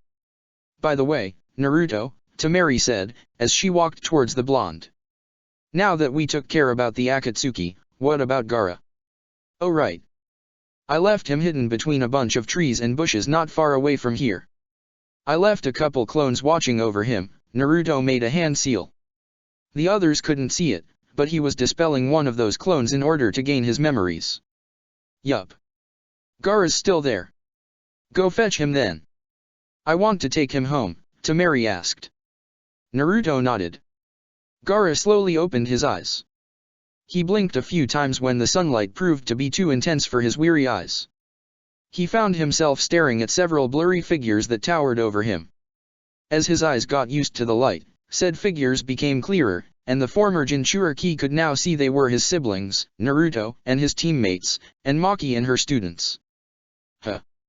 Gaara mumbled, still sleepy. What dash? Gaara was interrupted when both Temari and Kankuro pretty much latched at him in a tight embrace. He could hear the two of them crying. Gaara. Temari sobbed, almost in a whisper. You have no idea how happy I am to see that you're okay. Yeah man, you gave us quite the scare. Kankuro said, as his tears ruined his face paint. What happened? Gaara weakly asked. I don't remember anything, after we fought those Akatsuki. It doesn't matter, little bro. All that matter is that you're alive, Kankuro replied. Gaara gently pushed his siblings back, and with their help, he stood back on his feet. Even then, I wish to know, Gaara's eyes then rested on Naruto. Given all the people gathered here. Maki took a step forward, and cleared her throat. Long story short, the Akatsuki got you, and extracted the tailed beast from you. These Konoha ninja helped us rescue you and drive the Akatsuki away. We even managed to kill one of them, the infamous Sasori of the Red Sands. Gaara processed the Jonin's words with a thoughtful expression. However, there was something that didn't make any sense. Wait, Gaara replied. If that was true, I should be dead. You almost were, Kankuro added. We managed to stop the extraction ritual when it was about to end. Naruto and Hinata managed to heal you and stabilize what little tailed beast chakra remained inside you so you wouldn't die. You weren't the only ones they did save, Temari added. If it wasn't for Konoha, Kankuro, and I would have suffered a long and painful death due to Sasori's poison. Once again, Gaara paused to absorb this new information. So, the one tail was no longer within his body. That would explain why he felt so different. On one side, he didn't miss having a murderous beast sealed inside, but on the other hand, he felt an unexplainable sensation of emptiness, as if a part of him had been destroyed. I see, Gaara replied, as he walked closer to the Konoha ninja. Thanks to all of you for your help. Suna will never forget what you did here. Hey, we did help too, you know. Yokota protested. Yokota. Maki chided her. Gaara's lips formed a small smile, something rare to see in the stoic redhead. No. It would be unfair to deny them their contribution in this endeavor. You also have my thanks, and I'll make sure that you're properly rewarded. Yay. Yokota cheered. Matsuri then walked closer to Gaara, a smile on her face as she tried to hold back her tears. It's okay, Gaara-sama. Seeing you alive and well is all the reward I need, Matsuri earnestly said. Now, if all it's said and done, and if it's not much to ask, I'd like to return home, Gaara weakly said. Everybody nodded, and headed towards Sunagakure at a pace slow enough for Gaara to be comfortable. A few hours later, long after the Konoha and Suna ninjas left the land of the rivers, two Akatsuki appeared in the site of the battle, easily identifiable since most of the puppets Sasori had used were still there. I'm sorry, boss, the black half of Zetsu said, as he and his other half checked the puppets. But it seems that they took the body away. We won't be able to get the replacement. Obito, however, smirked as he noticed something. He walked towards something that caught his attention, a single, disembodied hand. Picking the puppet hand up, he noticed it had a ring on its thumb. Not all the body, it would seem, Obito said, taking the ring, and tossing the hand away. Sasori was gracious enough to make sure we'd be able to replace him once he saw his end was close. Those are good news, indeed, the white half of Zetsu replied. So, shall we proceed to induct the new member? Do you really need to ask? Obito asked, as he placed the ring inside a pocket under his cloak. Of course. I'll make sure the moon portal is ready as soon as possible, Black Zetsu said, as both he and Obito vanished. Sunagakure, next morning. To say that the previous day had been one of the Hidden Sand Village's most distressful days would have been an understatement. The news of the Akatsuki attacking the Kazekige's children and Gaara's abduction had been like a hammer blow to the collective spirit of the villagers. Fear and worry spread among the population as wildfire, as they wondered if this was nothing but the first part of an attack on the village as a whole. The general panic made the Kazekage and his counselors to send most of his available ninjas to secure and watch over all the strategic zones, just in case a larger attack would fall upon the village, leaving only a small team to assist Temari, Kankuro, and the Konoha ninja with Gaara's rescue.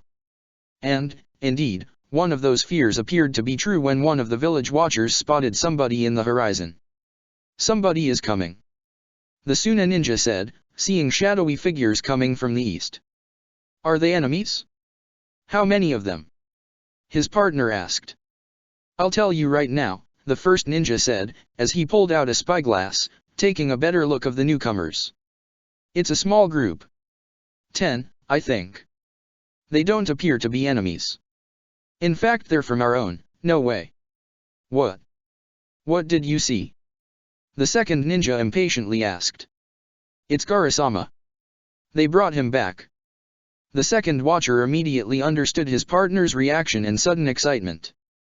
I'll spread the good news. Gaara-sama is alive and back with us. As the group of 7 Suna and 4 Konoha ninjas slowly approached the village, Kurane started to notice something odd. Look like a large gathering of Suna ninjas is forming at the entrance of the village, Kurenai pointed out. Hinata activated her Byakugan, confirming her sensei's words. Indeed.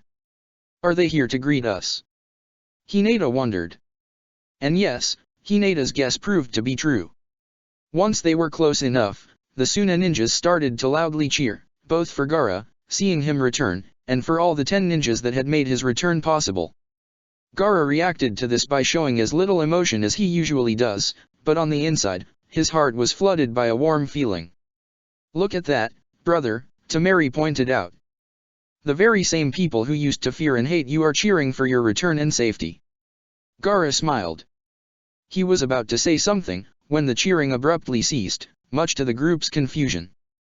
The mass of Suna ninjas then moved aside, forming a passageway, revealing the reason the mood had been killed so fast.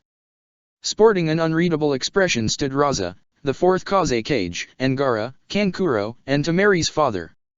Wordlessly the Kaze Cage walked forward, his eyes fixed on Gaara, as the rest of the Suna ninja silently watched their supreme commander, his stone-cold face unchanged. The seconds he took to bridge the gap and met Gaara's group felt like an eternity. Father, Gaara simply said. Then, the unthinkable happened. To everybody's utter shock and surprise, Raza suddenly wrapped his arms around his youngest son, and started sobbing loudly, in an undignified manner befitting a cage, which indeed caught off guard everybody who already knew the stern and unpleasant man. I'm sorry, Gaara, Raza cried. I'm sorry for all of this, it was me who made you this, who made you carry this burden. Father, Gaara replied, seemingly not acknowledging his father's state. I no longer possess the one tail within me. The Akatsuki took it away. Regaining some of his composure, Raza wiped the tears from his eyes as he broke them embrace and stood up. It's okay, Gaara, Raza replied, his lip quivering a little. When I heard the news about your abduction, I didn't think about Shukaku until much later. It was your life that worried me the most. And seeing you here, alive and well, fills my heart with a joy unlike no other. Gaara, I've realized far too late what an awful father I've been to you, his eyes darted to Kankuro and Temari. To all of you. I won't ask for your forgiveness, I'll earn it by becoming both a better father and better Kaze Cage altogether. While they still harbored some resentment towards their father, Kankuro and Temari smiled a little at their father's change of heart. By the way, Temari replied, taking a step forward, and handing her a scroll. The new alliance treaty with Konoha. Good job, Temari, Kankuro, Raza said, taking the scroll. He then looked at the foursome of Konoha ninjas. But I think that a mere paper is now irrelevant in the light of what has transpired these days. Ninjas of Konoha, in my and Suna's name, thank you for saving my children. Suna will always be a friend of Konoha as long as I'm the Kaze Cage. Good to hear that, Kurenai said, smiling a little. Also, you are invited to spend the day in the village. Tonight, we will have a feast to celebrate Gaara's return, the Kaze Cage said. Everybody cheered, and they headed back to the village. Temari and Kankuro then noticed somebody, an old woman, walking towards them, sporting a dejected expression. They recognized her as Cho, one of Sunagakure's elders. Kankuro, Temari. I'm glad to see that both you and your brother are all right, Cho said. After a heavy sigh, she added. Was my grandson responsible for this? Temari and Kankuro nodded. I'm afraid yes, Cho-Basama, Temari replied. It was as I feared. What has been of him? Cho asked. The two Suna Jonin took too long to answer, but their silence was all she needed to hear to know. I see. Deep down, I believe it was my fault my grandson took such a path. Don't blame yourself.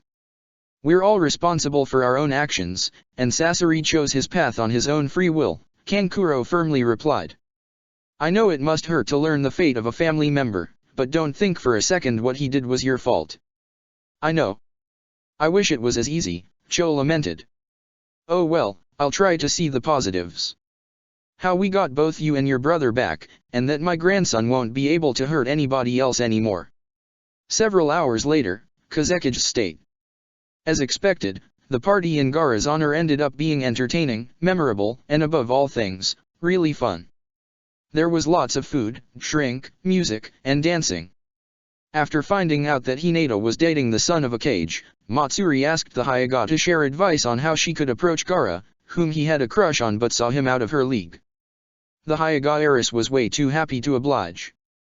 Despite having a good time in the celebration and having more than enough reasons to celebrate, there was a couple things lingering on Naruto's mind that stopped from fully enjoying the festive mood. And he was going to deal with one of those issues right now.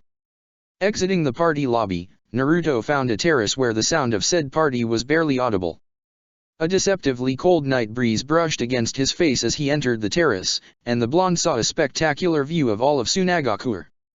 Yes, this place would be a perfect spot for what he wanted to do. He closed his eyes. The faint noises of the party in the other room, as well as the city above vanished, a deafening silence taking their place. Naruto opened his eyes, and he was no longer in the Kazekage state, but in a place where nobody but him could reach. "Hey, Kyubi!" Naruto called. Naruto heard a loud rumble, followed by an annoyed groan, as the mighty beast lazily stretched, and looked at him with unfriendly eyes. "Ugh, again so soon? What do you want now?" the Kyubi asked in a massively annoyed tone. "I wanted to thank you again for helping me save Gaara's life." "What you did means a lot to me," Naruto earnestly said, giving the best of his smiles. The Ninetales, however, was far from amused. "I didn't do it to earn your gratitude." The Ninetales angrily roared. "It was the only way to stop you from handing me to the Akatsuki." Far from being intimidated, Naruto chuckled, his smile becoming wider, as he rubbed the back of his head.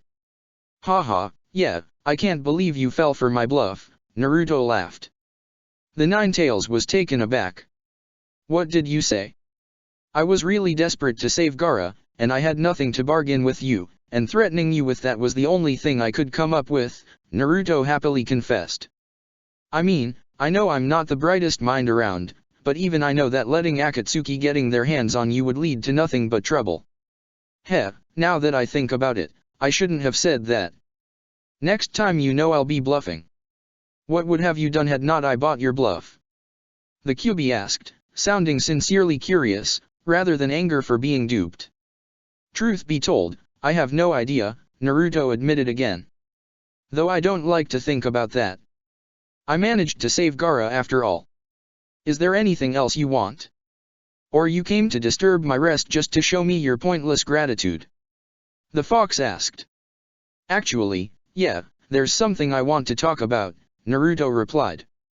A loud groan came from the fox, which Naruto promptly ignored. "That creepy statue used to extract and seal tailed beasts. I remember the way you reacted when I saw it for the first time. You know what is it, right?" The Ninetales remained oddly silent. "I'll take your silence as a yes," Naruto continued. "Why don't you tell me what is that thing?" "Such knowledge won't do you any good," the Ninetales replied. "It will, at least if you want me to prevent you being sealed there." "Why do you fear so much being sealed inside that statue? Is any worse than being sealed inside me?" Naruto asked. The fox grumbled. "To put it into terms your feeble human mind can understand, imagine if somebody tried to shove you back into your mother's womb." "Ew, gross." Naruto whined, as his face formed a grimace. "No wonder you don't want to be sealed there. Hey, wait a second, is that statue your mother or something like that?" "In a way, yes. But it's much more complicated than that," was the fox's answer. "Then tell me," Naruto said, earning a cold stare from his tenant. He crossed his arms, and stared back at him as he put the best serious face he could. "I'm not going to leave until you do. You should already know how stubborn I can be." Naruto earned another annoyed groan from the fox. "I'd take ages to explain you all the details, so I'll give you an abridged version," the Ninetales conceded. "Long time ago, before my kind existed, there was a being called the Ten-Tails. It was a beast of infinite power that ravaged the land, causing misery and destruction. Until one day, a very powerful man managed to defeat that beast by draining it of its chakra. He then split the chakra into 9 entities and gave them form and a mind of their own. That's how my siblings and I were born. He then proceeded to seal away the body of the beast, now a lifeless husk, since if the chakra of the 10 tails was returned to its body, that monster would be reborn again, and would cause the end of the world. The fox's tale finished, Naruto took a moment to think about what he just learned. If what he said was true, then it was a discovery of epic proportions, since nobody really knew where tailed beasts came from. It also painted the Akatsuki under an even darker shade, since at first, Naruto thought that they merely wanted the tailed beasts to use their power for their own means. But if they were trying to revive such an apocalyptic beast. Whoa, that was amazing, Naruto admitted. So in that way that statue is your mother. But I also have several questions. If that powerful man managed to seal the statue, how the Akatsuki obtained it then? And who was that man to begin with? To answer your first question, in order to unseal the statue, one must possess the same bloodline limit as the man who sealed it, the Rinnegan, the most powerful of all bloodlines, the Kyuubi explained. As for the man himself, you humans know him as the Sage of the Six Paths. Naruto's amazement vanished, being replaced by sour skepticism. He raised an eyebrow, as he crossed his arms again. Yeah. The Sage of the Six Paths. Really? Unsurprisingly, the fox took offense to Naruto's reaction. You don't believe me? Humph, fine then. But don't go asking me questions if you don't like the answers. It's not that I don't want to believe you, but, the Sage of the Six Paths? Everybody knows that's just a myth of ancient times, Naruto replied, trying not to sound disrespectful. And what do you know about ancient times, human child? The fox snapped back. Now, if I sated your inane curiosity, go bother somebody else. Deciding that it was better not to press the Kyuubi any further and take what this conversation had revealed, Naruto exited the mindscape where the tailed beast was sealed. When he opened his eyes again, he was back in Suna. Albeit truth be told, he never left that place to begin with. At least, his body didn't. Naruto-kun. What are you doing here by yourself? Hinata's voice asked from behind. Didn't you enjoy the party? Naruto turned around, and smiled at his girlfriend. Oh, no, none of that. The party was fine. But there's something that bothers you, right? Hinata guessed, holding her hands above her chest. Naruto chuckled. You know me so well. The Hyuga heiress took a step forward, and put on her most sincere smile. If there's something that bothers you, you can always talk with me, you know that. I know, Naruto nodded. Remember the barrier seal Akatsuki used to protect their hideout? It was Uzumaki Fuinjutsu, right? Hinata asked, recalling the events from the previous day. Are you worried about how much Uzumaki knowledge Akatsuki has in their power? At first yes, but then I realized of something. Something far worse, Naruto replied, sounding ominous. Keeping that barrier seal active consumes immense amounts of chakra. Even a cage would have a hard time keeping it active for more than an hour or so. Only a member of my clan would have enough chakra capacity to keep it active for so long. Naruto-kun, are you implying? Yes. I believe one of the Akatsuki is an Uzumaki. A Megakure. From the top of a tall skyscraper, two figures contemplated the city below them, as rain constantly poured. A tall man with spiky orange hair, rippled purple eyes, and face covered in facial piercings, and a woman with blue hair styled in a bun, with two bangs framing her face, and light brown eyes. The two of them were wearing Akatsuki cloaks. 3 of the tailed beasts have been successfully captured. 1/3 of our job is now complete, the man said in a deep voice. The path to true peace lies even closer. Yes, but things will get more difficult from now onwards, Pain, the woman told her partner. Konoha and Suna will do their best to hinder our mission. They wouldn't be above warning other villages against us. You worry too much, Konan, Pain replied. The power the great villages currently have pales in comparison to Akatsuki. While true, it would be wise not to grow confident. Remember that Konoha and Suna did manage to interrupt the sealing ritual. It was luck that we were almost finished, Konan reminded him. Not to mention Sasori's loss. Pain, no Akatsuki member ever fell in battle before. Do not worry. I'll take Misuri's such thing won't happen again, Pain assured her. As for Sasori, Obito, and Zetsu are in the way of recruiting an even more powerful replacement. More powerful than Sasori? I'm already curious to meet this person, Konan admitted. While they do that, we need to continue with our plan, and decide which Jinchuriki should we target next, Pain said. Kakuzu requested he and Haiden to go and capture the Jinchuriki of the Seven Tails, currently residing in Taki, Konan informed him. He has a plan that will take time, but it will not only ensure the Jinchuriki, but will also notably increase Akatsuki's resources. An unsurprising claim, coming from Kakuzu. Wanting to go after his old village, while at the same time finding a way to make profit. Tell him he has my permission to proceed as he sees fit. But also tell him not to take much time with preparations, Pain decided. It will be done, Konan replied, before she crumbled into a mass of papers, which bent themselves into origami butterflies, and flew away. Somewhere in the moon. When Obito and Zetsu emerged from the former's spiraling portal, they found themselves in a large, spacious room, tastefully decorated with all manner of expensive-looking ornaments and pieces of art. It looked like the place of residence of a particularly wealthy or powerful feudal lord. Suddenly, the two Akatsuki were surrounded by masked guards wearing dark robes.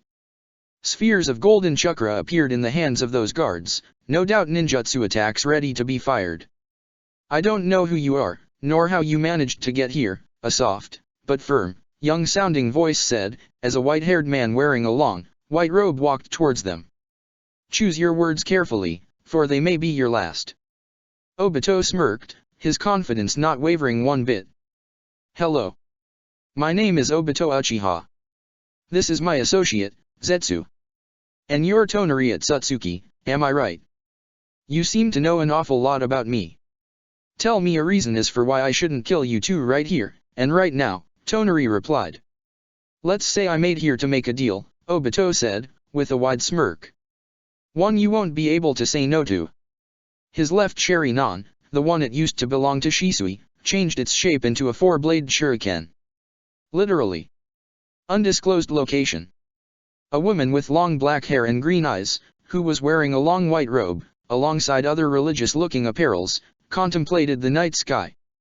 More specifically, the full moon. You sensed it, right, Nori? A voice said behind her back. The woman named Mori turned around, and saw a broad-shouldered man in his late 50s, with short brown hair and a thick beard of the same color. He was also wearing a similar religious garment as her. Yes, father. The moment we've been preparing for all our lives is about to come, Nori replied. You know what you have to do, then, the man said, his tone denoting urgency. Yes. I need to go to Konoha, and bring the Byakugan princess here. Check the description for the links to the author.